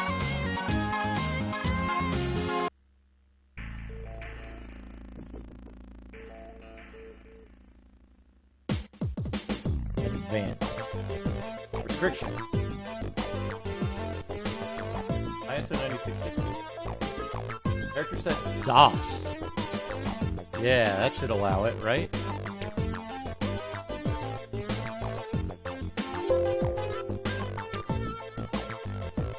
Oh, we put it in documents for some reason as well, right? Documents.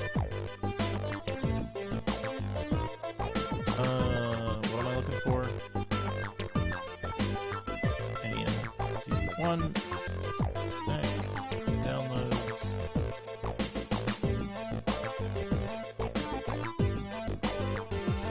Place.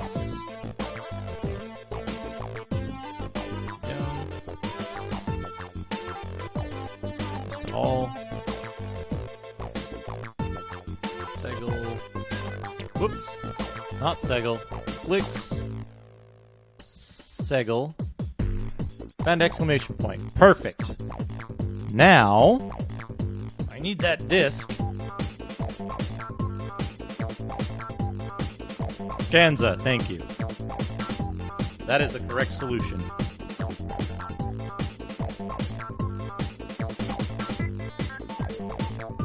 Oh, there we go. There we go. That is the correct solution.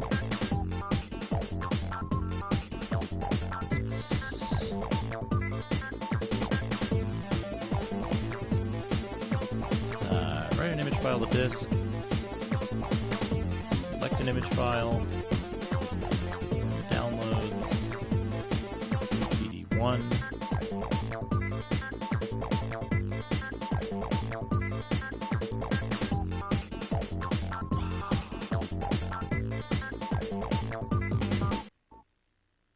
Son of a bitch.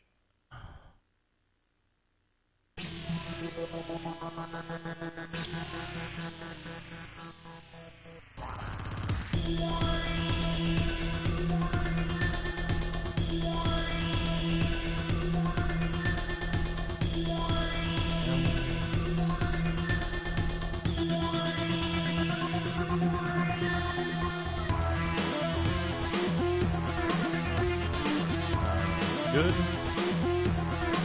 Here.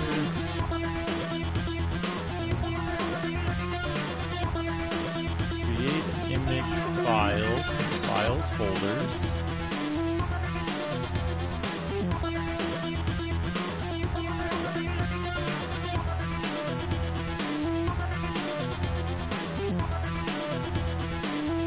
That's destination.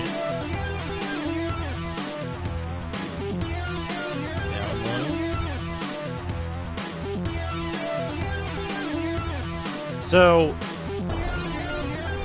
Hefe Hertz. I could.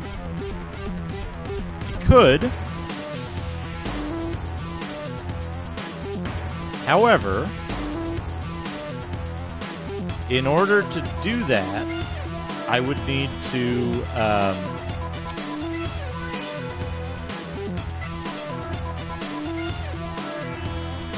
in order to do that,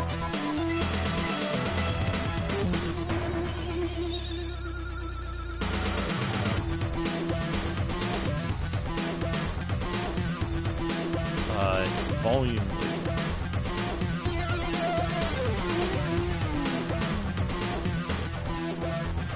What the fuck is the volume label that I need? Nem CD1.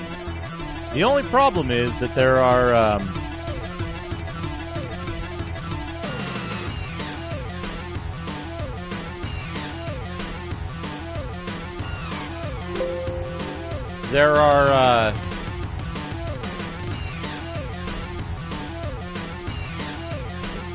there are multiple CDs, and the CDs are identified by the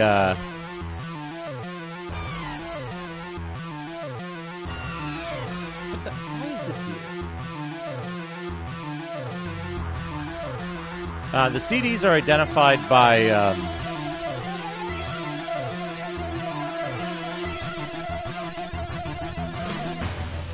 their label. So in order to do that, I need multiple drives, multiple labels.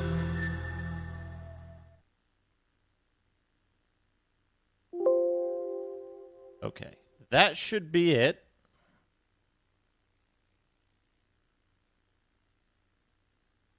Delete that. This, it's a 600 meg thing. Back to MCD1. CD1 here, Flix, Segel, defend, exclamation point. Okay, now, exit. Image burn. Drag image file to disk. Pick this image file.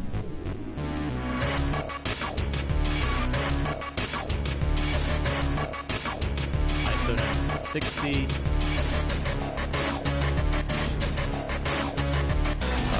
Is there an option? I guess it's set when you make the image. Write it to disk and we'll see what happens. So we fixed one. We fixed one of the things by renaming it, putting it on the hard drive and renaming it. But there's more. There's multiple. There are many violations in how this thing was created. We'll see if this fixes it.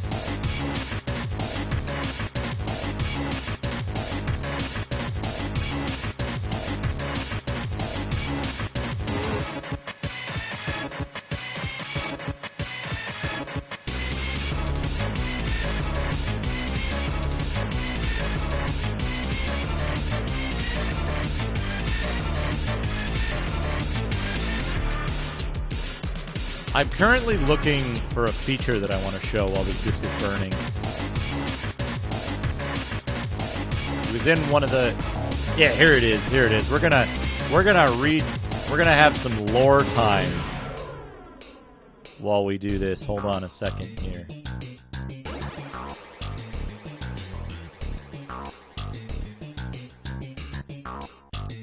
We're gonna have some lore time while this disk burns.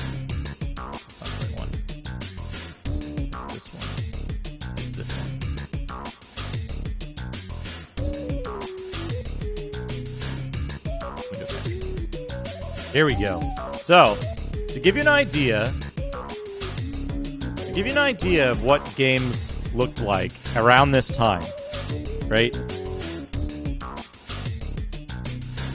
This is what it was competing with. This is what was out at the same time as Nemesis, the Wizardry Adventure.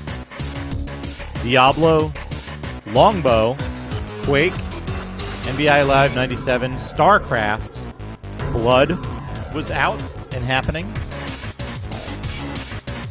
Hardball 6, a whole new ball game. Whatever game this is advertising. Video reality. Interstate 76 was out. Last Express was a game. Secrets of the Luxor. Use it or lose it. 3D Skull. 3D Skull. But you know what else was out around this time? You know what else had just come out? There's a reason I'm keeping this in single page mode.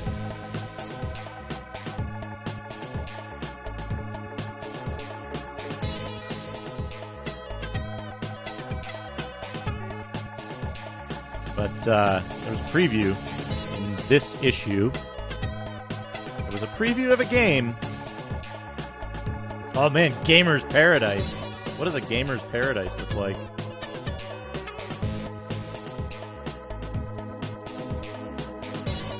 GameWorks centers. The Loft offers a relaxing environment with a variety of classic games. Pac-Man, Pong, Asteroids, and the like. That's not what we're after, though. We're after something else. We're after something else. Meat is Murder. Target release date June 1997. Developer Kronos. Publisher Playmates Interactive. Meat Puppet's macabre, violent atmosphere casts its shadow on Crusader.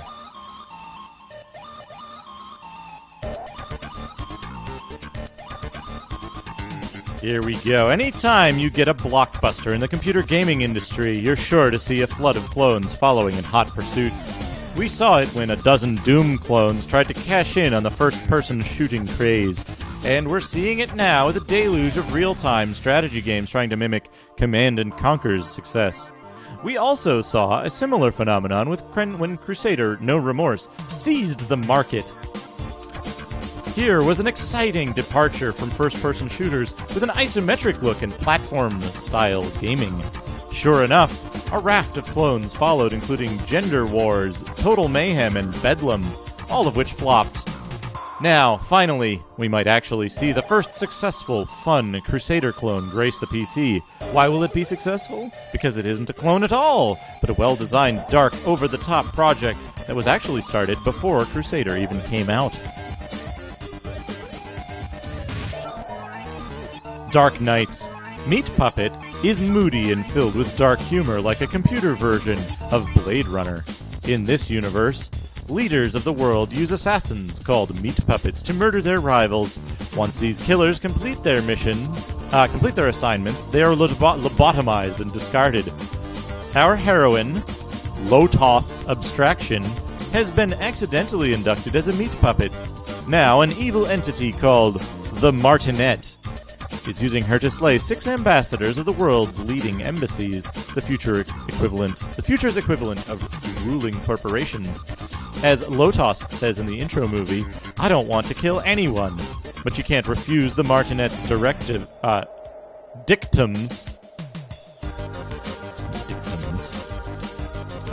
because embedded in her skin are sacks of poisonous gel that the Martinet can release at will, so she has to carry out your evil master's whims. But as the game progresses, you soon discover that a friendly robotic companion, Dumaine, will help Lotos fight the Martinet. Together with Dumaine, she'll finish the Martinet's dirty work and then come back for him. Meat Puppet will remind many of Crusader, as the perspective is an isometric 3/4 view.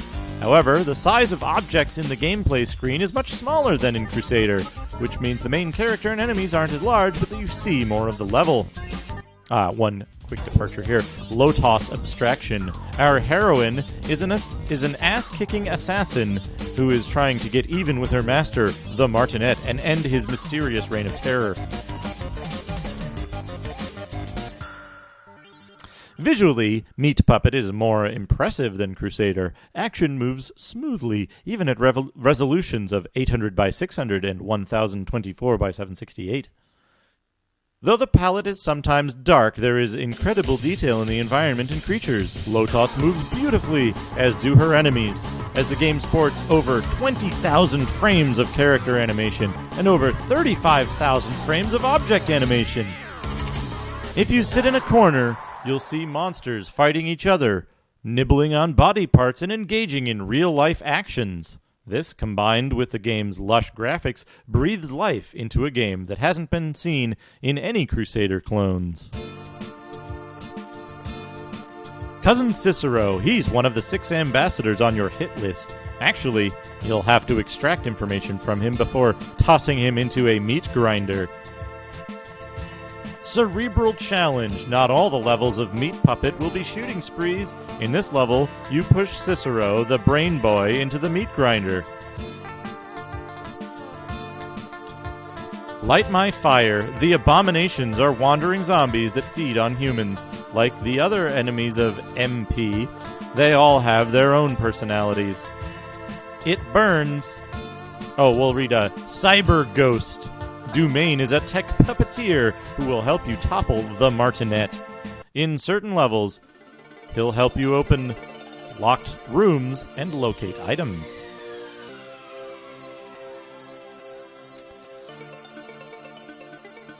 Like Crusader, Meat Puppet offers highly combustible environments, and there will there will literally be hundreds of objects to manipulate and destroy. Adding to the mayhem is Meat Puppet's 360-degree globe of fire, which allows you to target any single pixel on the screen and fire at it. Basically, this means that anything you can see, regardless of elevation, can be targeted and attacked. However, only those objects that turn your targeting reticle red will have a satisfying animated explosion. In addition to violent shootouts, gameplay consists of standard platform conventions.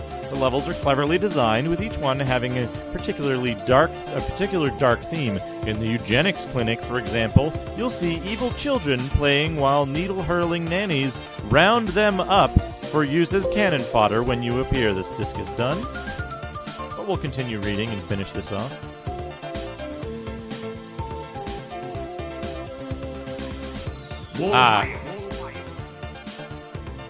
You turn my reticle red, baby. Hefe Hertz, thank you for the 100 bits. Thank you for the 100 bits. Those same nannies, the nurses Muckleраth, are bitter spinsters who, if left alone, will start gossiping and smoking cigarettes while the children loiter. The sewer levels, where near mindless abominations dwell, is filled with grungy brick walls, dripping ceilings, pipes, and muddy water. It's here that you'll see these abominations feast on the torsos of bodies that were flushed down the upper world's toilets, only to lay festering in the mutant sewer homes.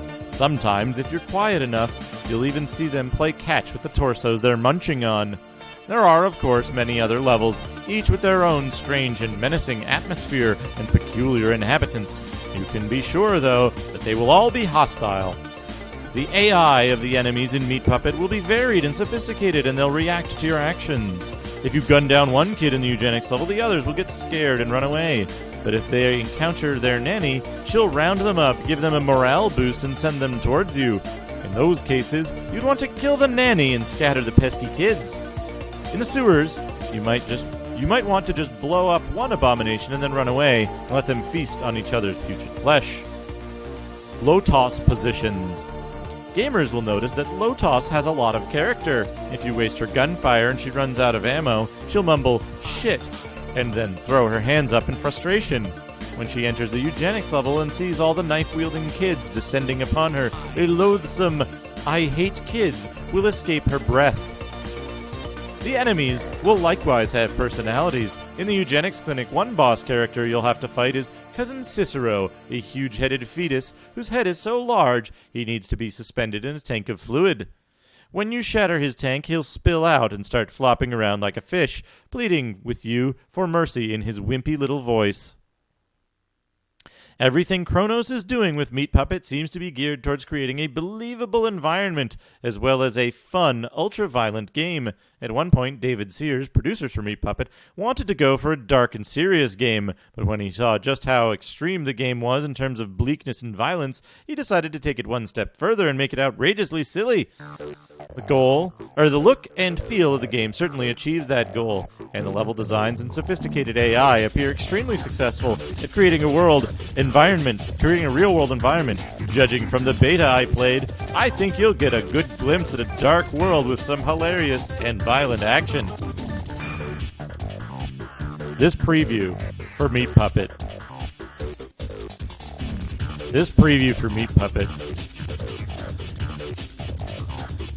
Regardless of all the trouble we're having with Nemesis, the Wizardry adventure, it's nothing compared to how fucking bad Meat Puppet is.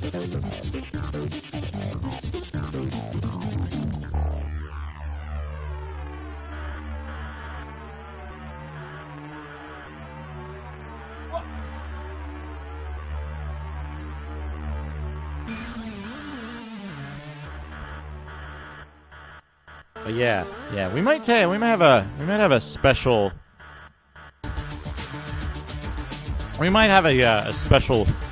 sneak peek at Meat Puppet again later. But let's have a look here. Flix Segel. Look at that. There we go. Nemesis.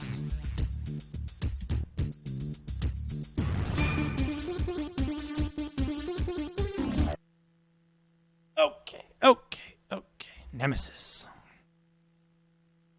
I had to recreate the image files in a different format with relaxed ISO 9660 requirements. I should contact the Russians. It was improperly dumped, is the problem. Okay. Good thing I saved it right here. Take a step forward.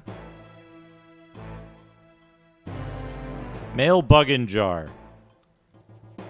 Jar with 2 bugs.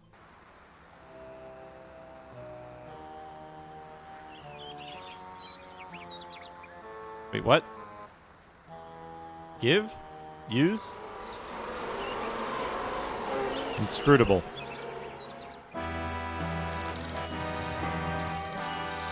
Karate Tree Man. Okay, here's where it would crash. See if it doesn't.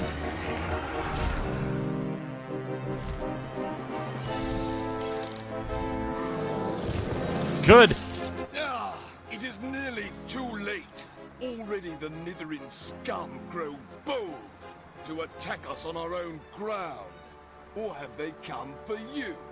There is an unusual aura about you, stranger.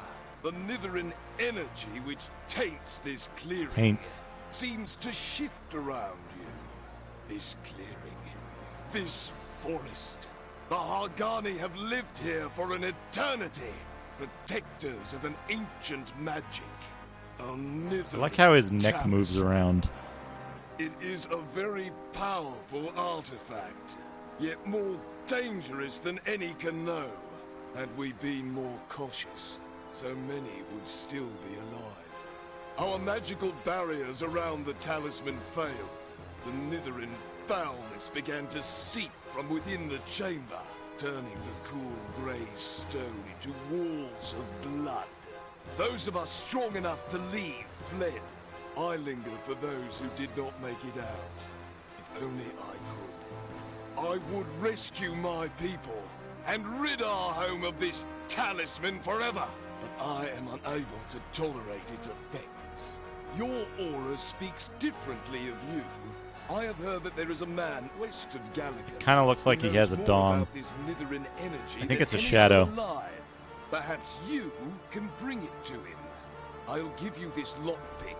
It's difficult to predict which doors my brethren locked behind them. With this scroll, you can harness the refreshing properties of the air and direct its darker side at those who seek to harm you. The entry will be sealed behind you. I cannot take the chance that more of the Nithering shadows escape.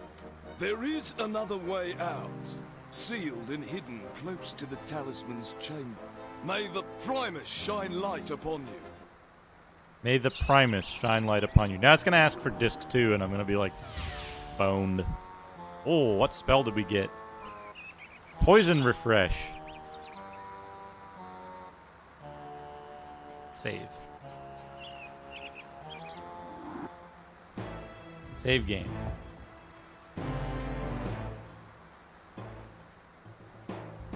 Fixed image, exclamation point. Crash. The way is sealed and the key hidden in the forest. You must find it. I ask that you not add to my torment. Please, it is enough. The way is sealed and the key hidden in the forest. You must find it. I ask that you not add to my torment. Please, it is enough.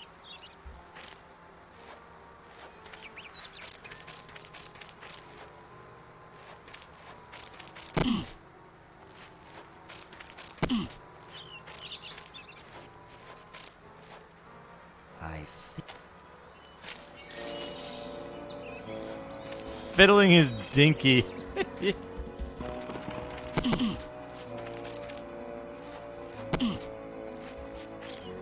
male bug.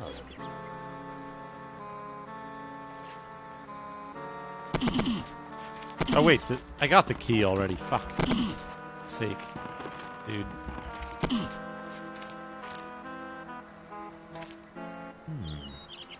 Nothing.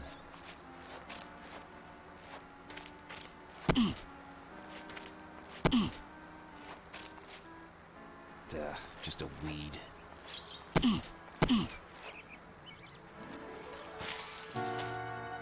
I think I have to give him the thing that I found.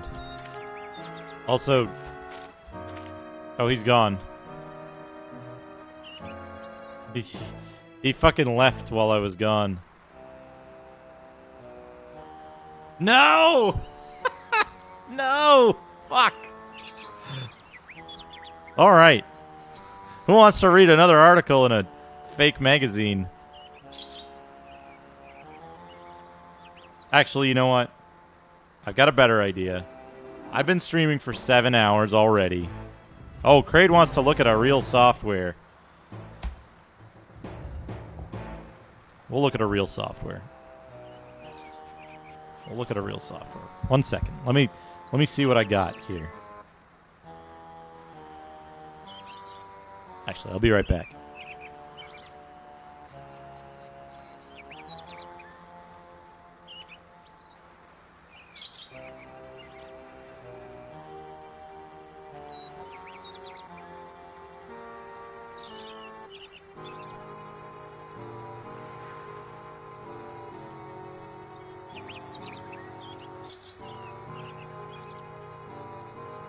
I'm back. Let's look at our real software. Here we go.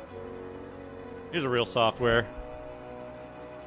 A perfectly normal copy of Ghouls and Ghosts. You can see if the camera will focus. It doesn't like to. There we go. Ghouls and Ghosts. You can see it says it. You can see it's got the Ghouls and Ghosts man on it. We got Arthur on the cover there. We've got a perfectly normal PCB in it that you can see. It comes out the bottom of the cart. Its dinky is sticking out. That's that helps it sit better in the Sega Genesis when you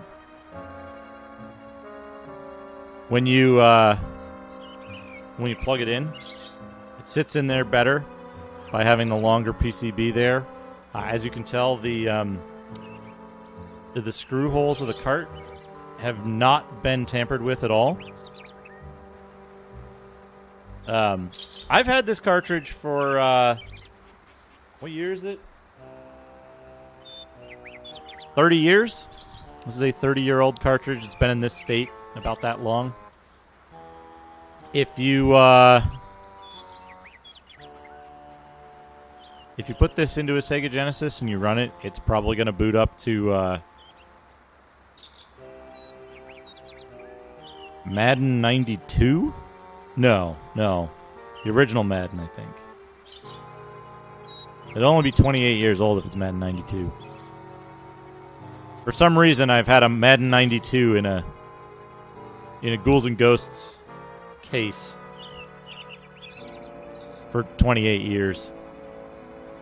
But that's a real software. This is a real one that I own. A perfectly normal real software.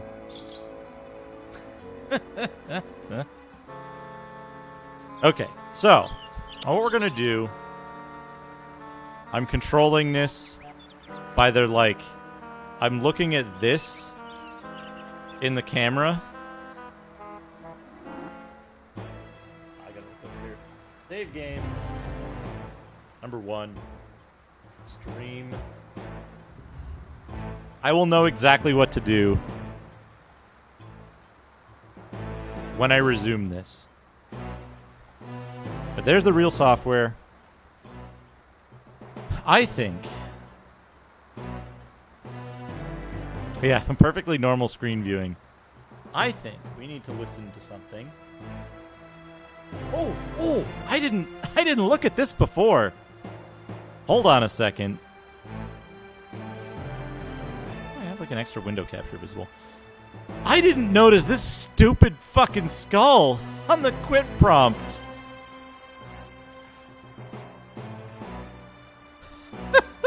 Look at that skull.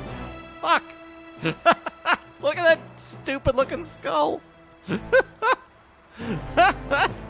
I noticed that the quit prompt looked like fucking baby's first Autodesk animator fucking thing. But I wonder if you could get the skull out from under there. Yeah, it might be possible. You can have a quick look at the game files. Let's see.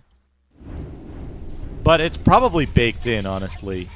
Like the text is probably baked. The fucking exit. God. All right. Thanks for playing Nemesis. What do we got? Main.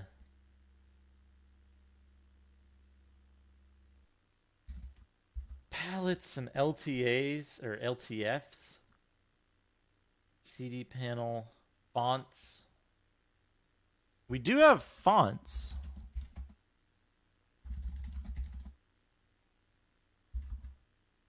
Yeah, it's all packed into like single files. So somebody would need to dig into these files and figure out what format the data is in and figure out what what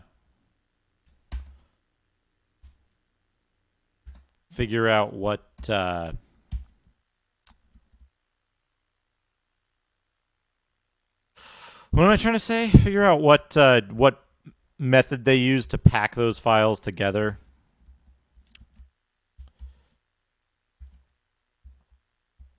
Horm. Oh man, Horm. I miss playing Horm. I'm kind of sad. Fucking. Oh hey, Barney, special loyalty reward. Damn it. It means I gift you a sub.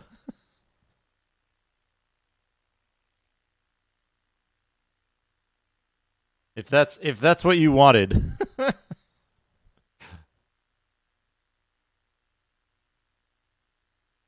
Yeah, gift Barney FF a sub. Gift a subscription.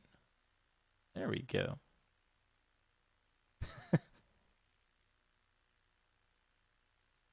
Once upon a time, a blue-eyed boy and you got learned one of life's and you got that evil was bigger than his gun. The rare alert. So he there you followed go. The footsteps Enjoy. Of a mysterious master to the Far East, where he learned the secrets of the sword and came back home with the heart of a gunman. I'm looking and for the something. Soul of a samurai. I'm looking for something.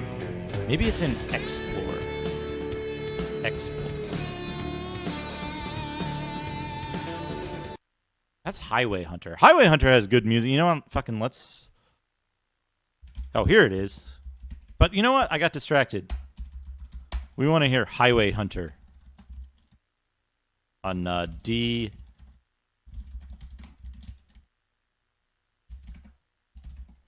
Yeah.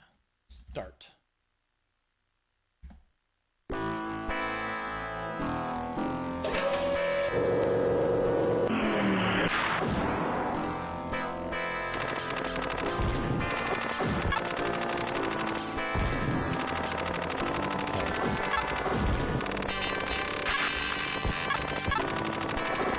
Good news is, we want this, I think. Oh man, evil drivers. Okay, here we go.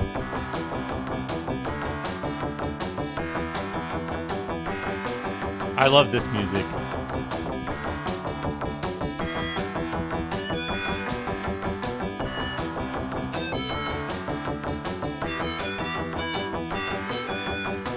I found this game almost impossible in general, but like I can't slow it down much more than this. Game over. If you hit escape, it's game over. But I want to show this guy off too. You dare enter the lost roads? We will destroy you. Yeah, this is designed for a machine half the speed. I might be able to slow it down if I really mess around with it, but like... The key to this game is you play with the mouse. You play with the mouse.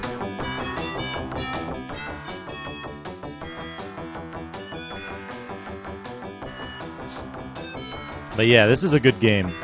But I'm going to wrap it up. I'm going to pause the timer. I'm going to save this. I've been tracking all of the time spent with troubleshooting,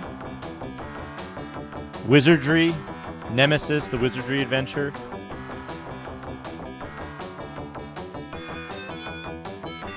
I've been tracking all the troubleshooting time as well.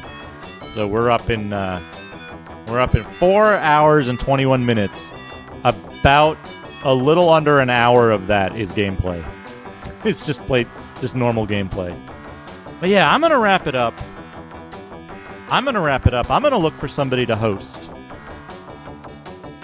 And since I have the day off from work tomorrow, I've been looking for a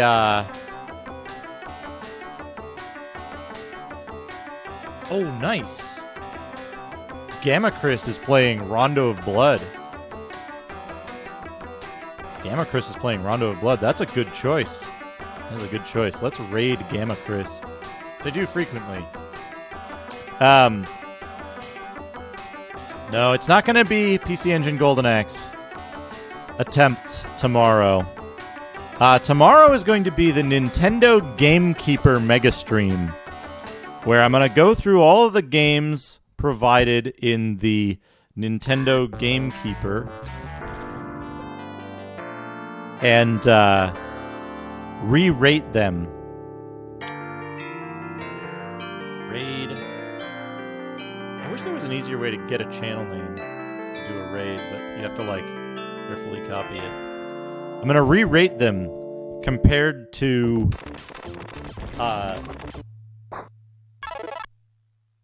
restart the music. I gotta re-rate them compared to what I thought of them at about 10 years old. And I think that's gonna be really fun. I think it's gonna be fun to, like, dig into that and, like, play those games again, see how I can do with them. I'll basically give each one probably, like, 45 minutes to an hour worth of attempts, depending on how I feel. If I get through a game particularly quickly, I might move on. But a good enough time, like at least a half an hour, enough to get a good sense of the game and see how I feel about it today. So I think that's going to be really fun. And that'll be tomorrow, probably starting around the same time I started this stream. Late morning, Pacific time. But yeah, let's go raid Gamma Chris. Give Gamma Chris a follow. They play really cool games. Pretty fun to watch. And they're playing Rondo right now, so let's check it out. I'll catch you all later. And I'll see you tomorrow, hopefully. Have a great evening, everybody.